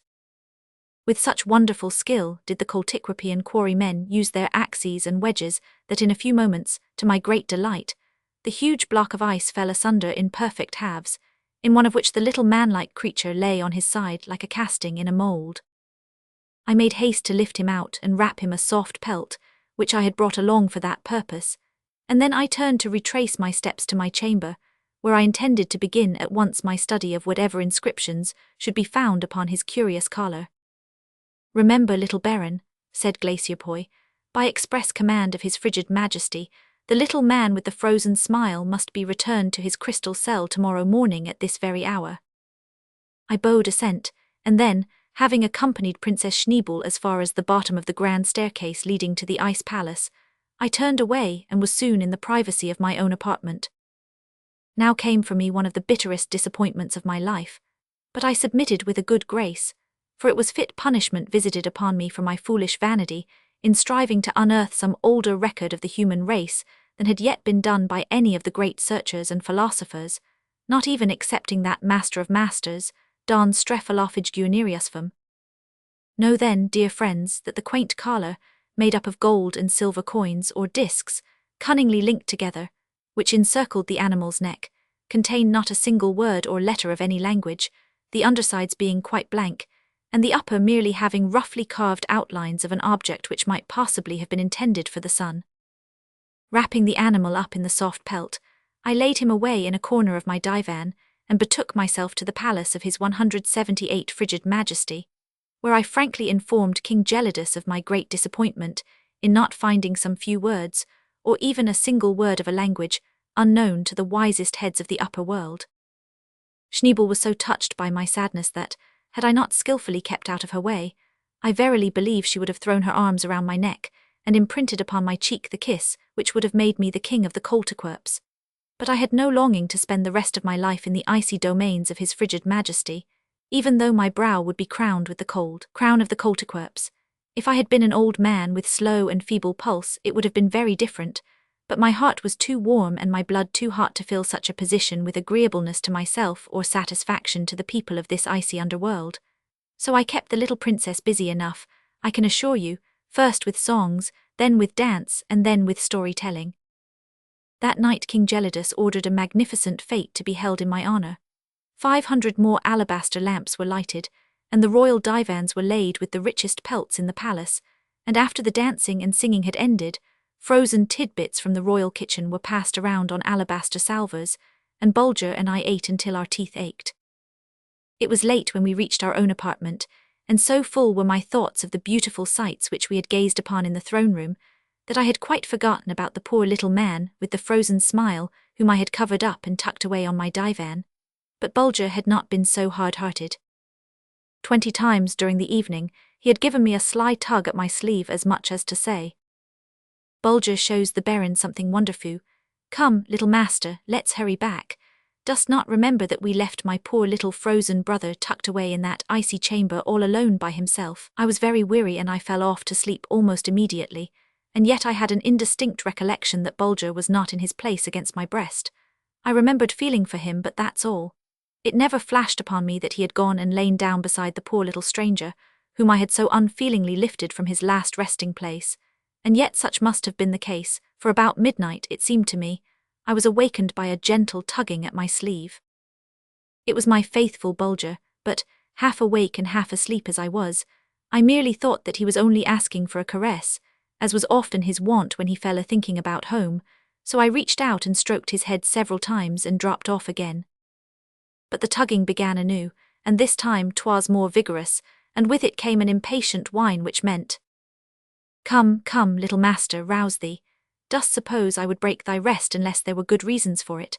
I didn't need a third reminder, but with a single bound landed on my feet, and reaching out for one of the tiny tapers which the Coltiquerps make use of as lighters, I carried the flames from the single lamp burning on the wall to the 3 others hanging here and there. The icy walls of my chamber were now ablaze with light.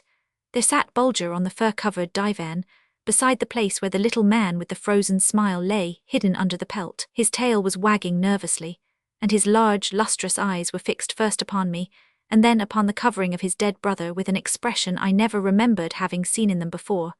And then with a sudden movement he laid hold of the pelt, and drawing it aside showed me. What think you, dear friends, what? I ask in a tone half whisper, half gasp, for now years after I still can feel that wonderful thrill which I felt then. Why, it was alive. That ape-like creature had come to life after his sleep of thousands of years in that narrow, crystal cell. Bulger had lain down beside his frozen brother and warmed him back to life again.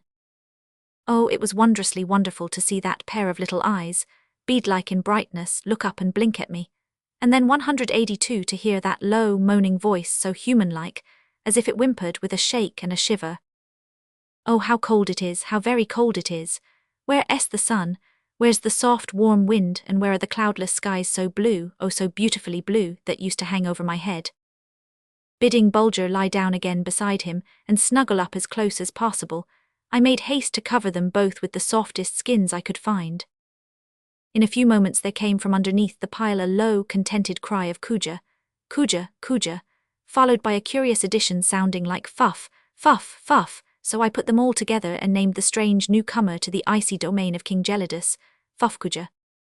Sleep any more that night, not a wink. The same joy came over me that I used to feel on Christmas morning long ago, when Kreese Kringle brought me some wonderful bit of mechanism moved by a secret spring, for I always scorned to accept ordinary toys like ordinary children, and oh, how longed for the morning when it would be time for me to bundle up the little man, no longer him with the frozen smile, but Fuffkuja, the live boy from far away, with his curious little face screwed up into such a funny look, and carry him to the palace. How delighted Schneebel will be, thought I, and King Gelidus too, how he will unbend from his frigid majesty as he watches the antics of Fuffkuja, and how pleased all the dignified Coltiquapians, including even Frostafizz and Glacierpoi, will be when I tell them that the little man with the frozen smile has come to life again. What crowds of Coltiquerps, men, women and children, will rush up the long flights of steps leading to the Ice Palace, begging and entreating King Gelidus to let them have just a little look at Fuffkuja, the little man set free from his icy cell by the famous traveller, Baron Sebastian von Troomp. Chapter 27. Excitement over Fuffkuja. I carry him to the court of King Gelidus, his instant affection for Princess Schneebel. I am accused of exercising the black art, my defence and my reward, anxiety of the Coltiquerps lest Fuffkuja perish of hunger. This calamity averted, another stares us in the face, how to keep him from freezing to death. I solve the problem but draw upon me a strange misfortune. It all turned out just as I had thought it would. The moment it became known that the little man with the frozen smile had actually come to life, the wildest excitement prevailed in every part of the icy domain of his frigid majesty. I was astounded at the change in the actions of the Coltiquerps. They moved more quickly, they talked faster, they made more gestures than I had ever seen them do before. In some cases, you will hardly believe it, dear friends, I actually noticed a faint glow in the cold cheeks of a few of them. I had hoped to be able to bundle Fuffkuja up warmly and make my escape to the Ice Palace before the people learned of his coming to life, but in vain. When I made my appearance at the door, there was a large crowd of Coltiquerps pushing and pulling in front of my quarters. Most of them were good-natured and cried out, "Show him to us, little Baron, show us the little man with the frozen smile whom thou hast brought to life. Let us look upon his face." "Nay, nay, Coltiquerps," I exclaimed, "it must not be. 180 for his frigid majesty must be the first to look upon Fuffkuja's face. Room for the noble guest of royal Gelidus. In the name of his frigid majesty give way and let me pass." The Coltiquerps showed no inclination to obey.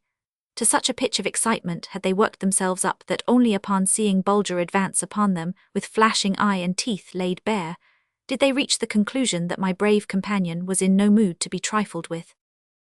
Thwarted in their wild desire to get a peep at Fuffkuja, the Coltiquerps now began to rail at me as I passed them by on my way to the Ice Palace. "Oh ho, master magician! Ha ha, prince of the black art! Boo boo, little wizard!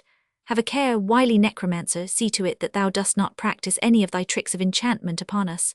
I was glad when the axe-bearer saw my plight, and hurried forward to extricate me from the crowd of angry people. King Gelidus met me at the portal of his Ice Palace, and at his heels came Princess Schneebel, who could hardly wait for her turn to take a look at the curious living creature, which I unwrapped just enough to let her see its nose. The instant Fufkuja set eyes upon the sweet face of the Coltiquapian princess, he stretched out his little arm as a child might to its mother. This sudden show of affection caused Schneebel the liveliest pleasure, and quickly drawing off one of her gloves, she reached out and stroked the animal's head. But at the touch of those, to him, icy little fingers, he uttered a low wail and drew back underneath the warm pelt in which he was snugly wrapped.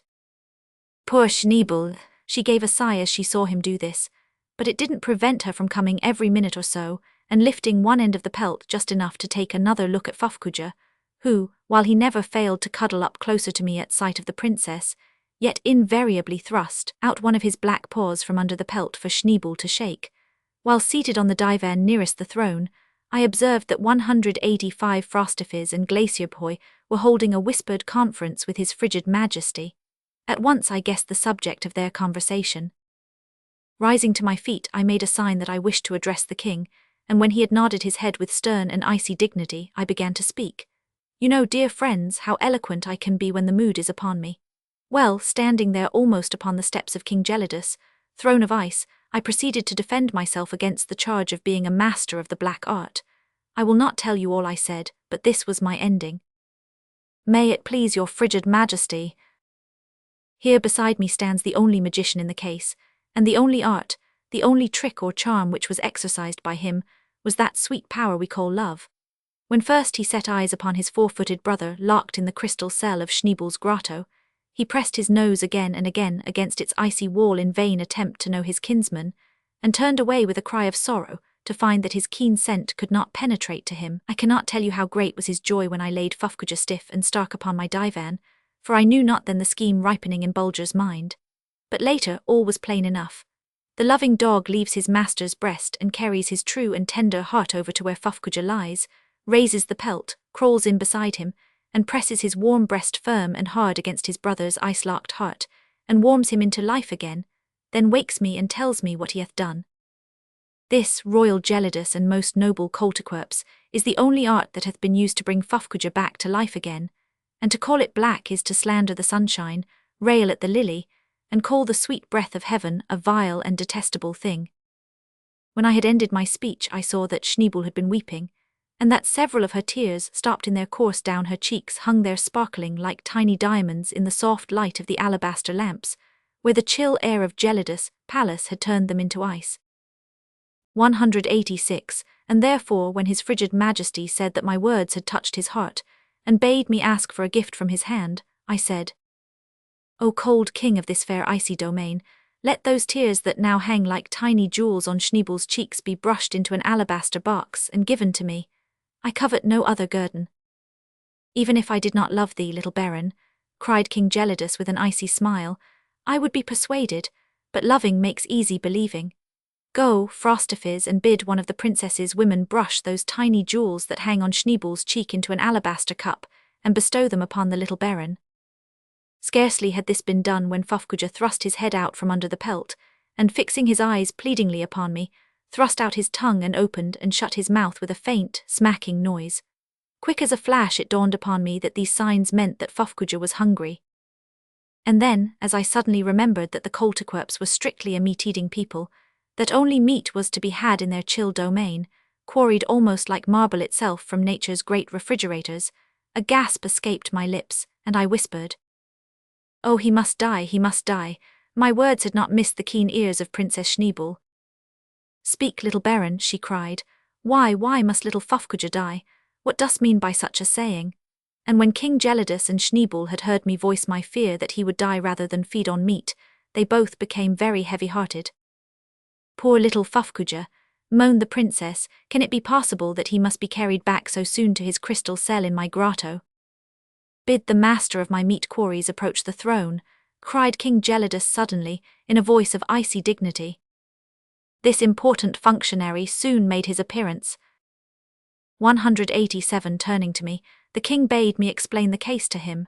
This I did in a few words, when, to the great joy of all present, the master of the meat quarries spoke as follows.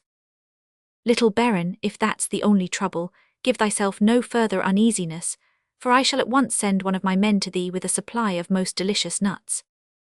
Delicious nuts, I repeated in a tone of amazement.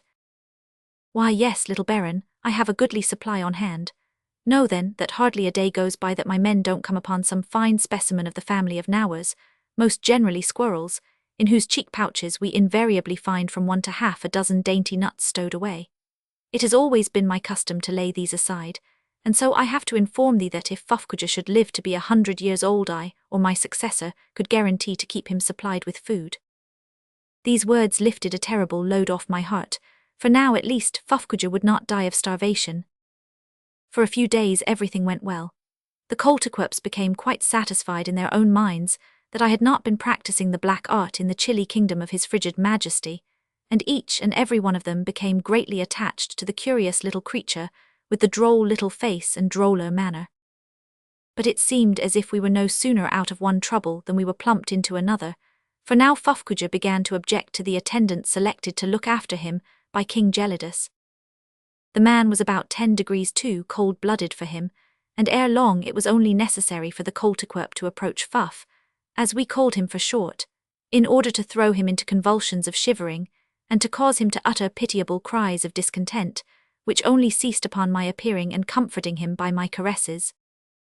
I now set to work to devise some way to make Fuff's life more agreeable to him, for everybody seemed to hold me responsible 188 for his well-being. 10 times a day came messengers from King Gelidus or from Princess Schneebel to ask how he was getting on, and whether we were keeping him warm enough, whether he had all he wanted to eat, whether he had pelts enough on his bed, nor was it an unusual thing to have a score or more Coltiquerpian mothers call at my quarters during a single day with advice enough to last a month, and therefore was it that, with a view to providing him with a warmer room to sleep in, I ordered a divan fitted up for him in a smaller chamber opening into mine, upon the walls of which I directed half a dozen of the largest lamps to be hung. The consequence was that the walls began to melt, hearing of which, consternation spread throughout the icy domain of his frigid majesty, for to the mind of a Coltiquerp heat powerful enough to melt ice was something terrible. It was like the dread of earthquake shock to us, or the fear of flood or flame. It was something that filled their hearts with such terror that in their dreams they saw the solid walls of the ice palace melt asunder and fall with a crash. They could not bear it, and so King Gelidus put forth the decree that if there were no other way to keep Fufcoojah alive, then must he die. Hearing this, an awful grief came upon poor Schneebel's heart, for she had learned to love little Fuff very dearly, and it set a knife in her breast to think of losing him. "Never, never," she cried, "shall I be able to set foot within my grotto if Fufcoojah is put back into his crystal prison again, with his frozen smile on his face as once used to be." And seeking out her royal father, she threw herself at his knees and spoke as follows. "O heart of ice, O frigid majesty, let not thy child die of grief. There is an easy way out of all our trouble with dear little Fufcoojah."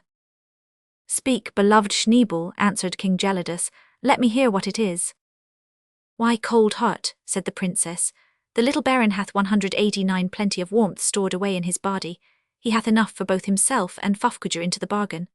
Therefore, frigid father, command that a deep, warm hood be made to the little baron's coat, and that Fufcoojah be placed therein and be borne about by the little baron wherever he goeth. He will soon grow accustomed to the slender burden, and note it no more."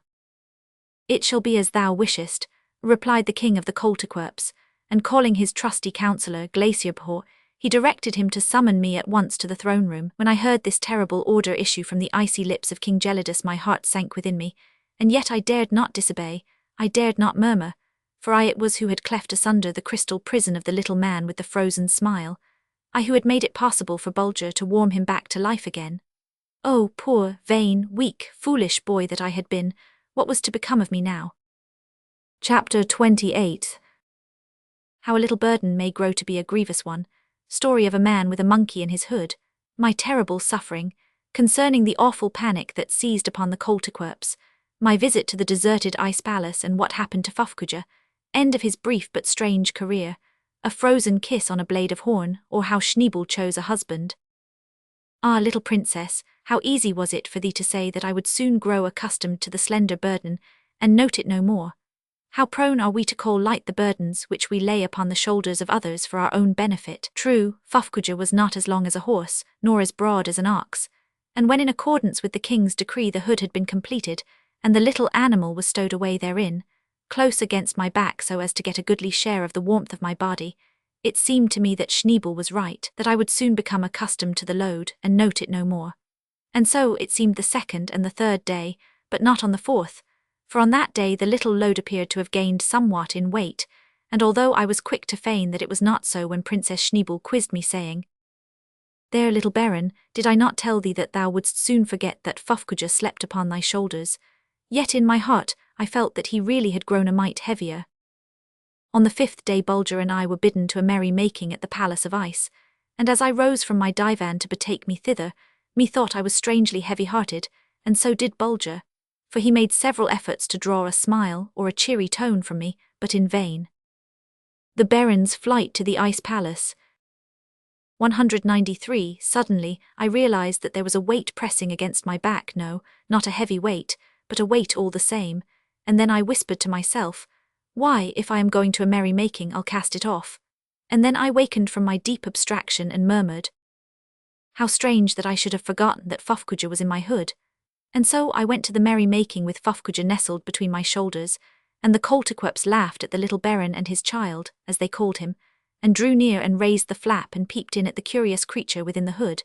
And when Fufkuja felt their icy breaths, he buried his nose in the fur and sighed and whimpered. Then, for a moment, when the Princess Schneebel came and sat beside me and praised me for my readiness to carry out her wishes, and thanked me so sweetly for my goodness to her, I forgot all about the little load laid upon me, and I ate the frozen tidbits from the royal kitchen, and laughed and joked with Lords Frostifizz and Glacierpoi, just as had been my wont before Gelidus had decreed that Fufkuja should make his bed on my shoulders. But when the fete was over, and I stepped from the broad portal of the Ice Palace, and looked up at the mighty lens set in the mountain side, through which the moonlight of the outer world was streaming in subdued but glorious splendor, I suddenly felt my legs bend under me. I staggered from right to left, I clutched at shadows. I was, it seemed to me, about to be crushed beneath a terrible burden. I quickened my pace, I broke into run, I threw my arms into the air as if I would cast off the weight that was smothering me. And so I came to my lodging puffing, panting, gasping. "Why, what a fool am I," was my first word when I had got my breath. "It's only little Fufkuja on my back, stowed away in my fur hood. I must be beside myself to have thought that a great monster was seated there, and that he was gradually 194 pressing me down, crushing the life out of me by degrees, flattening me to the very ground, and I not able to escape from his terrible embrace or to squirm out from under his awful limbs wrapped around my neck and body. All night long this monster was clinging to me, and urging me to a faster pace up and down, across and around, I knew not where, on bootless errands, ending only to begin again, on searches after nothing hidden nowhere, trying 1,000 lids and finding every one locked, returning home only to go forth again, up and away and out on interminable highways vanishing in a point far on ahead, with that grievous burden forever on my shoulders growing heavier and heavier, till it seemed that I must go down with it into the dust. But no, it knew full well that it must not ride me to the death, so when I was ready to drop, it threw off part of its weight to give me courage to begin again. When the morning came, my pulse was galloping and my cheeks were on fire. I could feel the blood pounding against my temples, and it was natural that my face should be crimsoned over with the flush of fever. Half in a daze I walked forth toward the grand staircase leading up to the Ice Palace, when suddenly I was startled by a fearful scream. I halted and looked up, when another and another burst upon my ears.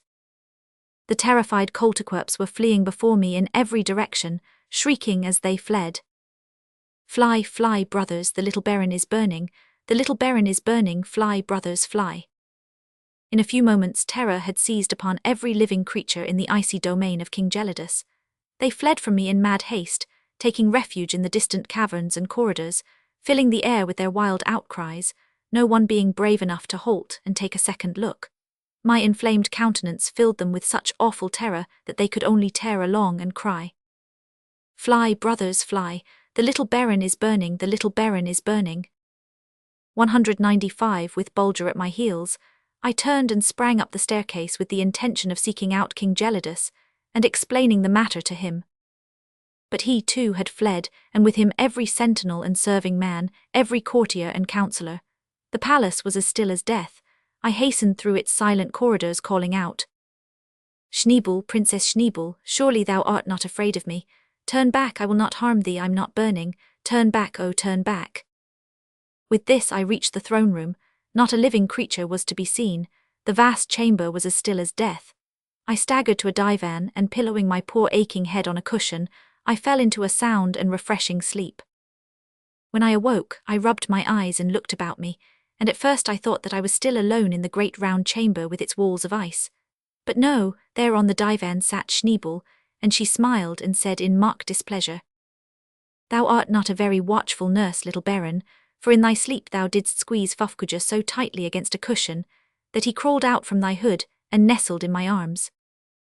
"In thy arms, Schneebel," I exclaimed breathlessly, for I feared for the worst, and springing up I drew aside the soft pelt which she had wrapped around Fuffcoojah, and there he lay dead. Poor little beast, he had been so happy to crawl into the arms of one he loved so dearly, and had cuddled up closer and closer to her in search of greater warmth, but only to come nearer and nearer to a heart that could not warm him, and so the insidious chill of death, which bringeth sweet and pleasant drowsiness with it, had stole over him and he had died.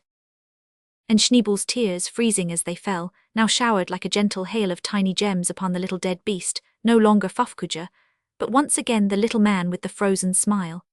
Presently the Coltiquerps recovered from their senseless fear, and first one by one, and then group-wise, they returned to their homes, King Gelidus and his court coming back too, to the fair palace which they had abandoned in their wild fright when the cry had gone up that the little Baron was burning. Everybody was sorry to hear that Fuffcoojah had died the second time, and many were the frozen tears that dropped from the chilly cheeks of the Coltiquerps as they looked upon the little man with the frozen smile as he lay on the white pelt beside the Princess Schneebel. That day we bore him back to the ice grotto, and having laid him in the hollow moulded by his body in the crystal block, it was closed again so skillfully by the king's quarrymen that no eye was keen enough to note where the cleavage had been, and the same uncanny glint was in his eyes.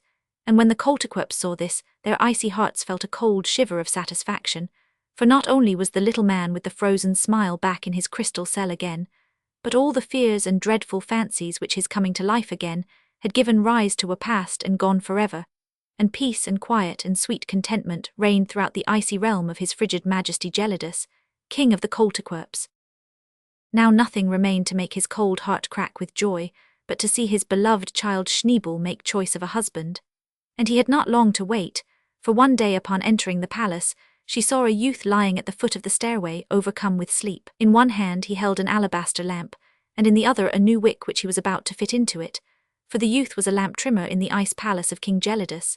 And when the Princess Schneebel saw him lying there overcome with sleep, she stooped and kissed him on the cheek, and passed on without another thought about the matter, one way or the other. And the kiss froze on the cheek of the lamp trimmer, where Schneebel had pressed it. Death of Fuffcoojah. 199. Presently King Gelidus came tramping into the hallway with his breath white upon his beard, and he saw the youth lying there, and the frozen kiss on his cheek, and he bade Glacierpoy scrape the delicate frost crystals from the youth's face with a blade of polished horn. "What hast there, father of mine?" asked the princess when she saw him bearing the blade of horn along so carefully. "A kiss which someone pressed upon the cheek of one of my lamp trimmers, now lying on the staircase overcome with sleep," replied King Gelidus in ringing, icy tones.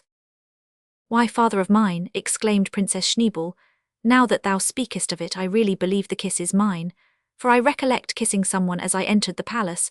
I was deep in thought, but no doubt the youth pleased me as he lay there, asleep with lamp in one hand and wick in the other." And that lamp trimmer trimmed no more lamps in the ice palace of his frigid majesty Gelidus, king of the Coltiquerps. No doubt he made Schneebel a very good husband, and I'm quite sure that she made him a good wife.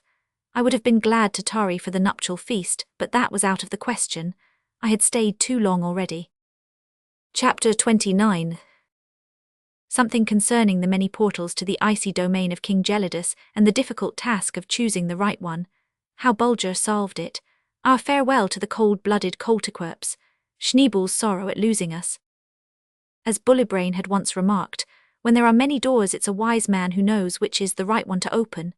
And this I found to be the case when I attempted to take my departure from the icy domain of his frigid majesty, Gelidus, king of the Coltiquerps, for there was a baker's dozen of galleries, in each of which upon exploring it I came, after a tramp of half a mile or so, up against a lofty gate of solid ice, curiously carved and fitting the end of the gallery as a cork does a bottle.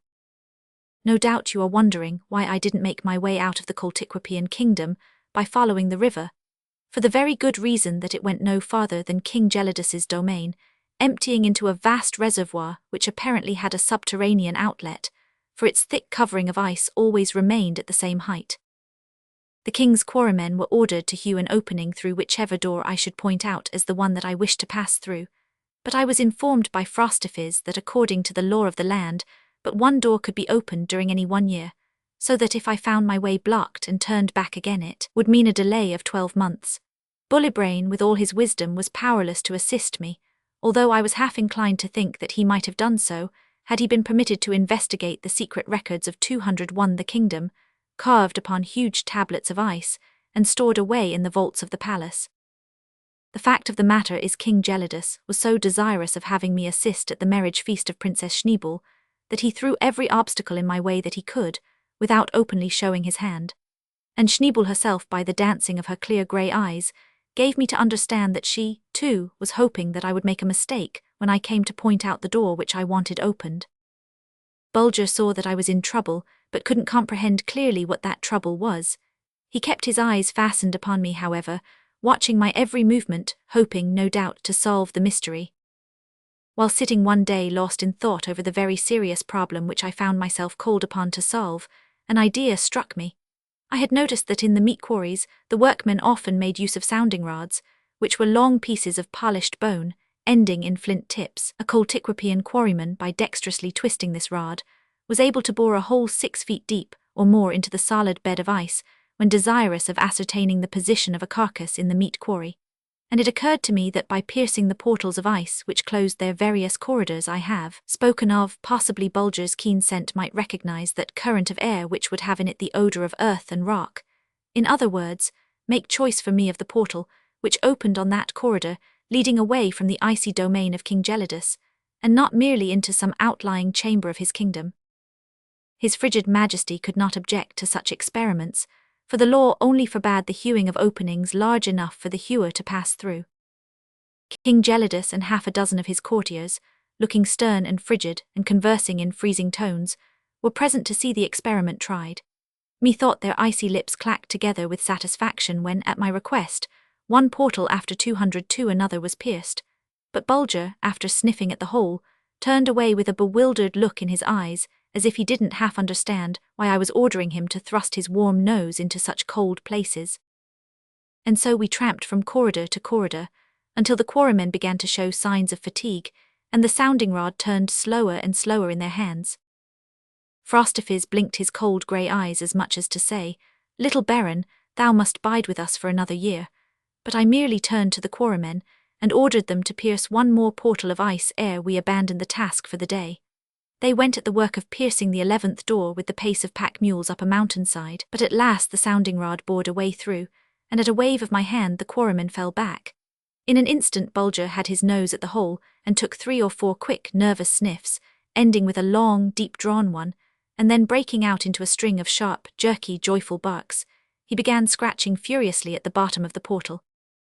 "Your frigid majesty," said I, with a low and stately bend of my body such as only those born to the manor can make, "by this portal, at the coming of tomorrow's sun, I shall pass from your majesty's icy dominion." And when Frostiphis and Glacierboy heard these words of mine uttered so loftily, their eyes gleamed cold as steel, and they followed the king in silence back to the palace of ice.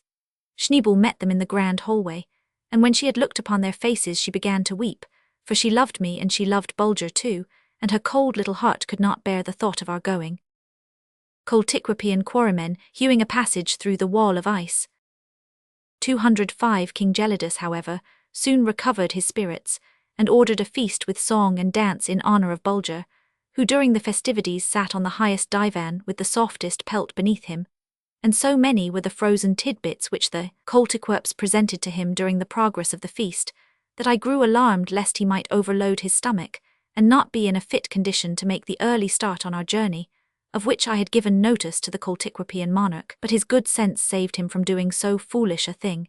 In fact, I was greatly amused to see that, while he accepted every tidbit handed to him, and solemnly went through the motions of chewing it, yet watching his chance, he slyly dropped it out of his mouth and flirted it aside with his paw. Thus was spent our last night at the icy court of his frigid majesty, and on the morrow the Coltiquerps collected in great crowds on the different terraces to say goodbye. I pressed a kiss on the cheek of Princess Schneebel, and when it had turned to ice crystals, one of her men brushed it into an alabaster box. Prince Chilichops, the former lamp trimmer, was on hand with the rest of the Coltiquapian nobles, but I flattered myself that Schneebel loved me better than she did him. However, I wished him joy, and gripped his cold palm with such warmth that he stood blowing it for a whole minute. When we reached the lofty portal, we found that the quarrymen had already hewn a passage through it, and nearby I observed a pile of massive blocks of ice, crystal clear. These, when Bulger and I should pass through the opening, were to be used in walling it up again. And when I saw this pile of blocks and remembered the solid workmanship of the Coltiquapian quarrymen, the thought flitted through my mind: suppose Bulger hath not chosen wisely, what use would there be in turning back? For my own weak hands would be powerless against a wall built of such blocks, and knock I ever so loud, how could the sound ever traverse this long and winding corridor and reach the ear of a Coltiquap? No, said I to myself, if Bulger hath not chosen wisely, it will be goodbye to both upper and under worlds. And then, bearing an alabaster lamp in one hand and in the other holding the cord which I had tied to Bulger's collar, I stepped through the narrow passage hewn by the quarrymen, and turned my back forever on the cold dominion of Gelidus, king of the Coltiquaps. Once I haltingly looked back. I could see nothing, but I could hear the sharp click of the flint axes as the quarrymen closed up the door that shut me out from so many cold but loving hearts. And then I drew a long breath and went on my way again. And that was the last I ever saw of the Coltiquaps save in day dream or night vision. The wonderful ride on the block of ice. Chapter 30. All about the most terrible but magnificent ride I ever took in my life. 90 miles on the back of a flying mass of ice, and how Bulger and I were landed at last on the banks of a most wonderful river. How the day broke in this underworld. Had my hand at that moment not grasped a cord tied to the neck of my wise and keen-eyed Bulger, I really believe I would have come to a halt, faced about, retraced my steps, and begged the inhabitants of this crystal realm to admit me once more into the cold kingdom where Gelidus held his icy court. For a sudden fit of depression came upon me as the chilly air struck against my cheeks, and I saw the deep darkness made visible by the tiny flame of my alabaster lamp. Cold though it might be, I would have sunshine in the icy land of the Coltiquaps, but now how could I tell what fate awaited me? Luckily, I had asked the captain of the meat quarries to allow me to retain one of his sounding rods with its flint point, for I feared lest in descending some icy declivity I might fall and bruise, or even break, a limb. I was determined to advance cautiously along this icy passage, shrouded as it was in impenetrable gloom, and so different from the broad and polished pavement of the marble highway. And hence, hanging the lamp about my neck, I proceeded to make use of the sounding rod as an alpenstock, for which purposes it was admirably adapted. Suddenly Bulger halted, gave a low whine of warning, and turned back.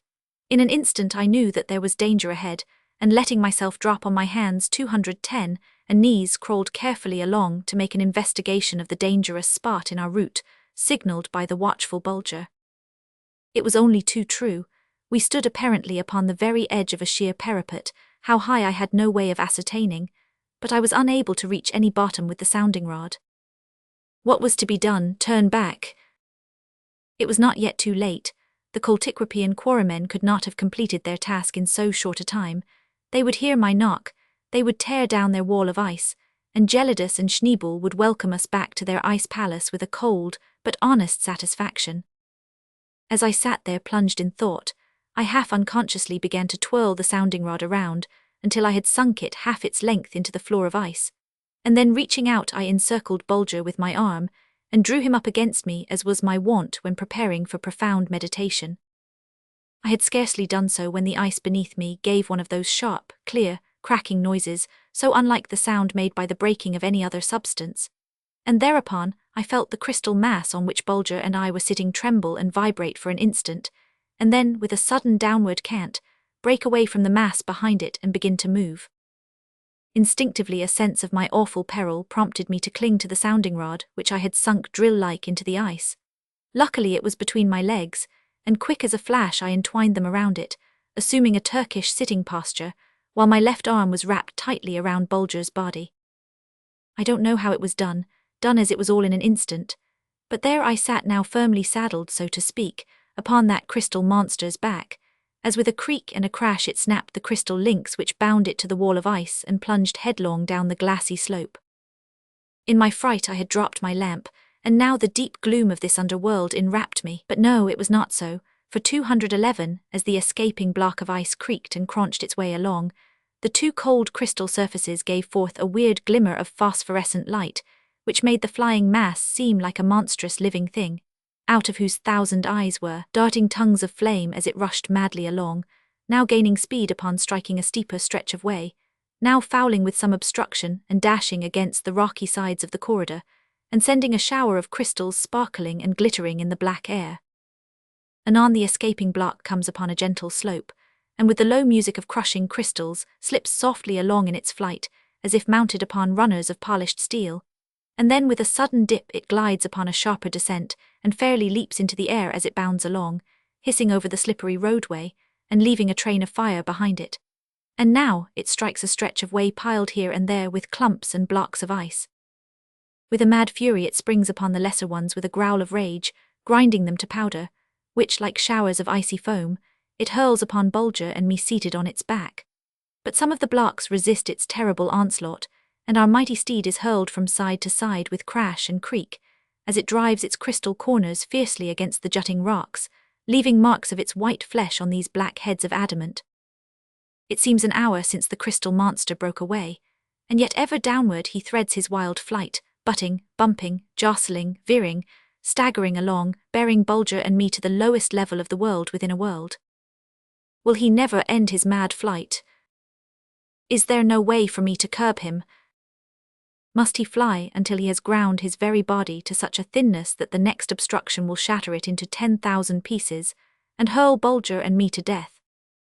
As these thoughts are flitting through my mind, the flying 212 mass takes one last mad plunge which lands it on an almost level stretch of roadway, and by the different sound given out by the sliding block, I know that we have left the regions of ice behind us, and that our crystal sledge is gliding gently along over a track of polished marble. But mile after mile it still glides along, gently, softly, silently, and then I dare to think that our lives are saved. But so terrible had been the strain, so fearful the anxiety, so exhausting the effort necessary to hold my place on the block of ice, and keep my beloved Bulger from slipping out of my arms, that I fell backward into a dead faint as the gliding mass came at last to a standstill. I think I must have lain there a good half-hour or so, for when I came to myself Bulger's frantic joy told me that he had been terribly wrought up over me, and the moment I opened my eyes he began to shower caresses on my hands and face in most lover-like style. Dear, grateful heart, he felt that he owed his life this time to his little master, and he wanted me to understand how thankful he was. The moment Bulger's nerves had recovered from the shock occasioned by my prolonged faint, I reached for my repeater and touched its spring. It registered 1 hour and a half since we had stepped through the icy portal of King Gelidus' domain, allowing a half-hour for the time I lay unconscious. It showed that our mad descent on the back of the crystal monster had lasted quite a full hour, and reckoning the average speed of the escaping mass of ice to have been 1.5 miles a minute, that we were now in the neighborhood of 90 miles away from the cold kingdom, where Gelidus sat on his icy throne, and Princess Schneebel at his feet with Chilichops beside her. It was with great difficulty that I could rise to my feet, so stiffened were my joints and knotted my muscles after that terrible ride, every instant of which I expected to be dashed to pieces against projecting rocks, or torn to shreds by being caught between the fleeing monster of ice and the gigantic icicles, hanging from the ceiling like the shining teeth of some huge creature of this under. The tropics of the under were, but could it be, dear friends, that Bulger and I had only escaped a quick and merciful ending to be brought face to face with a death 10 times more terrible, in that it was to be slow and gradual, denied even the poor boon of looking upon each other, for darkness, impenetrable, was folded about us, and silence so deep that my ears ached in their longing for some sound to break it. And yet there was something in the sound of my own voice that startled me when I used it. It seemed as if the awful stillness were angered at being disturbed by it, and smote it back into my teeth. Where are we? This was the question I put to myself, and then in my mind I strove to recall every word which I had read in the musty pages of Don Fum's manuscript concerning the world within a world. But I could recollect nothing to enlighten me, not a word to give me hope or cheer, and I was about to cry out in utter despair when, happening to raise my eyes and look off in the distance, I saw what seemed to me to be a jack-o'-lantern dancing along on the ground. It was a strange and fantastic sight in this region of inky darkness, and for a moment I stood watching it with bated breath and wide-opened eyes. But no, it could not be a will-o'-the-wisp, for now the faint and uncertain glimmer had increased to a mild but steady glow, reaching away off in the distance like a long line of dying campfires, seen through an enveloping mist. But in a moment's time, this wide encircling ring of light had so increased in brightness that it looked for all the world like a day in the land sunshine. And here and there where its mild effulgence overcame the darkness of this subterranean region, I caught sight of walls and arches and columns of snow-white marble, and then as I called to mind Don Fum's mysterious reference to sunrise in the lower world, I swung my 216 hat and gave a loud cry of joy, while Bulger waked the echoes of these spacious caverns by his barking. I tell you, dear friends, not until you have been in just such a plight can you know just how such a rescue feels. And now, no doubt, you are a bit anxious to know what sort of a sunrise could possibly take place in this underworld miles below our own. Well, when you have travelled as many miles as I have, and seen as many wonders as I have, you'll be ready to admit that wonders are quite as commonplace itself. Know then that this vast region of the world within a world was girt round about by a broad and placid stream whose waters swarmed with vast numbers of gigantic radiate animals, such as polyps, sea urchins, Portuguese men-of-war, sea anemones, and the like.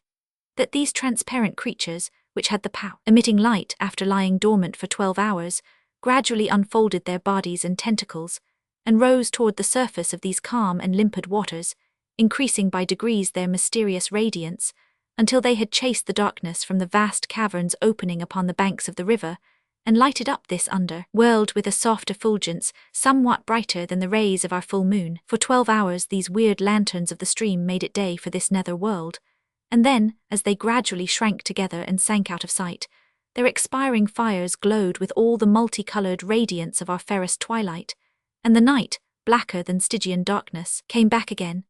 But now 'twas full daylight, and bidding Bulger follow me I walked in silent wonder along the banks of this glowing stream, which, like a band of mysterious fire, as far as my eye could reach went circling around the white marble mouths of these vast underground chambers. Chapter 31, in which you read of the glorious caverns of white marble fronting on the wonderful river, in the tropics of the underworld, how we came upon a solitary wanderer on the banks of the river, my conversation with him, and my joy at finding myself in the land of the rattlebrains, or happy forgetters, brief description of them. With every turn in the winding way that skirted the white shores of this wonderful stream, its swarms of light-emitting animals lent it a new beauty, for as the day advanced, if I may so express it, they lifted their glowing bodies nearer and nearer to the surface, until now the river shone like molten silver, and as the sheer walls of rock on the opposite bank held set in them vast slabs of mica, the effect was that these gigantic natural mirrors reflected the glowing stream with startling fidelity, and threw the flood of soft light in dazzling shimmer against the fantastic portals of the white marble caverns on this side of the stream. It was a scene never to forget, and again I paused in silent wonder to feast my eyes upon some newly discovered beauty. Now for the first I noted that every white marble basin of cove and inlet was filled with a different glow, according to the nature of the tiny phosphorescent animals which happened to fill its waters, one being a delicate pink, another a glorious red, the third a deep rich purple, the fourth a soft blue, the fifth a golden yellow, and so on, the charm of each tint being greatly enhanced by the snowy whiteness of these marble basins, through which long lines of curious fish scaled in hues of polished gold and silver swam slowly along, turning up their glorious sides to catch the full splendor of the 218 light reflected from the mica mirrors. And now the chilly breath of King Gelidus' domain no longer filled the air. I stood in the tropics of the underworld, so to speak, and but one thing was lacking to make my enjoyment of this fairy region complete, and that was someone to share it with me. True, Bulger had an idea of its beauty, for he testified his happiness at being once more in a warm land by executing some mad capers for my amusement, and by scampering along the shore of the glowing river and barking at the stately fish as they slowly fanned the water with their many-coloured fins.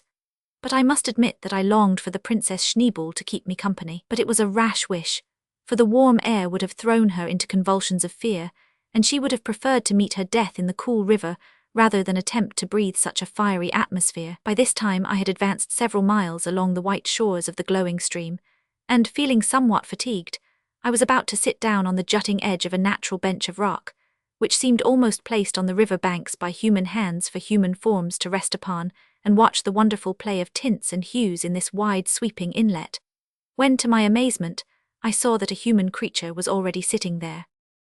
His eyes were fixed upon the water, and methought that his face, which was gentle and placid, wore a tired look. Certainly he was plunged into such deep meditation that he either took or feigned to take no notice of my approach. Bulger was inclined to dash forward and attract his attention by a string of ear-splitting barks, but I shook my head.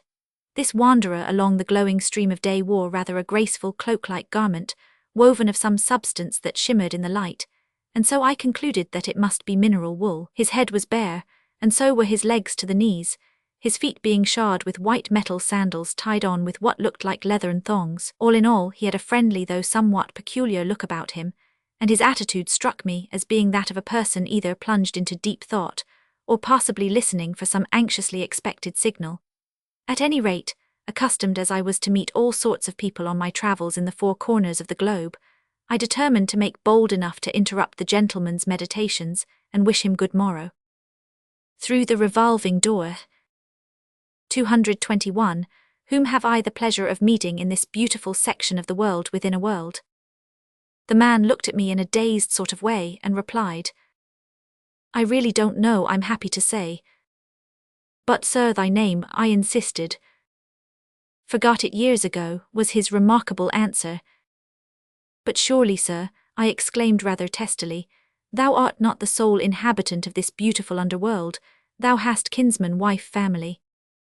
Ay, gentle stranger, he replied in slow and measured tones, there are people farther along the shore, and they are good, dear souls, although I have forgotten their names, and I have, too, a very faint recollection that two of those people are sons of mine. Stop, no, their names are gone from me too, I forgot them the day my own name slipped from my mind. And as he uttered these words, he threw his head back with a sudden jerk, and I heard a strange click inside of it, as if something had slipped from its place, and that instant a mysterious expression used by that master of masters, Don Fum, flashed through my mind. Rattlebrains, yes, that was it, and now I felt sure that I was standing in the presence of one of the curious folk inhabiting the world within a world, to whom Don Fum had given the strange name of rattlebrains, or happy forgetters. I was so delighted that I could barely keep myself from rushing up to this gentle-visaged and mild-mannered person, whose head had just given forth the sharp click, and grasping him by the hand. But I feared to shock him by such a friendly greeting, and so I contented myself with crying out, Sir, thou seest before thee none other than the famous traveller, 222 Baron Sebastian von Troomp. But to my great amazement and greater chagrin, he simply turned his strange eyes with the faraway look upon me for an instant, and then resumed his contemplation of the beautifully tinted sheet of water, as if I hadn't opened my mouth. It was the most extraordinary treatment that I had experienced since my descent into the underworld, and I was upon the point of resenting it, as became a true knight and especially a von Troomp, when Don Fum's brief description of the rattlebrains, or happy forgetters, flitted through my mind. Said he, by the exercise of their strong wills they have been busy for ages striving to unload their brains of the to them now useless stock of knowledge accumulated by their ancestors, and the natural consequence has been that the brains of these curious folk, who call themselves the happy forgetters, relieved of all labour and strain of thought, have absolutely shrunken rather than increased in size, so that with many of the happy forgetters their brains are like the shriveled kernel of a last year's nut, and give forth a sharp click when they move their heads suddenly with a jerk, as is often their wont, for they take great pride in proving to the listener that they deserve the name of rattlebrain. Nor do I need remind thee, O reader, concluded Don Fum in his celebrated work on the world within a world, that the chiefest among the happy forgetters is the man whose head gives forth the loudest and sharpest click, for he it is who has forgotten most. You can have but a faint idea, dear friends, of my delight at the prospect of spending some time among these curious people who look with absolute dread upon knowledge as the one thing necessary to get rid of before happiness can enter the human heart. No joy can equal the happy forgetters when, upon clasping a friend's hand, he finds that he has forgotten his very name, and no day is well spent in this land at the close of which the inhabitant may not exclaim, 223, this day I succeeded in forgetting something that I knew yesterday. At last the happy forgetter rose from his seat and calmly walked away without so much as wishing me good day. But I was resolved not to be so easily gotten rid of, so I called after him in a loud voice, and Bulger, following my example, raised a racket at his heels, whereupon he faced about and remarked, "Beg pardon, I had quite forgotten thee, I'm happy to say, and thy name too, I've forgotten that. Let me see, art thou a radiate? One of the animals in the water." I was more than half inclined to lose my temper at this slur, classing me, a backboned animal, with a mere jellyfish, but under all the circumstances I thought it best to control myself, for I could well imagine that from the size of my head and the utter absence of all click inside of it, I was not destined to be a very welcome visitor among the happy forgetters, and therefore, swallowing my injured feelings, I made a very low bow, and begged this curious gentleman to be kind enough to conduct me to his people, among whom I wished to abide for a few days. Chapter 32. How we entered the land of the happy forgetters. Something more about these curious folk, their dread of Bulger and me, only a stay of 1 day accorded us, description of the pleasant homes of the happy forgetters, the revolving door through which Bulger and I are unceremoniously set outside of the domain of the rattlebrains, all about the extraordinary things which happened to Bulger and me thereafter, once more in the open air of the upper world, and then homeward bound. The happy forgetter pursued his way calmly along the winding path that skirted the glowing river, apparently, and no doubt really, unconscious of the fact that Bulger and I were following close at his heels. After half an hour or so of this silent tramp, he suddenly came to a standstill, and with his placid countenance turned toward the light seemed to be so far away in thought that for several moments I hesitated to address him. But as there were no signs of his showing any disposition to come to himself, I made bold to ask him the cause of the delay. "I'm happy to say," he remarked, without so much as deigning to turn his head, "that I've forgotten which of these 2 roads leads to the homes of our people." Well, this was a pleasant outlook, to be sure, and I don't know what we should have done had not Bulger solved the difficulty for us by making choice of one of the paths, and dashing on ahead with a bark of encouragement for us to follow. Caught up in the arms of the torrent. 227. When I assured the happy forgetter that he need have no fear as to the wisdom of the choice, he gave a start of almost horror at the information. For you must know, dear friends, that the happy forgetter has more dread of knowledge than we have of ignorance. To him, it is the mother of all discontent, the source of all unhappiness, the cause of all the dreadful ills that have come upon the world and the people in it. "The world," said one of the happy forgetters to me sadly, "was perfectly happy once, and man had no name for his brother, and yet he loved him even as the turtle-dove loves his mate, although he has no names to call her by. But alas, one day this happiness came to an end, for a strange malady broke out among the people. They were seized with a wild desire to invent names for things, even many names for the same thing, and different ways of doing the same thing.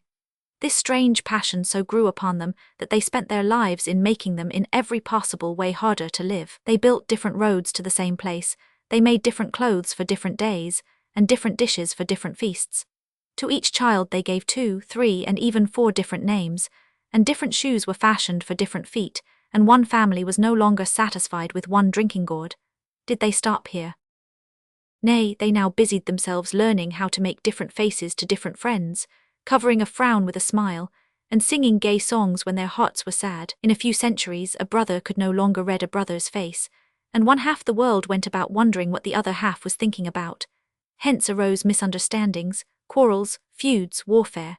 Man was no longer content to dwell with his fellow-men in the spacious caverns, which kind nature had hollowed out for him, piercing the mountains with winding passages, beside which his narrow streets dwindled to merest pathways. In the land of the happy forgetters care never comes to trouble sleep, nor anxious thought to wear the dread mask of tomorrow. Happy the day on which this child of nature might exclaim, 228, since morn I've forgotten something, I've unloaded my mind, it's one thought lighter than it was. He was the happiest of the happy forgetters who could honestly say, I know not thy name, nor when thou wast born, not where thou dwellest, nor who thy kinsmen are. I only know that thou art my brother, and that thou wilt not see me suffer if I should forget to eat, or perish of thirst if I forget to drink, and that thou wilt bid me close my eyes if I should forget that I had laid me down to sleep. Bulger's and my arrival in the land of the happy forgetters filled the hearts of these curious folk with secret dread. At sight of my large head, they all began to tremble like children in the dark, stricken with fear of bogey or goblin, and with one voice they refused to permit me to sojourn a single brief half-hour among them. But gradually, This sudden terror passed off a bit, and, after a council held by a few of the younger men, whose brains as yet completely filled their heads, it was determined that I might bide for another day in their land, but that then the revolving door should be opened, and Bulger and I be thrust outside of their domain. From what Don Fum had written about the happy forgetters, I knew only too well that it would be useless for me to attempt to reverse this decree, so I held my peace, except to thank them for this great favour shown me. The daylight, if I may call it so, now began to wane, or rather the thousands of light-giving creatures swarming in the river now began to draw in their long tentacles, close their flower-like bodies, and slowly sink to the bottom of the stream. I was quite anxious to see whether the happy forgetters would make any attempt to light up their cavernous homes, or whether they would simply creep off to bed and sleep out the long hours of pitchy darkness. To my surprise, I now heard the clicking of flints on all sides, and in a moment or so, 1,000 or more great candles made of mineral wax with asbestos wicks were lighted, and the great chambers of white marble were soon aglow with these soft and steady flames. 229. The happy forgetters were strictly vegetable eaters, feeding upon the various fungus plants growing in these caverns in great profusion, together with a very nutritious and pleasant tasting jelly made from a hardened gum of vegetable origin, which abounded in the crevices of certain rocks. There was still another source of food, namely the nests of certain shellfish which they built against the face of the rock, just above the surface of the river. These dissolved in boiling water made an excellent broth, very much like the soup from edible birds' nests. The clothes worn by the happy forgetters were entirely woven from mineral wool, which in these caverns gave a long and strong fibre of astonishing softness. The rattlebrains were tolerably good metalworkers too, but contented themselves with fashioning only such articles as were actually necessary for daily use. Their beds were stuffed with dried seaweed and lichens, and Bulger and I passed a very comfortable night. As I was forbidden to speak aloud, to ask a question, or to walk abroad unless in company with one of the selectmen, I was not sorry when the moment came for the revolving door to be opened. The happy forgetters had been led to believe that Bulger and I were 1,000 times more dangerous than scaly monsters or black-winged vampires, and hence they held themselves aloof from us, the children hiding behind their mothers, and the mothers peering through crack and crevice at us. The size of my head inspired them with a nameless dread, and even the 6 of the younger and more courageous drew aside instinctively to let me pass. For the first time in my life I was an object of horror to my fellow creatures, but I had no hard thoughts against them. Timid children of nature that they were, to them I was as terrible an object as the torch-armed demon of destruction would be to us, were he let loose in one of our fair cities of the upper world. And now the guard of happy forgetters had halted in front 230 of what seemed to me to be a huge cask fashioned of solid marble, and set one half within the white wall of the cavern to which they had led me. But on second glance I saw that there was a row of square holes around its bulge, like those in the top of a capstan. The happy forgetters now disappeared for a moment, and when they joined me again each bore in hand a metal bar, the end of which he set in one of these holes, and then at a signal from the leader the huge half-circle of marble began to turn noiselessly around, exactly like a capstan. As each man's lever came to the wall he shifted it to the front again. Suddenly, to my amazement, I saw that the great marble cask was hollow, like a sentry box, and you may judge of my feelings, dear friends, upon being politely requested to step inside. Did I refuse to obey? Not I, it would have been useless, for was not the whole tribe of rattlebrains there to lay hands upon me and thrust me in? So taking off my hat, and making a low bow to the little group of happy forgetters, I stepped within the hollow cask, and Bulger did the same, but not with so good a grace as his master, for, casting an angry glance at the inhospitable dwellers in these chambers of white marble, he growled and laid bare his teeth to show his contempt for them. Now the great marble cask began to revolve the other way, and in a moment it was back in place again. I heard several sharp clicks as if a number of huge spring latches had snapped into place, and then all was silent as the tomb, and I had almost said as dark too.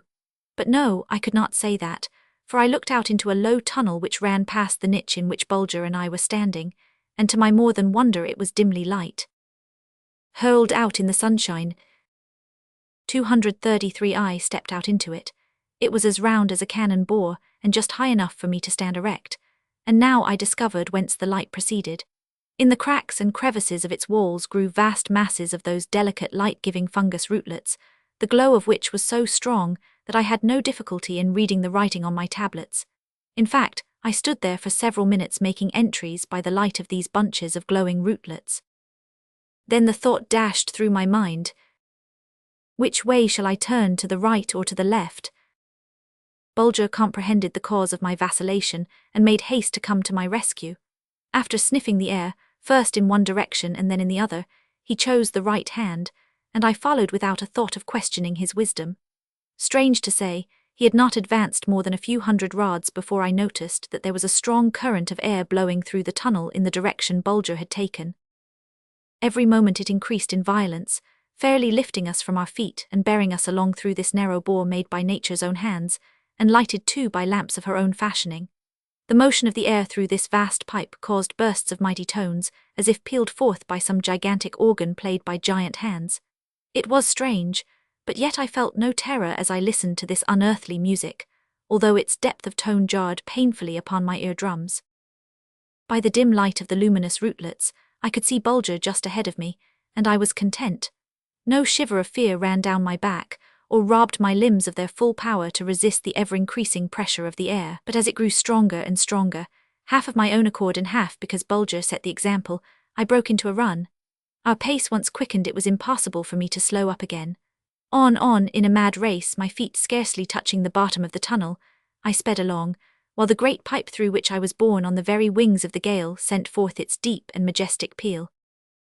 There was something strangely and mysteriously exciting in this race, and all that kept me from enjoying it to my full bent was the thought that a sudden increase in the violence of the 234 blast might toss me violently on my face, and possibly break an arm for me or injure me in some serious way. All at once the deep pealing forth of the organ-like tone ceased, and in its stead came the awful sound of rushing water. Before I had time to think, it was upon me, striking me like a terrific blow from some gigantic fist wearing a boxing glove.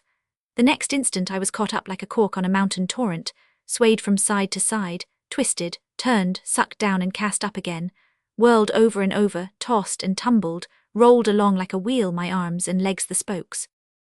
Wonderful to relate, I did not lose consciousness as this terrible current shot me like a stick of timber through a flume, whither I knew not, only that the speed and volume went ever on increasing until at last the tumultuous torrent filled the tunnel, and robbed me of light, of breath, of life, of everything, including my faithful and loving Bulger. How long it lasted, this fearful ride in the arms of these mad waters, rushing as if for life or death through this narrow bore, I know not. I only know that my ears were suddenly assailed with a mighty whiz and rush of water as through the nozzle of some gigantic hose, and that I was shot out into the glorious sunshine, out into the grand, free, open air of the upper world, and sent flying up toward the dear, blue sky with its flecks of fleecy cloudlets, and Bulger some 20 feet ahead of me, and that then with a gracefully curved flight through the soft and balmy air of harvest time, we both were gently dropped into a quiet little lake nestled at the foot of a hillside yellow with ripened corn. In a moment or so we had swum ashore. Bulger wanted to halt and shake the water from his thick coat, but I couldn't wait for that.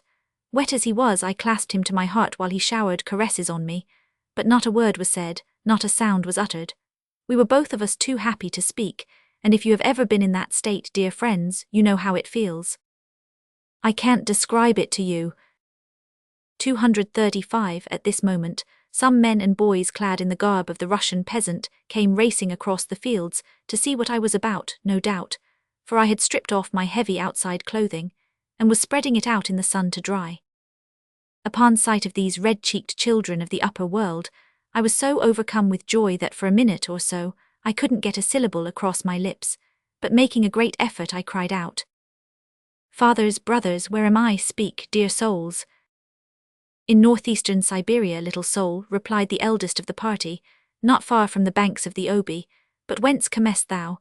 By St. Nicholas, I believe thou wast spit out of the spouting well. What art thou doing here alone?" I paid no attention to the question. I was thinking of something else of more importance to me, to wit, my splendid achievement, the marvellous underground journey I had just completed, fully 500 miles in length, passing completely under the Ural Mountains.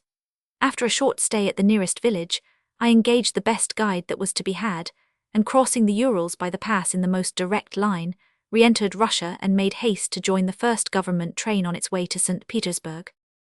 Having dispatched an avant courier with letters to my beloved parents, informing them of my good health and whereabouts. I passed several weeks very pleasantly in the Russian capital, and then by easy stages set out for home. The elder Baron came as far as Riga to meet me, and brought me the best of news from Castle Troomp, that my dear mother was in perfect health, and that she and every man, woman and child in and about the castle were anxiously waiting to give me a real German welcome back home again. And here, dear friends, mit herzlichen Gruß, Bulger and I take our leave of you.